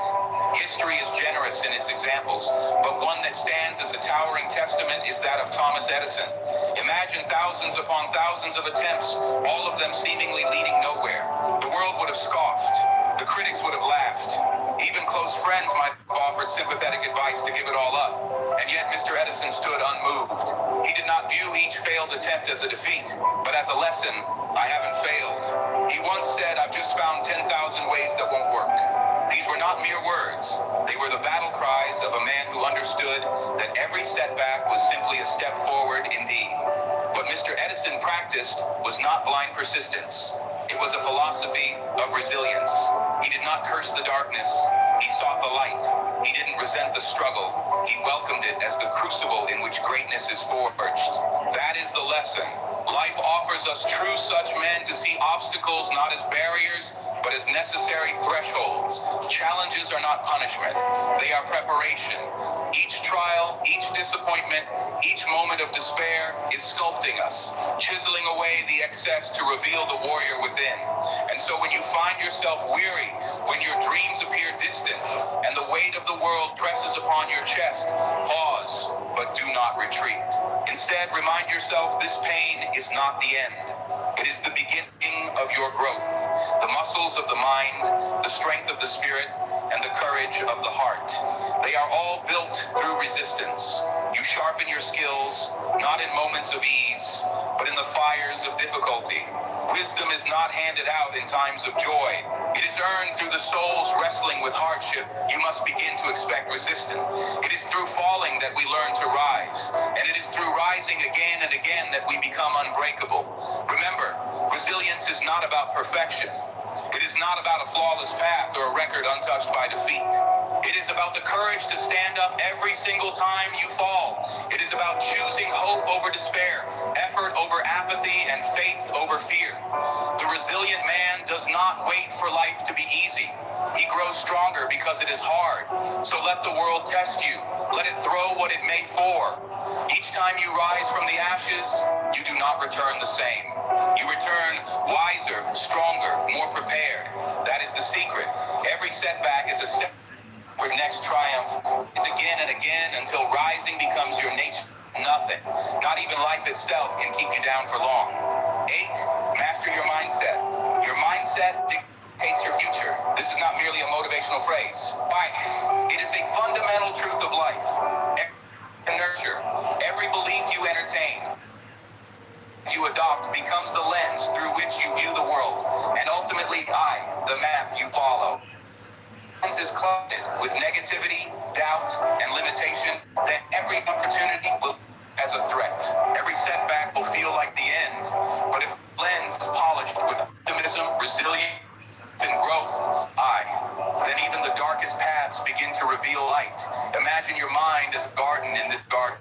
Your thoughts are the seeds. The mindset you carry positive is expect roses from a soil filled with bitterness and fear. Plant seeds of courage, gratitude, determination, and hope in rich, fertile soil, and the flowers of your future will blossom with beauty and strength. You hold complete power over what seeds you plant. That power lies in your ability to choose your thoughts. You are not at the mercy of your circumstances. You are the gardener. You decide what grows in the field of your life. It begins with awareness. Catch yourself. When negative self-talk creeps in, phrases like, I can't do this, or this always happens to me, or I'm not good enough, or not facts. They are patterns, habits of the mind, and like all habits, they can be broken. Every time you hear yourself planting a weed, uproot it, replace it with a seed of possibility. Start saying, I can, and I will say, this challenge is my teacher. Say, even if I fall, I will rise stronger with repetition. These thoughts become beliefs, and those beliefs become the architecture of your action. Consider the lives of those who have achieved greatness. What sets them apart is not luck or an absence of hardship. It is the way they think. They have trained their minds to interpret struggle as growth, failure as feedback, and uncertainty as adventure. They have mastered the world so they can rise in the outer one. You begin to do the same. Feed your mind with inspiration. Read the stories of those who endured and emerged. Surround yourself with voices and environments that reflect what to become, not who you used to be. Seek to yourself with the same encouragement you would offer someone love because you are worthy of love and worthy of belief. Let your mind become your strongest ally. When the storms of life arrive, and they will, mind or whether you rise, drenched, acting, start creating. Instead of wishing, start doing. Instead of doubting, start believing. This shift does not happen overnight, but every day, every choice, every moment of awareness strengthens your ability to direct your life rather than drift through it. And soon you will find that your outer world is beginning to reflect the quiet power you have nurtured within. By mastering your mindset, you do not eliminate hardship, but you transform it. You turn obstacles into stepping stones. You turn setbacks into setups for greater success. You stop asking why me and start declaring watch me.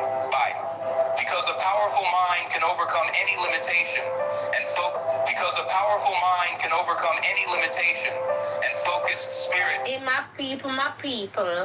I'm back.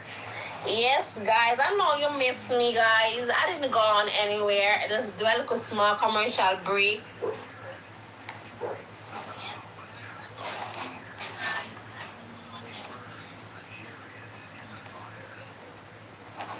So here is the man of the hour. Digicel is gifting smiles this season. 64 lucky customers will win $250,000. There you go. Let me tell you something that changed my life, and it can change yours too.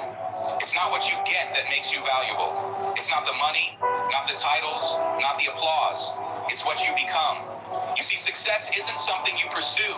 Success is something you attract by the person you become. Now, that's a powerful idea because it means your future doesn't depend on the economy or the government or your boss. It depends on you, and here's the truth. Most people spend their entire lives chasing things, chasing money, chasing recognition, chasing comfort. But very few stop to ask the real question, who am I becoming in the process? And that question, my friend, is the key to everything. In this video, we're going to explore the principle that has built empires, shaped legacies, and transformed ordinary people into extraordinary leaders. We'll talk about why the real prize in life isn't what you achieve, but what you become while achieving it. So if you're tired of temporary wins, if you're ready to build a life that lasts, then don't go anywhere, because the next few minutes could shift the way you think about growth, success, and fulfillment forever. Let's begin becoming as the real prize. Let me start with a simple truth that changed the entire trajectory of my life. You don't get paid for the hour. You get paid for the value you bring to the hour. And where does that value come from? It comes from who you've become. See, the real prize in life isn't the money in your bank account. It's not the house you live in. It's not even the applause or the promotion. The real prize is the person you're shaping every single day, the habits you build, the discipline you choose, the courage you develop. That's the real reward. Now, here's the mistake most people make. They set their sights only on what they want to get. I want a raise. I want a bigger house. nothing wrong with wanting more. That's where it starts. But let me offer you a better question. Instead of asking, what do I want to get? Ask, who do I need to become? Because if you become more valuable, you'll attract more value. If you become wiser, stronger, more skilled, more disciplined, you become the kind of person. Success can't help but follow. Success isn't something you chase down. Success is something you attract by the person you become. Now let's make it practical. If someone handed you $1 million best, you become $1 million in mindset real quick, or you'll lose it just as fast as you got it. Why? Because money doesn't make you rich. Character makes you rich. The goal isn't to have more. The goal is to become more. That's what this game is about. And here's the great news. You can become more starting today, starting right now. You can decide to work harder on yourself than you do on your job. You can invest in your mind, your habits, your discipline, your identity. And when you do that, life opens up in ways you can't even imagine. I'll tell you something I learned the hard way. If someone takes all you have, but you've become the kind of person who knows how to build it, you can build it again because they can take the things, but they can't take the skills, the mindset, the growth you earned on the journey. That's why becoming is the real prize. So here's your challenge. Stop measuring your life only by what you've achieved. Start measuring it by the person you're becoming. Ask yourself, am I becoming more focused? Am I becoming more disciplined? Am I becoming more generous, more honest, more resilient? Because if the answer is yes, then you're winning. Even if the results haven't shown up yet, you're becoming the kind of person who can handle it when they do. And that, my friend, that's the goal to become, to wake up a year from now and realize I don't just have more, I am more. And once you grasp that idea, once it sinks deep, you'll never trade the process for just the prize again, because you'll know becoming was always the real reward. Don't chase goals, become goal-worthy. Let's talk about goals. They're exciting, aren't they? A bigger income, a better lifestyle, a stronger body, more influence, more freedom. Nothing wrong with goals. In fact, they're essential. But here's what I've learned over the years. Goals are not something you chase. Goals are something you grow into. Because if you chase a goal you're not prepared for, you might catch it, but you won't keep it. You see, the purpose of a goal is not to get. The purpose of a goal is to grow. It's not just about achieving the goal, it's about becoming the kind of person who can handle the responsibility that comes with that achievement. So the better question isn't how do I get there fast? It's how do I become someone worthy of that destination? Let's take an example. If you say, I want to earn a six-figure income, that's a fine goal. But here's the reality. Six figures doesn't belong to everyone.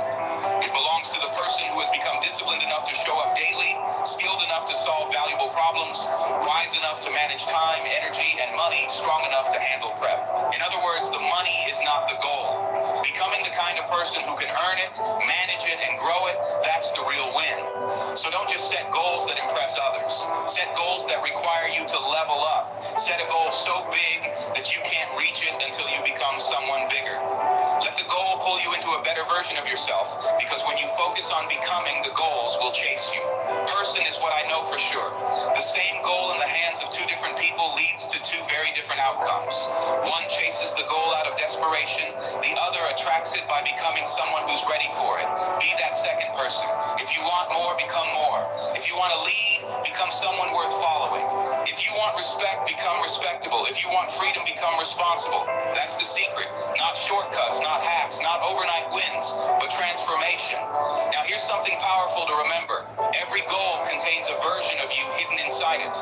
Your job is to dig that version out with effort, with discipline, with daily growth, and one day when you reach that goal, you'll look back and say, the real gift wasn't the achievement. The real gift was the person I became along the way. This holiday season, make every moment magical with Whirlpool. Buy Whirlpool at Singer December 10th to January 17th and get a chance to win a Whirlpool 20 cubic feet. Came along the way. That's how you win, not just by arriving, but by becoming someone who deserved to arrive. So stop chasing, start becoming, and soon enough, the life you used to dream about will be the life you're prepared to handle character over credentials. Well, let me give you a powerful truth that too many people overlook. It's not your credentials that carry you through life, it's your character. Now, don't get me wrong, a degree is valuable. A certificate can open doors. A title might get you noticed. But when the pressure's on, when the deal's on the line, when leadership is needed and no one else steps up, it's not your resume that shows up. It's your reputation. And reputation is built on character. Character is what you do when no one's watching. Character is keeping your word, even when it's inconvenient. Character character is showing up on time, not because someone's watching, but because you said you would see. It's easy to fake confidence for a little while, but you can't fake character for long. Eventually, life exposes the truth. Credentials might get you the interview. Character determines whether people want to work with you. Credentials can earn applause. Character earns trust. And I'll tell you what pays better than applause and applause. Trust. Because trust leads to influence. Trust leads to opportunity. Trust leads to longevity. Now here's the good news. You don't need permission to build character. You don't need a classroom, a certificate, or a special invitation. All you need is a decision to do the right thing, to stay consistent, to keep your standards high, even when it's hard. That's character, and the world is starving for people who live with it. Let me ask you, are you the same person when nobody's around? Are you the kind of person you want to follow? Do people feel stronger, safer, more certain when you walk in the room? If not, that's your work, that's your growth. Because what you become is far more valuable than what you've earned. Here's the simple truth. Titles, fade trophies, collect dust degrees, hang on a wall. But your character that stays with you, it follows you into every room, every relationship, every opportunity. And the better it is, the less you'll have to convince people. They'll just know. So don't just work on your resume, work on your reliability. Don't just chase a promotion. Develop your principles. Don't just look sharp on paper. Be solid in person. That's the kind of success that lasts, because in the long run, character always outruns credentials. Always the price of growth is discomfort. Let me tell you something. Most people won't say out loud, growth is uncomfortable. That's the truth. And if no one's told you that before, now you know we all want to grow. We all want more. More strength, more confidence, more income, more impact. But here's the thing. You don't grow inside comfort. You grow through resistance. You don't build muscle by lifting feathers. You build it by lifting what feels heavy, what makes your body shake. And the same is true for life. Growth doesn't happen when everything's easy. It happens when you're tired, when you're unsure, when you feel like giving up, but you don't. That moment right there. Grow and stay comfortable at the same time. It's one or the other. So you have to decide, do I want ease or do I want evolution? Because the path to growth is paved with effort, sacrifice, and yes, discomfort.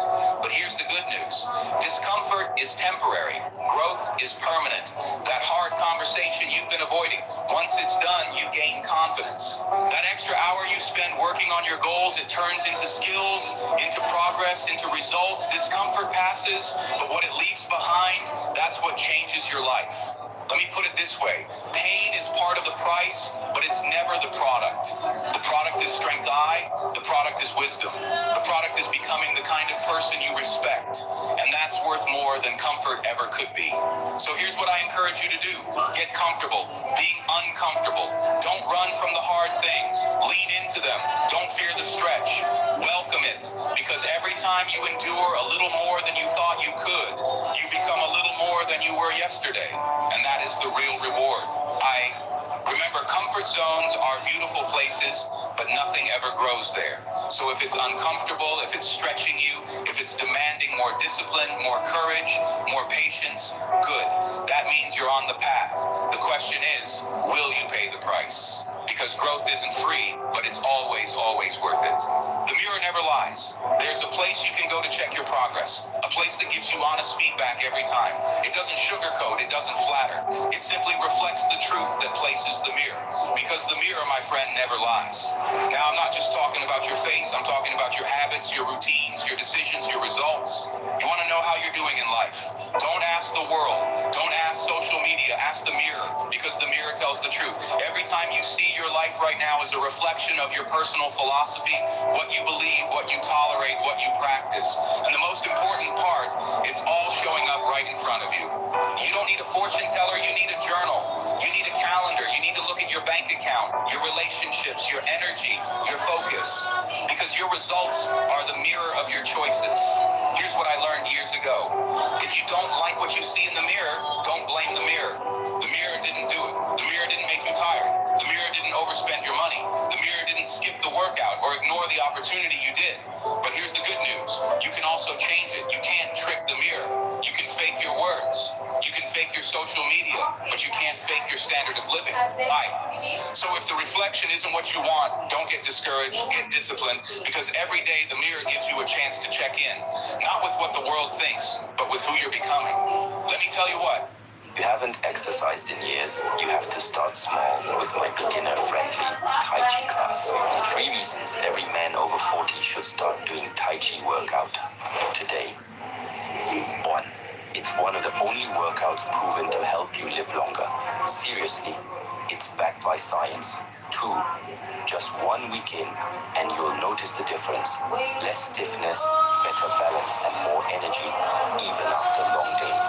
3rd, no gym, no gear, no pressure. Just 7 calm minutes a day, right at home. It's simple, it works, and it might just change the way you age. Start now. Your future self will be glad you did.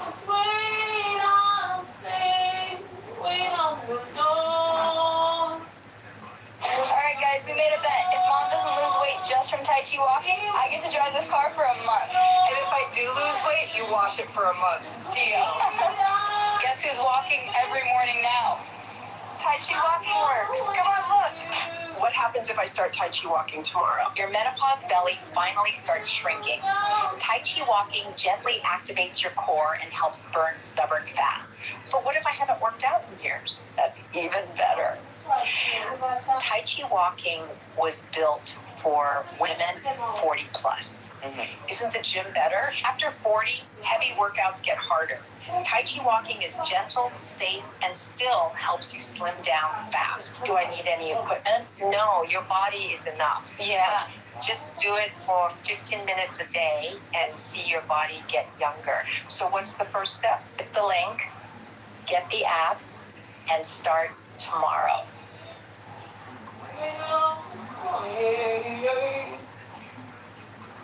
While I'm waiting, I'll be praising you. Most successful people I've ever met all have in common. They face the mirror even when it's uncomfortable. Even when it shows flaws, because they know this growth begins with honest reflection. You can't fix what you won't face, and you can't change what you won't confront. So ask yourself today, what's the mirror saying? Is it reflecting discipline or distraction? Is it showing focus or excuses? Is it revealing progress or procrastination? Whatever it shows. It's a gift, because once you know you can grow, look, life doesn't change just because you wish it would. It changes because you do, and the mirror is the place where that journey begins. So don't run from the reflection.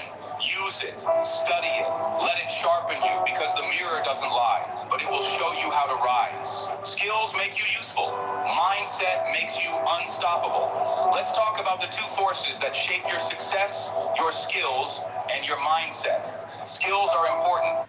All right, 11 o'clock, I'm going to do write a word and I sing a song. Okay, so 11 o'clock, I'm going to close off and do sing-along segment, okay? Love you all. My sweetie, my babies, my people, my people, my people.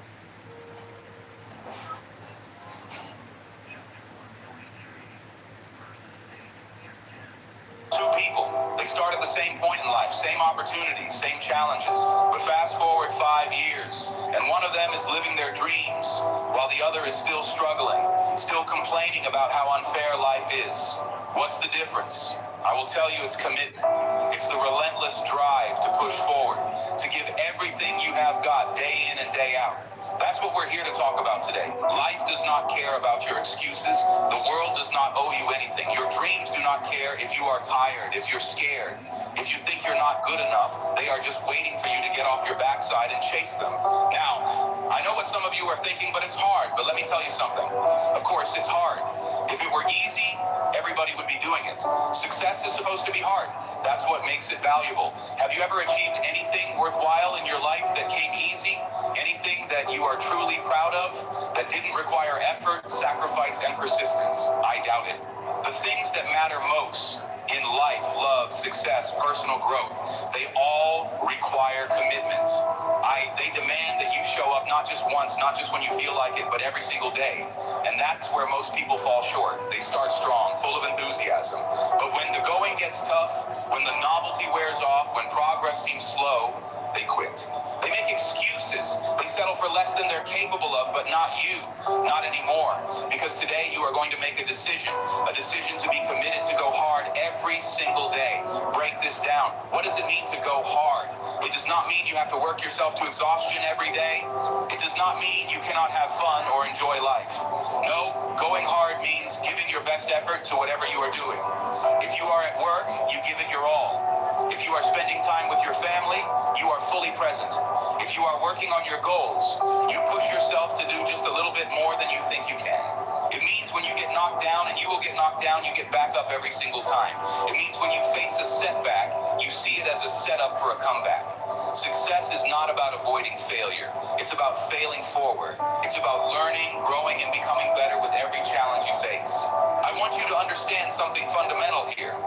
Your life is a direct reflection of your daily habits. What you do consistently day in and day out shapes your destiny. It's not the big dramatic actions that determine your success. It's the small, seemingly insignificant choices you make every day. Do you choose to wake up early and work on your goals? Or do you hit the snooze button? Do you choose to read and educate yourself? Or do you waste hours scrolling through social media? Do you choose to face your fears and take action, or do you hide in your comfort zone? These choices might seem small in the moment, but they compound over time. They create your habits, and your habits create your life. I know some of you might be thinking, but I have tried before. I have failed. Maybe I'm just not cut out for success. Let me tell you something that's nonsense. Absolute nonsense. Failure is not the opposite of success. It's part of success. Every great achievement in history was preceded by countless failures. The Wright brothers crashed dozens of times before they achieved flight. Thomas Edison failed thousands of times before he invented the light bulb. The difference between those who succeed and those who do not is not talent or luck. It's persistence.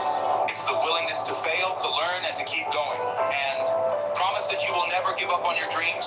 Promise that you will keep pushing, keep learning, keep growing, no matter what obstacles you face. The only way you can fail in life is if you quit. As long as you keep going, as long as you keep trying, you have not failed. You are just in the process of succeeding. Commitment is what transforms a promise into reality. It's the word that speaks boldly of your intentions. It's the action that speaks louder than words. It's making the time when there is none. It's following through when you do not feel like it. It's keeping your word when it's easier not to. Commitment is what separates the dreamers from the achievers. It's the bridge between where you are and where you want to be. Everyone wants to be successful. Everyone wants to live their best life. But wanting is not enough. Wishing is not enough. You have to commit. You have to be willing to pay the price, and make no mistake, there's a price to pay for success. You'll have to sacrifice comfort for growth. You will have to trade instant gratification for long-term fulfillment. You will have to face your fears, confront your weaknesses, and push beyond your limit. Is not that price worth paying? Is not the life of your dreams worth the effort? Is not becoming the best version of yourself worth the struggle? Of course it is. And deep down you know it. That's why you are here. That's why you are listening to these words, because somewhere inside you there's a voice that knows you are capable of more. There's a part of you that's tired of settling, tired of making excuses, tired of watching life pass you by. Well, today's the day you listen to that voice. Today's the day you decide to commit to go hard every single today. Now, I can already hear some of you saying, but how do I stay committed when life gets tough? How do I keep going when I do not see results? Great question. Let me give you some practical strategies you need to get crystal clear on your why. Why do you want to succeed? Why is your goal important to you? Is it to provide a better life for your family? Is it to make a difference in the world? Is it to prove to yourself what you are capable of? Whatever it is, you need to define it clearly and remind yourself of it every single day. Write it down. Put it somewhere you will see it. Because when times get tough, and they will get tough, your why will be the fuel that keeps you going. You need to set clear, specific goals. Vague wishes lead to vague results.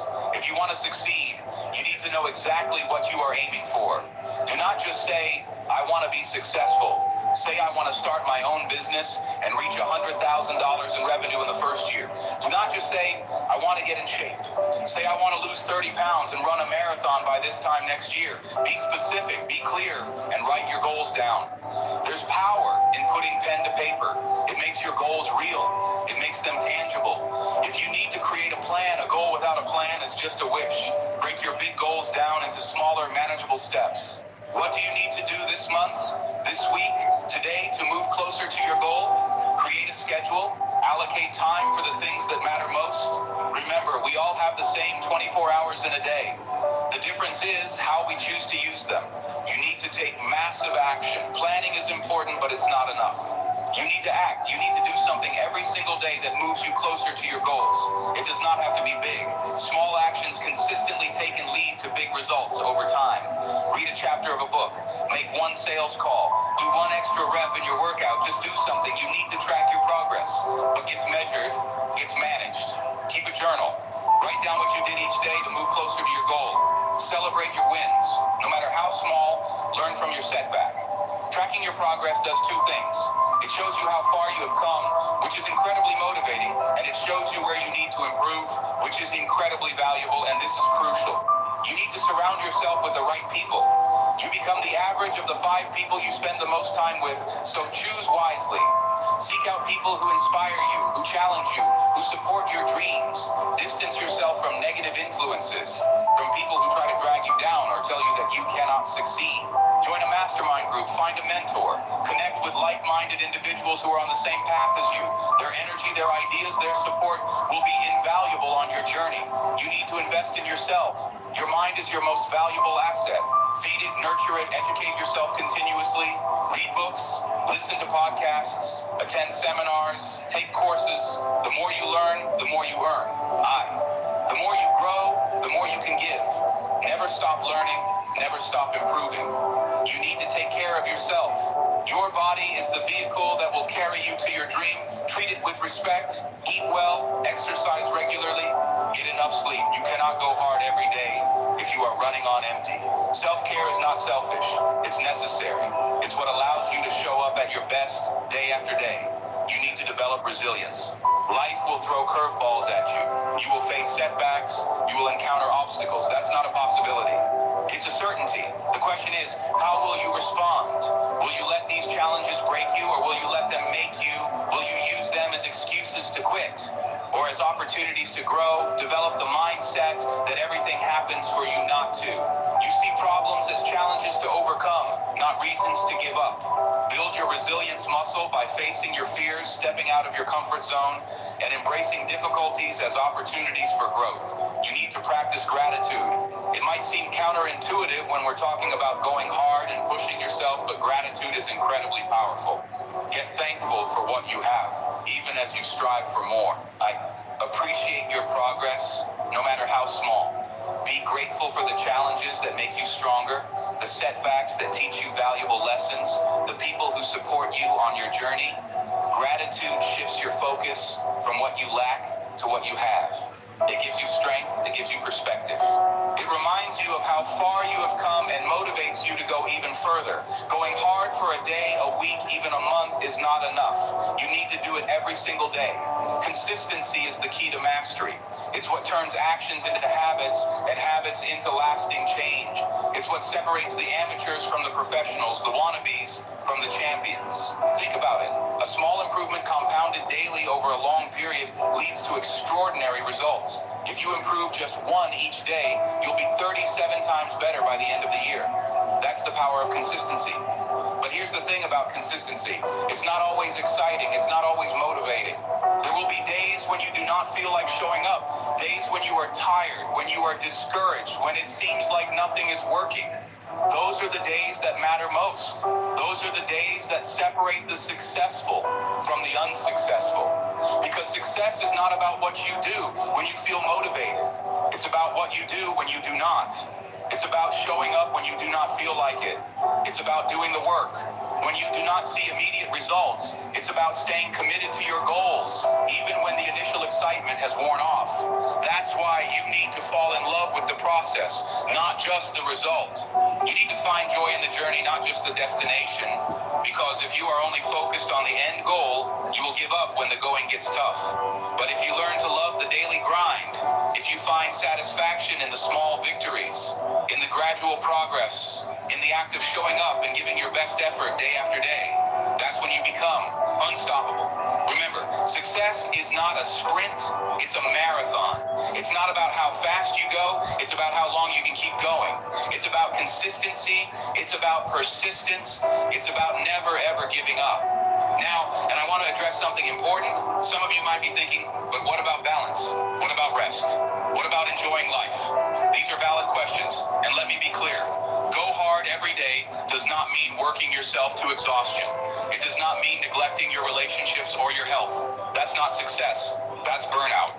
Going hard means giving your best effort to whatever you are doing when you are working. Work with intensity and focus when you are resting, rest fully. When you are spending time with loved ones, be present and engaged. It's about quality, not just quantity. It's about making the most of your time, not just filling your time. It's about living with purpose and intention in every area of your life. Balance is crucial, but balance does not mean doing everything equally. It means doing the right things at the right time. It means allocating your time and energy in a way that aligns with your values and goals. So yes, take time to rest, take time to recharge, take time to enjoy the fruits of your labor, but do it purposefully. Do it as part of your overall strategy for success, not as an escape from your goals. If you are going to go hard every day, if you are going to push yourself to grow and achieve, you are going to have to face your fears. Fear is natural. It's part of being human. But too often we let fear hold us back. We let it keep us in our comfort zone. We let it stop us from pursuing our dreams. But here's the truth about fear. It's usually a sign that you are on the right track. If your goals do not scare you a little, they are probably not big enough. If you are not feeling some fear or uncertainty, you are probably not pushing yourself hard enough. The key is to feel the fear and do it anyway, to acknowledge your doubts and insecurities, but not let them control you to use fear as fuel. Remember, courage is not the absence of fear, it's action in the face of fear. It's moving forward despite your doubts and uncertainties, and here's the beautiful thing. The more you face your fears, the less power they have over you.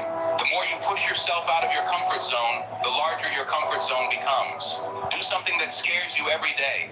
Take that risk, have that difficult conversation, try something new, push yourself just a little bit further than you think you can go. Because on the other side of fear is growth, and the other side of fear is opportunity. On the other side of fear is the life you have always dreamed of. If you are going to go hard every day, if you are going to push yourself to achieve great things, you are going to fail probably more than once, probably in ways that hurt and disappoint you. But here's what you need to understand. Failure is not your enemy. Failure is your teacher. Failure is your opportunity to learn, to grow, to become better. Every failure brings you one step closer to success. Every setback contains a lesson that will propel you forward if you are willing to learn from it. So do not fear failure. Do not run from it. Embrace it. Learn from it. Use it as a stepping stone to your success. And remember, failure is an event, not a person. Just because you failed at something does not mean you are a failure. It means you are learning. It means you are growing. It means you are one step closer to your goals. The only true failure is giving up. As long as you keep going, as long as you keep learning and growing and trying, you haven't failed.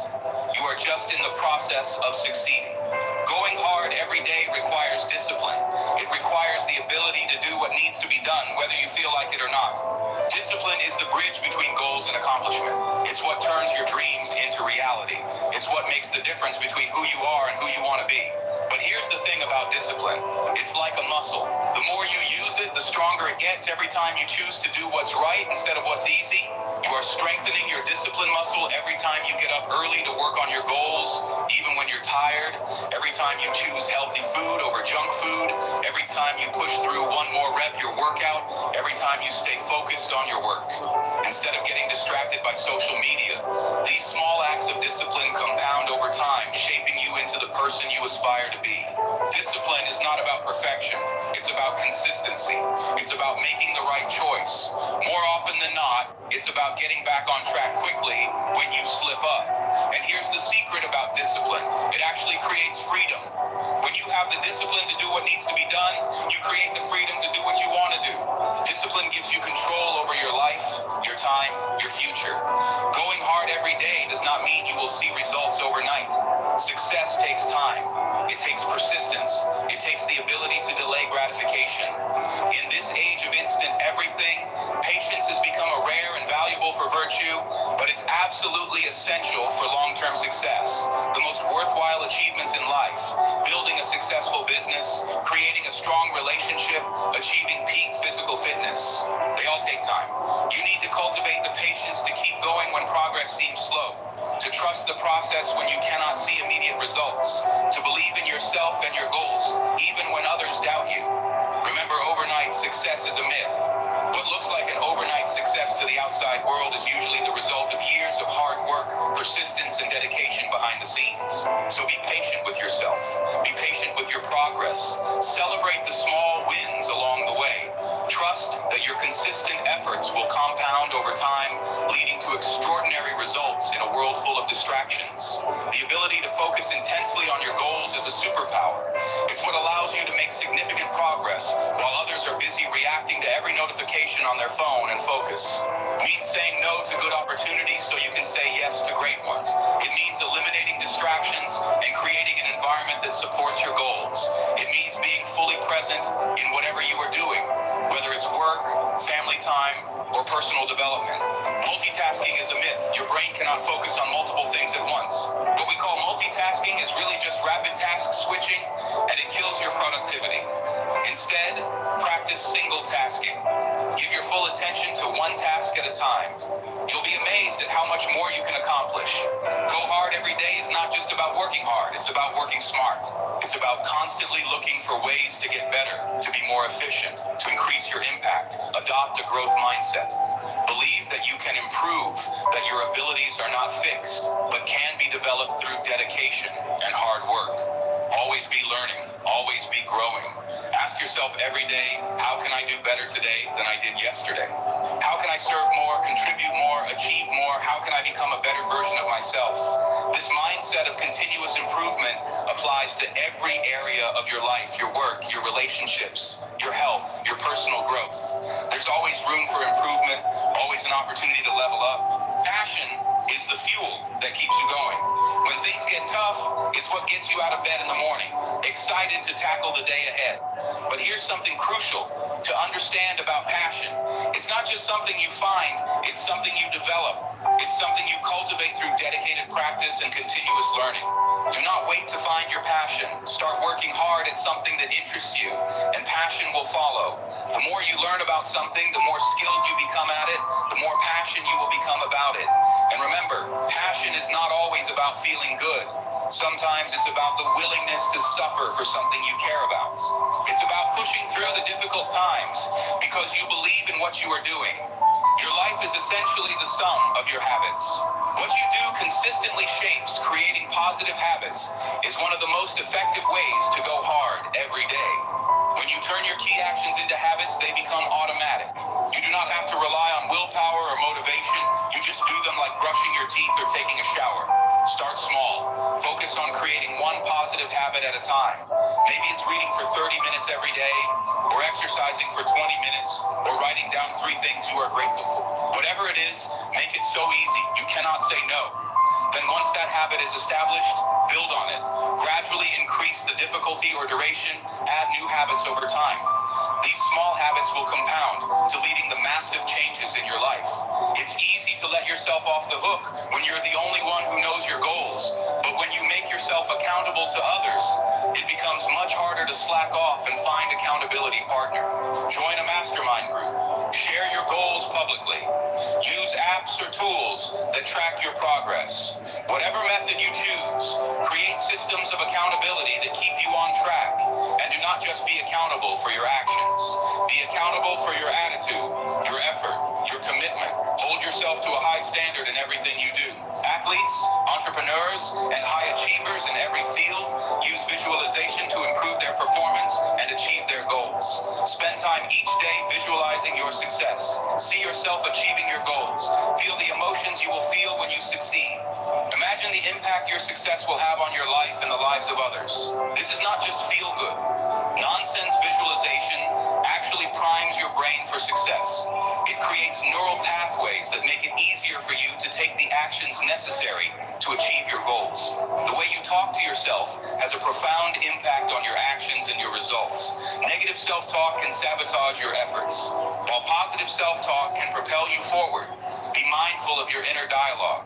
Catch yourself when you're engaging in negative self-talk and consciously replace it with positive, empowering thoughts. Speak to yourself with kindness and encouragement, the way you would speak to a good friend. Remember, you become what you consistently tell yourself you are. So tell yourself you are capable, you are worthy, you are unstoppable. And then go out and prove it through your actions. We mentioned this earlier, but it's worth expanding on. Gratitude is one of the most powerful mindset shifts you can make. When you are going hard every day, it's easy to get caught up in what you haven't achieved yet, what you still need to do.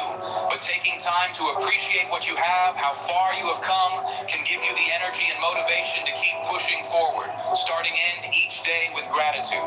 Write down 3 things you are grateful for. Focus on the progress you have made, no matter how small. Appreciate the challenges that have made you stronger. Gratitude does not just make you feel good, it actually rewires your brain for positivity and resilience. It helps you maintain perspective. When things get tough, it reminds you of all the reasons you have to keep going hard every day. Going hard does not mean blindly charging ahead. It means being willing to take smart risks that have the potential for big rewards. Every great achievement requires some level of risk. The risk of failure, the risk of looking foolish, the risk of stepping out of your comfort zone. But remember, the biggest risk of all is not taking any risks. Staying where you are, never growing, never achieving your full potential. Learn to assess risks intelligently, weigh the potential rewards against the potential downsides. And when you decide to take a risk, commit to it fully. Give it everything you have got. Work hard is not always going to be easy. There will be times when you want to give up, when it seems like nothing is working. When the obstacles seem insurmountable, this is where perseverance comes in. Perseverance is the ability to keep going in the face of difficulties, obstacles, and discouragement. It's what separates those who achieve their dreams from those who give up on them. Perseverance does not mean blindly pushing forward no matter what. It means adapting when necessary, learning from setbacks, but never losing sight of your ultimate goal. It means having the courage to start over as many times as it takes. Remember, most people overestimate what they can achieve in a year and underestimate what they can achieve in a decade. Keep persevering. Keep showing up. Keep going hard every day, and you'll be amazed at what you can accomplish over time.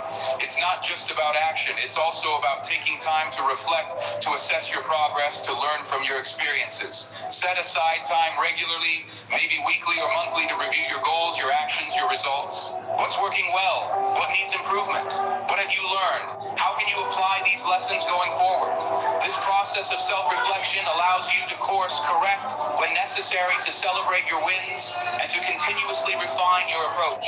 It ensures that you are not just busy, but truly productive. Your beliefs shape your reality. If you believe you can achieve something, you will find a way. If you believe you cannot, you will find an excuse. Cultivate unshakable belief in yourself and your goal. This does not mean being arrogant or unrealistic. It means having confidence in your ability to learn, to grow, to overcome obstacles. It means believing that with enough effort and persistence, you can achieve anything you set your mind to. Belief is not just about positive thinking, it's about taking positive action. It's about backing up your beliefs with consistent effort and dedication. It does not mean rigidly sticking to one path, no matter what it means. Being committed to your goals, but flexible in your approach. The world is constantly changing. New opportunities arise, new challenges emerge.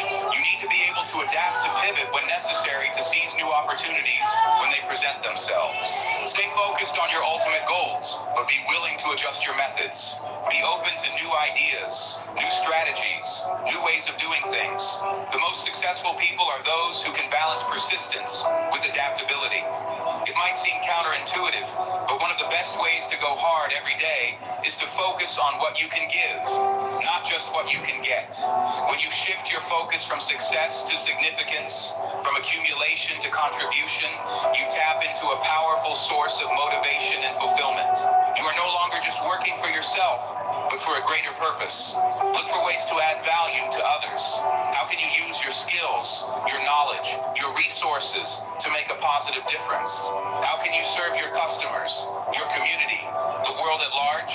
When you commit to giving your best every day, not just for your own benefit, but for the benefit of others, you will find a level of motivation and satisfaction that that's truly transformative. The importance of celebrating your wins.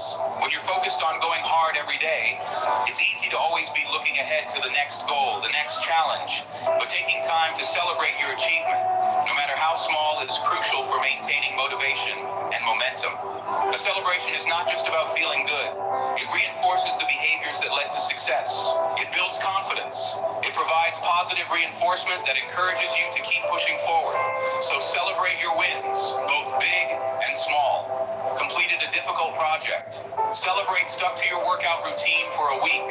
Celebrate made progress on a long-term goal. Celebrate these celebrations. Do not have to be elaborate. Maybe it's treating yourself to a favorite meal, sharing your success with a friend, or simply taking a moment to acknowledge your progress. The important thing is to recognize and appreciate your efforts and achievement. This might seem contradictory when we are talking about going hard every day, but proper rest and recovery are essential for sustained high performance. Going hard does not mean burning yourself out. It means giving your best effort when you are working and then giving yourself time to recharge. It's about working smarter, not just harder. Make sure you are getting enough sleep. Take breaks throughout the day to recharge your mental energy.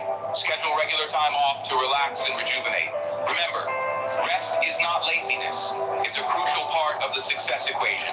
Your environment, the people you surround yourself with, the physical spaces you inhabit, the information you consume has a huge impact on your ability to go hard every day. Create an environment that supports your goals. Surround yourself with positive, motivated people who inspire you to be your best. Organize your physical space in a way that minimizes distractions and maximizes productivity. Feed your mind with information that educates, inspires, and empowers you. Remember, it's much easier to go hard every day when your environment is working for you, not against you having a clear sense of purpose. Why that's bigger than yourself can provide powerful motivation to go hard every day. Your purpose does not have to be grand or world-changing. It just needs to be meaningful to you.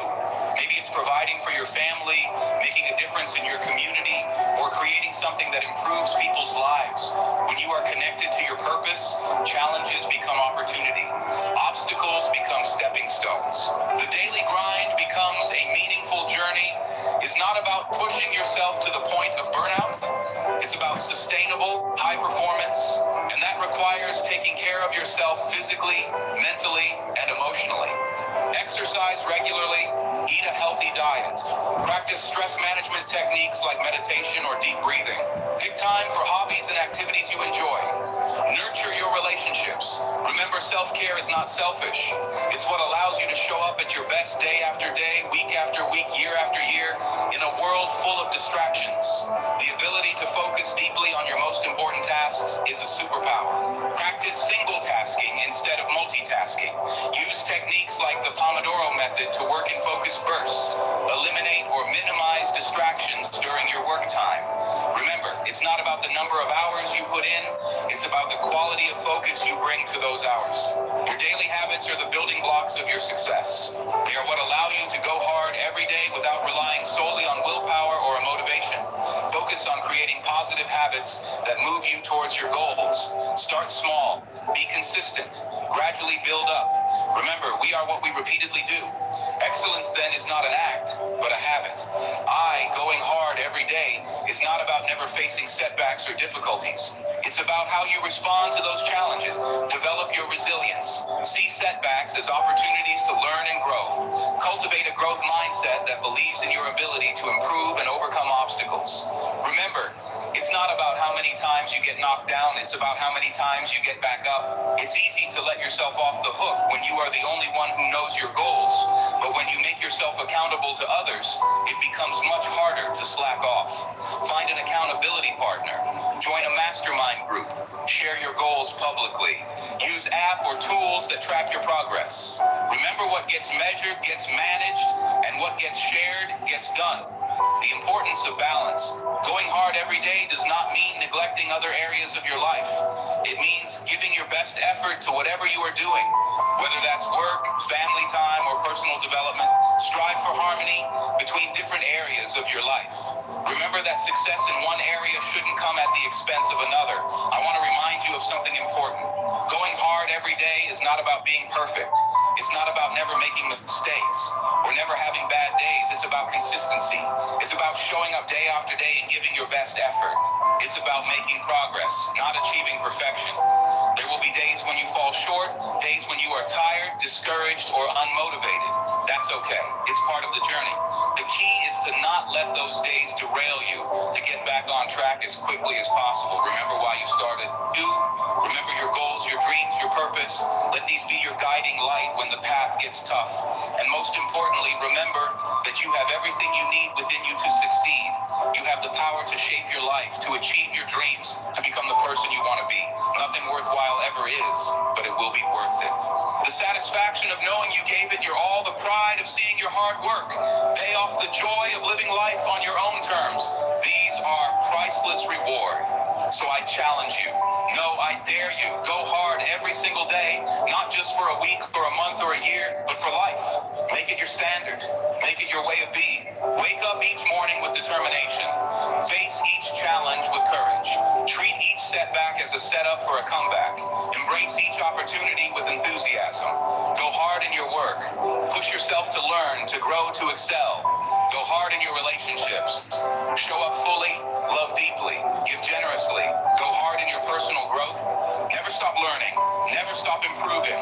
Never stop pushing your boundaries. Success is not a destination, it's a journey. It's a daily commitment to being the best version of yourself. It's about progress, not perfection. And as you go on this journey, as you commit to going hard every single day, something amazing will happen. You'll start to see changes, small at first, then bigger and bigger. You will see progress in your work, in your relationships, in yourself. You'll become stronger, more resilient, more capable than you ever thought possible. You will achieve things you once thought were out of reach. You will inspire others with your dedication and your results. And one day you'll back and realize that you have become the person you always dreamed of being. Not because of luck or talent, but because you made a decision to go hard every single day. So let this be the moment you decide to stop settling, to stop making excuses, to stop waiting for the perfect time. The moment you decide to go all in on your life, your dreams, your potential, your life is happening right now. This is not a dress rehearsal. This is the main event, and you have the power to make it extraordinary. Your life can change completely in just 90 days. That's right. In only 90 days, you can transform any area of your life if you follow the right plan. With total commitment, I've spent over 30 years studying the most successful people in the exact actions they take to achieve extraordinary results. What I found is simple, yet powerful. The most successful people in the world all follow specific patterns that anyone can copy.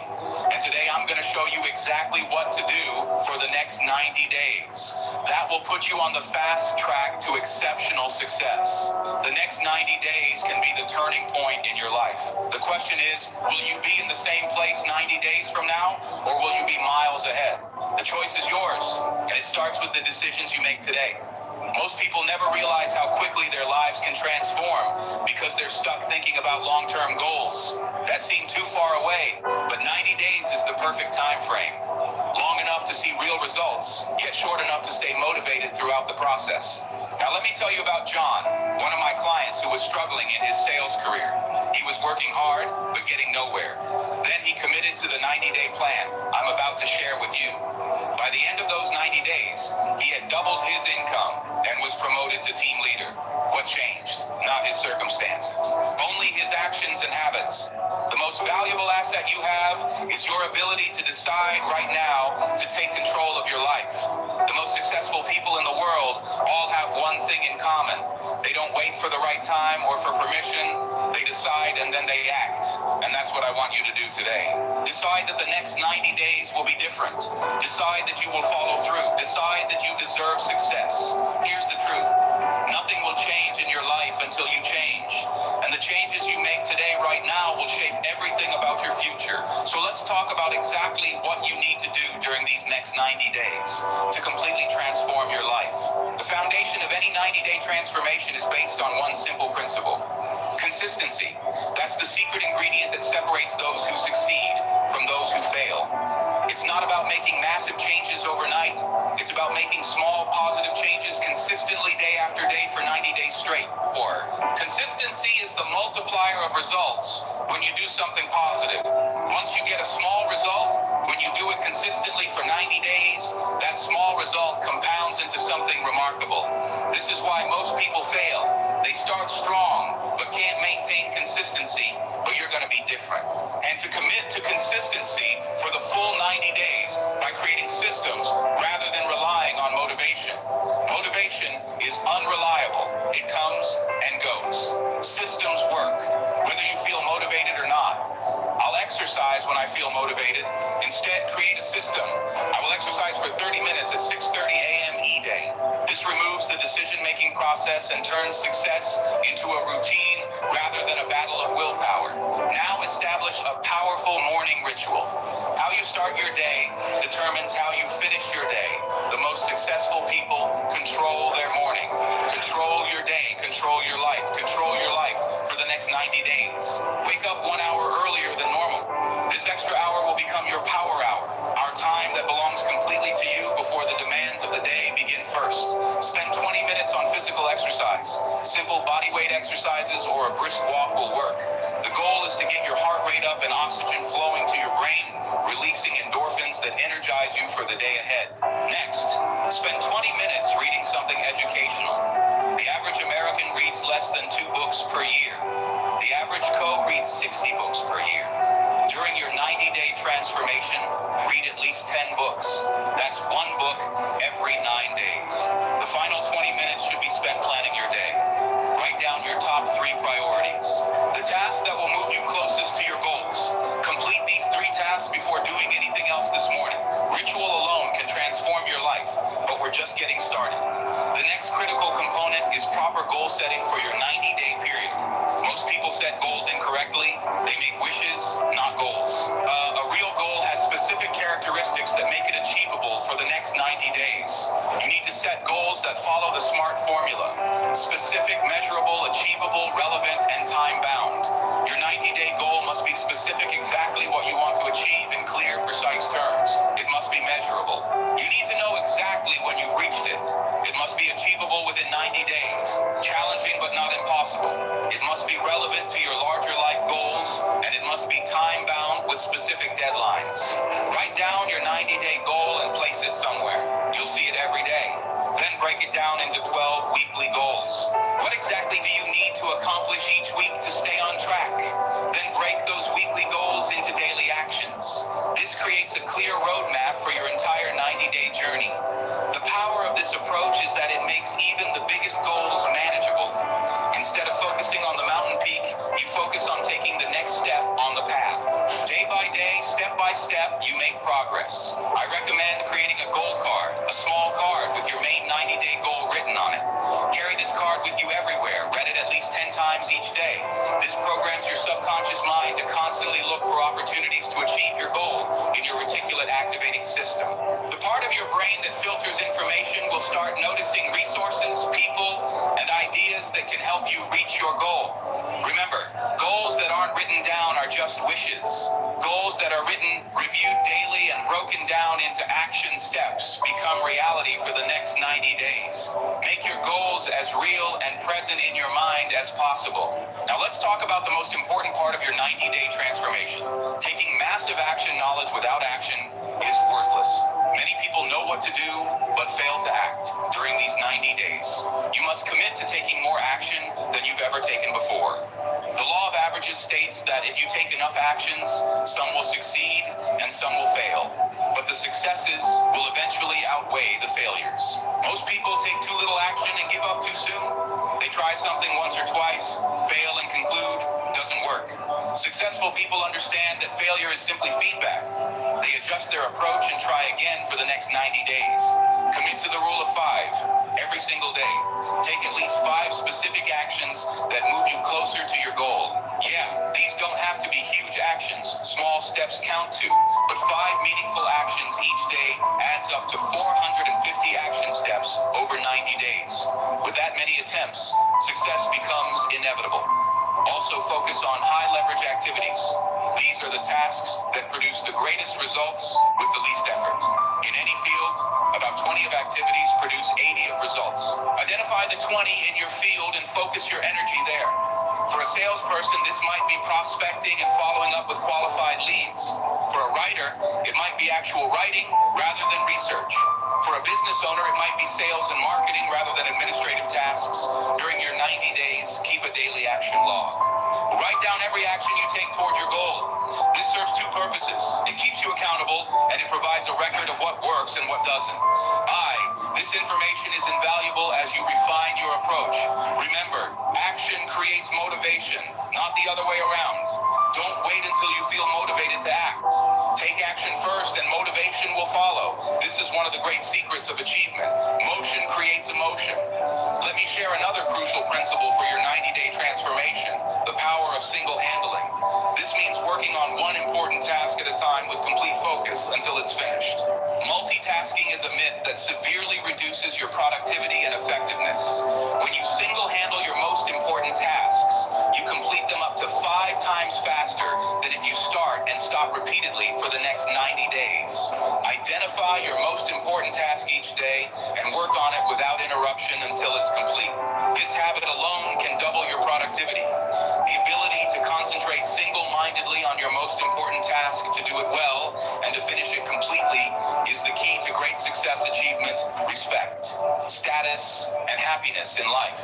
This is a habit you can develop through practice and repetition as you take massive action during your 90-day transformation. You'll need to eliminate distractions that waste your time and energy. Distractions are the silent killers of success. They seem harmless day to day, but over time they rob you of your most precious resource. For the next 90 days, you must identify and eliminate your biggest time oysters. The average American spends over 3 hours per day watching television and another 2 hours on social media. Another major distraction is unnecessary. Meetings and calls. Learn to say no to any meeting that doesn't directly contribute to your goals. Each. When you must attend meetings, insist on clear agendas and time limits for phone calls. Schedule specific times rather than allowing them to interrupt your workflow. Email is another common distraction. The average professional spends 28 of their workday on email for your 90-day transformation. Check email only twice per day, once in the morning and once in the afternoon. Perhaps the biggest distraction today is notifications. Every ping from your phone triggers dopamine in your brain, making it addictive. Turn off all non-essential notifications. Better yet, put your phone in another room while you're working on important tasks. What you pay attention to grows. When you eliminate distractions, you free up mental energy for what truly matters. Your focus improves, your productivity soars, and your results multiply during your 90-day transformation. You need to build positive habits that move you toward your goals automatically. Habits are the compound interest of self-improvement. Small, consistent actions compound over time into remarkable results. It takes approximately 66 days to form a new habit. This means that during your 90-day period, you can establish new positive habits that will serve you long after the 90 days are over. Select 3 key habits that will have the biggest impact on your goals for health. This might be daily exercise, meal preparation, and adequate sleep. For business, it might be prospecting, follow-up calls, and skills development for relationships. It might be quality time, active listening, and expressing appreciation. They follow these steps first. Make them extremely specific. Not all exercise more, but I'll walk for 30 minutes at Cent Zero M every weekday. Second, start small. Begin with a version of the habit that's so easy, you can't say no. Third, attach the new habit to an existing habit. This is called habit stacking. For example, after I brush my teeth, ting habit, I will do 10 push-ups. New habit, track your habits daily. Use a simple checklist or habit tracker to mark off each successful day. Don't break the chain of successful days. If you miss one day, never miss 2 in a row. This maintains momentum. A powerful technique for habit formation is what I call habit stacking with rewards. Each time you complete your new habit, give yourself a small, immediate reward. This could be as simple as a moment of celebration, a short break, or a small treat. This creates a positive association in your brain between the habit and the reward, making the habit more likely to stick. I also announce your habits publicly. Tell friends, family members, or colleagues about the specific habits you're building. Social pressure is a powerful motivator when others know about your commitments. You become much more likely to follow through for these 90 days. Focus on replacing negative habits rather than simply trying to eliminate them. Habits exist because they serve a purpose. They meet some need. Identify the need behind any negative habit you want to change. Then find a positive habit that meets the same need. For example, if you snack when stressed, replace that with a short meditation or breathing exercise. That also reduces stress. Most importantly, focus on the process, not the outcome. Don't measure success by results in the beginning. Measure success by whether you showed up and did the work. Results will follow naturally from consistent action. One of the most powerful aspects of your 90-day transformation will be surrounding yourself with excellence. You become like the 5 people you spend the most time with. Their habits, attitudes, and income levels will over time become your own for the next 90 days. Carefully examine the people you spend time with. Do they support your goals or undermine them? Do they inspire you to be better or pull you back to old patterns? Do they have the results you want in life, or are they struggling as well? Make a conscious decision to spend more time with people who elevate you. This doesn't mean abandoning old friends, but it does mean being strategic about who influences you during this critical period. If you don't know anyone who's achieved what you want to achieve, find mentors through books, podcasts, or online courses. Join mastermind groups of professional organizations where successful people gather, attend conferences and events in your field. Also, consider finding an accountability partner for your 90-day journey, someone who shares your commitment to growth and will check in with you regularly. Knowing someone else is counting on you dramatically increases your chances of following through. Remember, excellence is contagious. When you surround yourself with excellent people, their standards become your standards. Their work ethic becomes your work ethic.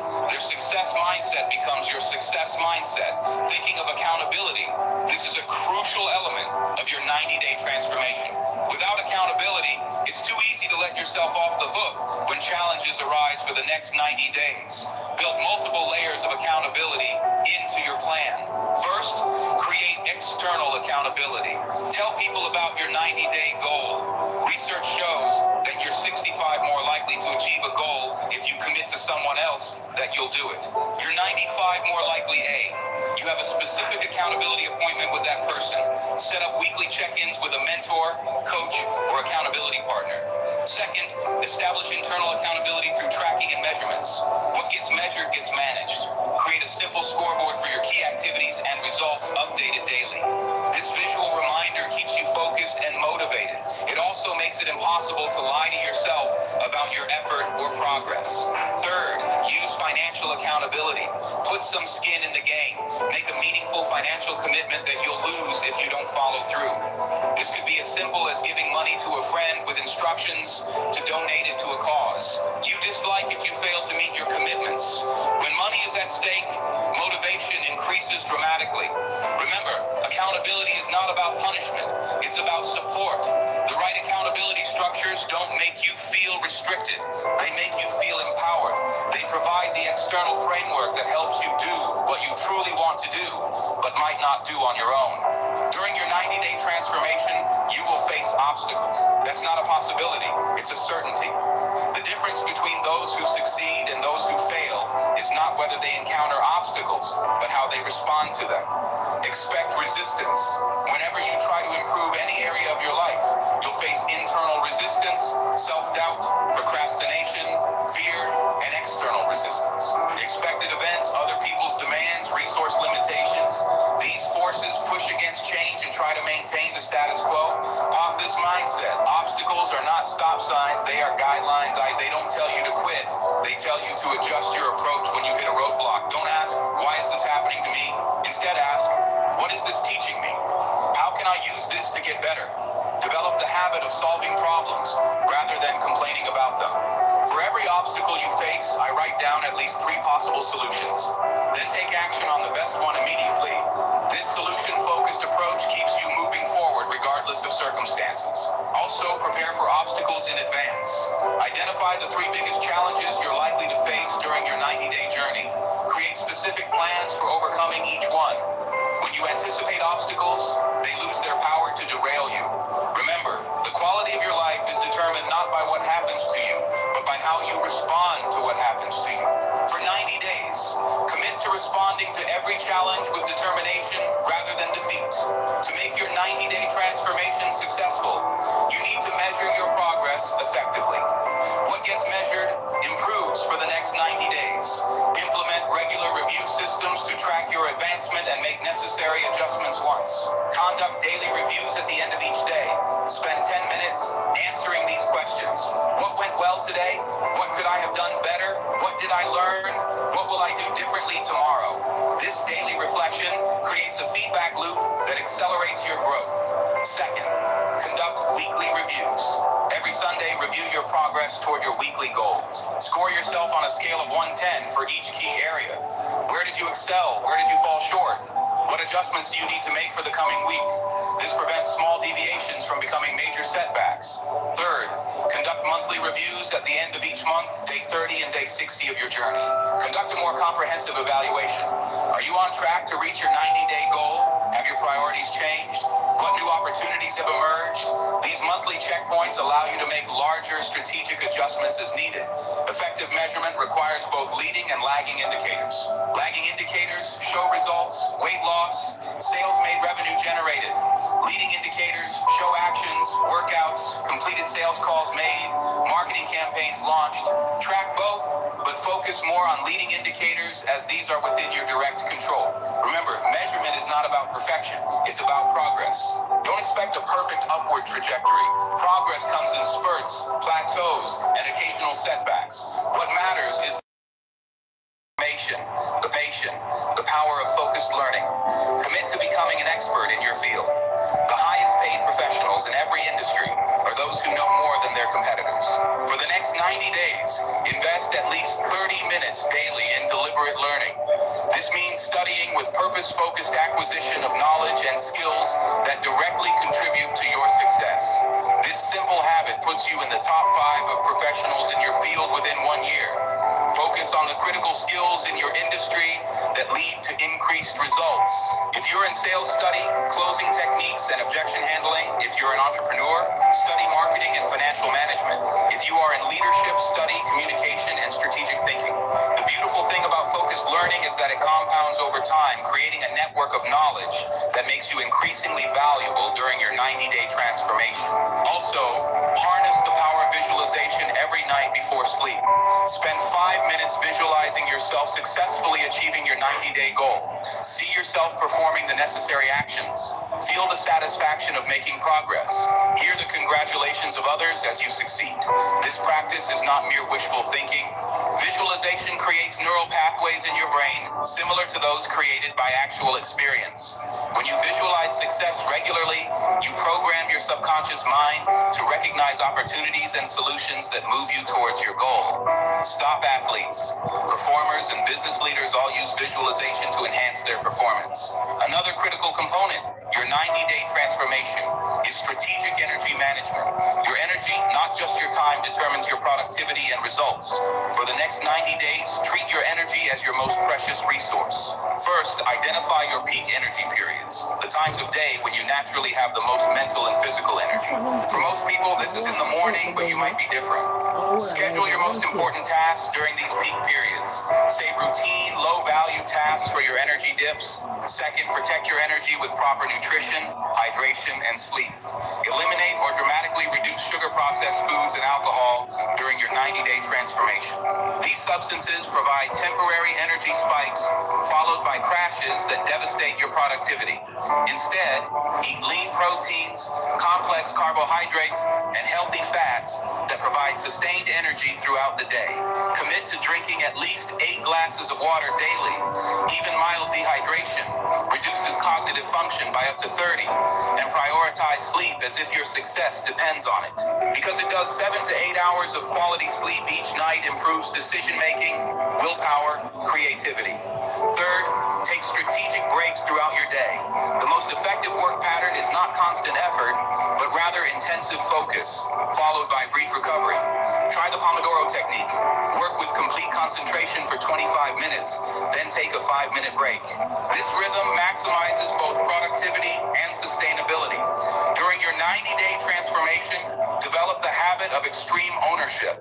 This means taking 100% to reality for everything in your life, your results, your circumstances, your emotions, everything. No blaming, no complaining, no excuses. When you take complete ownership, you reclaim your power. Instead of waiting for conditions to change, you change yourself. Instead of hoping for better circumstances, you create better circumstances. This mindset alone will transform your results over 90 days. Ask yourself daily, what more can I do? How can I add more value? How can I serve at a higher level? These questions shift your focus from what you're getting to what you're giving, which paradoxically leads to greater success. Practice strategic gratitude. Each morning, write down 3 specific things you're grateful for. Make them different each day and as specific as possible. This trains your mind to look for the positive, creating a positive feedback loop in your brain. Gratitude is practical benefits that enhance your performance. Research shows that people who practice daily gratitude experience better sleep, less stress, greater resilience, and improved immune function. For these next 90 days, commit to the 1 extra hour principle. Simply put, work 1 hour longer than your colleagues or competitors. This single hour gives you an enormous competitive advantage. During this extra hour, focus exclusively on high-value activities that produce tangible results. 1 extra hour of focused work each day adds up to 90 extra hours over your transformation period. More than 2 additional work weeks of productivity. Remember that during your 90-day transformation, your mindset is everything. Guard your thoughts carefully. Negative thoughts generate negative emotions, which lead to negative actions and ultimately negative results for 90 days.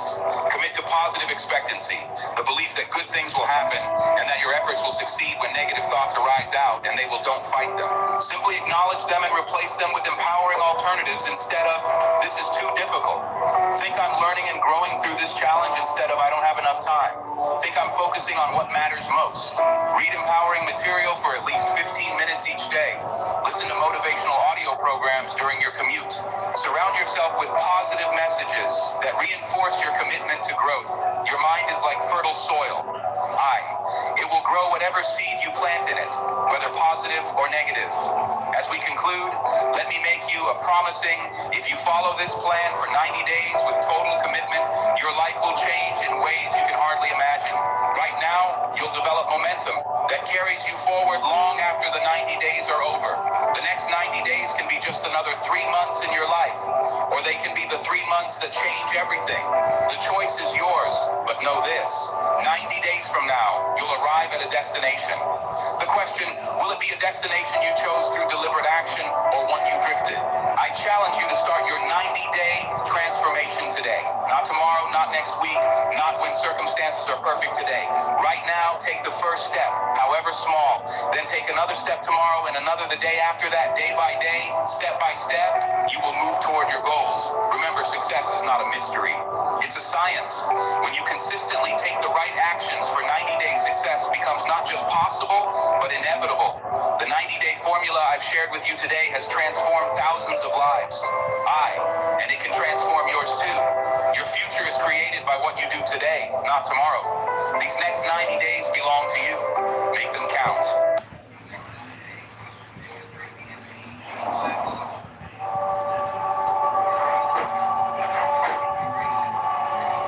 Let me ask you something. How many times have you let someone else's words ruin your entire day? How often have you allowed another person's negativity to drain your happiness? How many nights have you gone to bed frustrated, replaying the same situation in your mind, wishing you had responded differently, wishing they had treated you better? Let me tell you this. Your peace belongs to you. Your happiness is yours to protect. And no one, absolutely no one, has the right to take that away from you. But here's the reality. People will test you. They will disrespect you. They will push your buttons. That's just life. You can't control what they do, but you can control what you allow to bother you. So today, I'm going to show you how to walk through life untouchable. How to move with such confidence, such peace, that no one, no matter what they do, can shake you. Most people go through life believing emotions just happen to them, like the weather, unpredictable, uncontrollable, inevitable. But here's the truth. Emotions aren't random storms that hit you out of nowhere. They are reactions, and reactions can be controlled. Think about it. 2 people can experience the same situation and respond in power over how you feel, You take back control in a way most people never do. You stop being a puppet to circumstances, and you start becoming the master of your own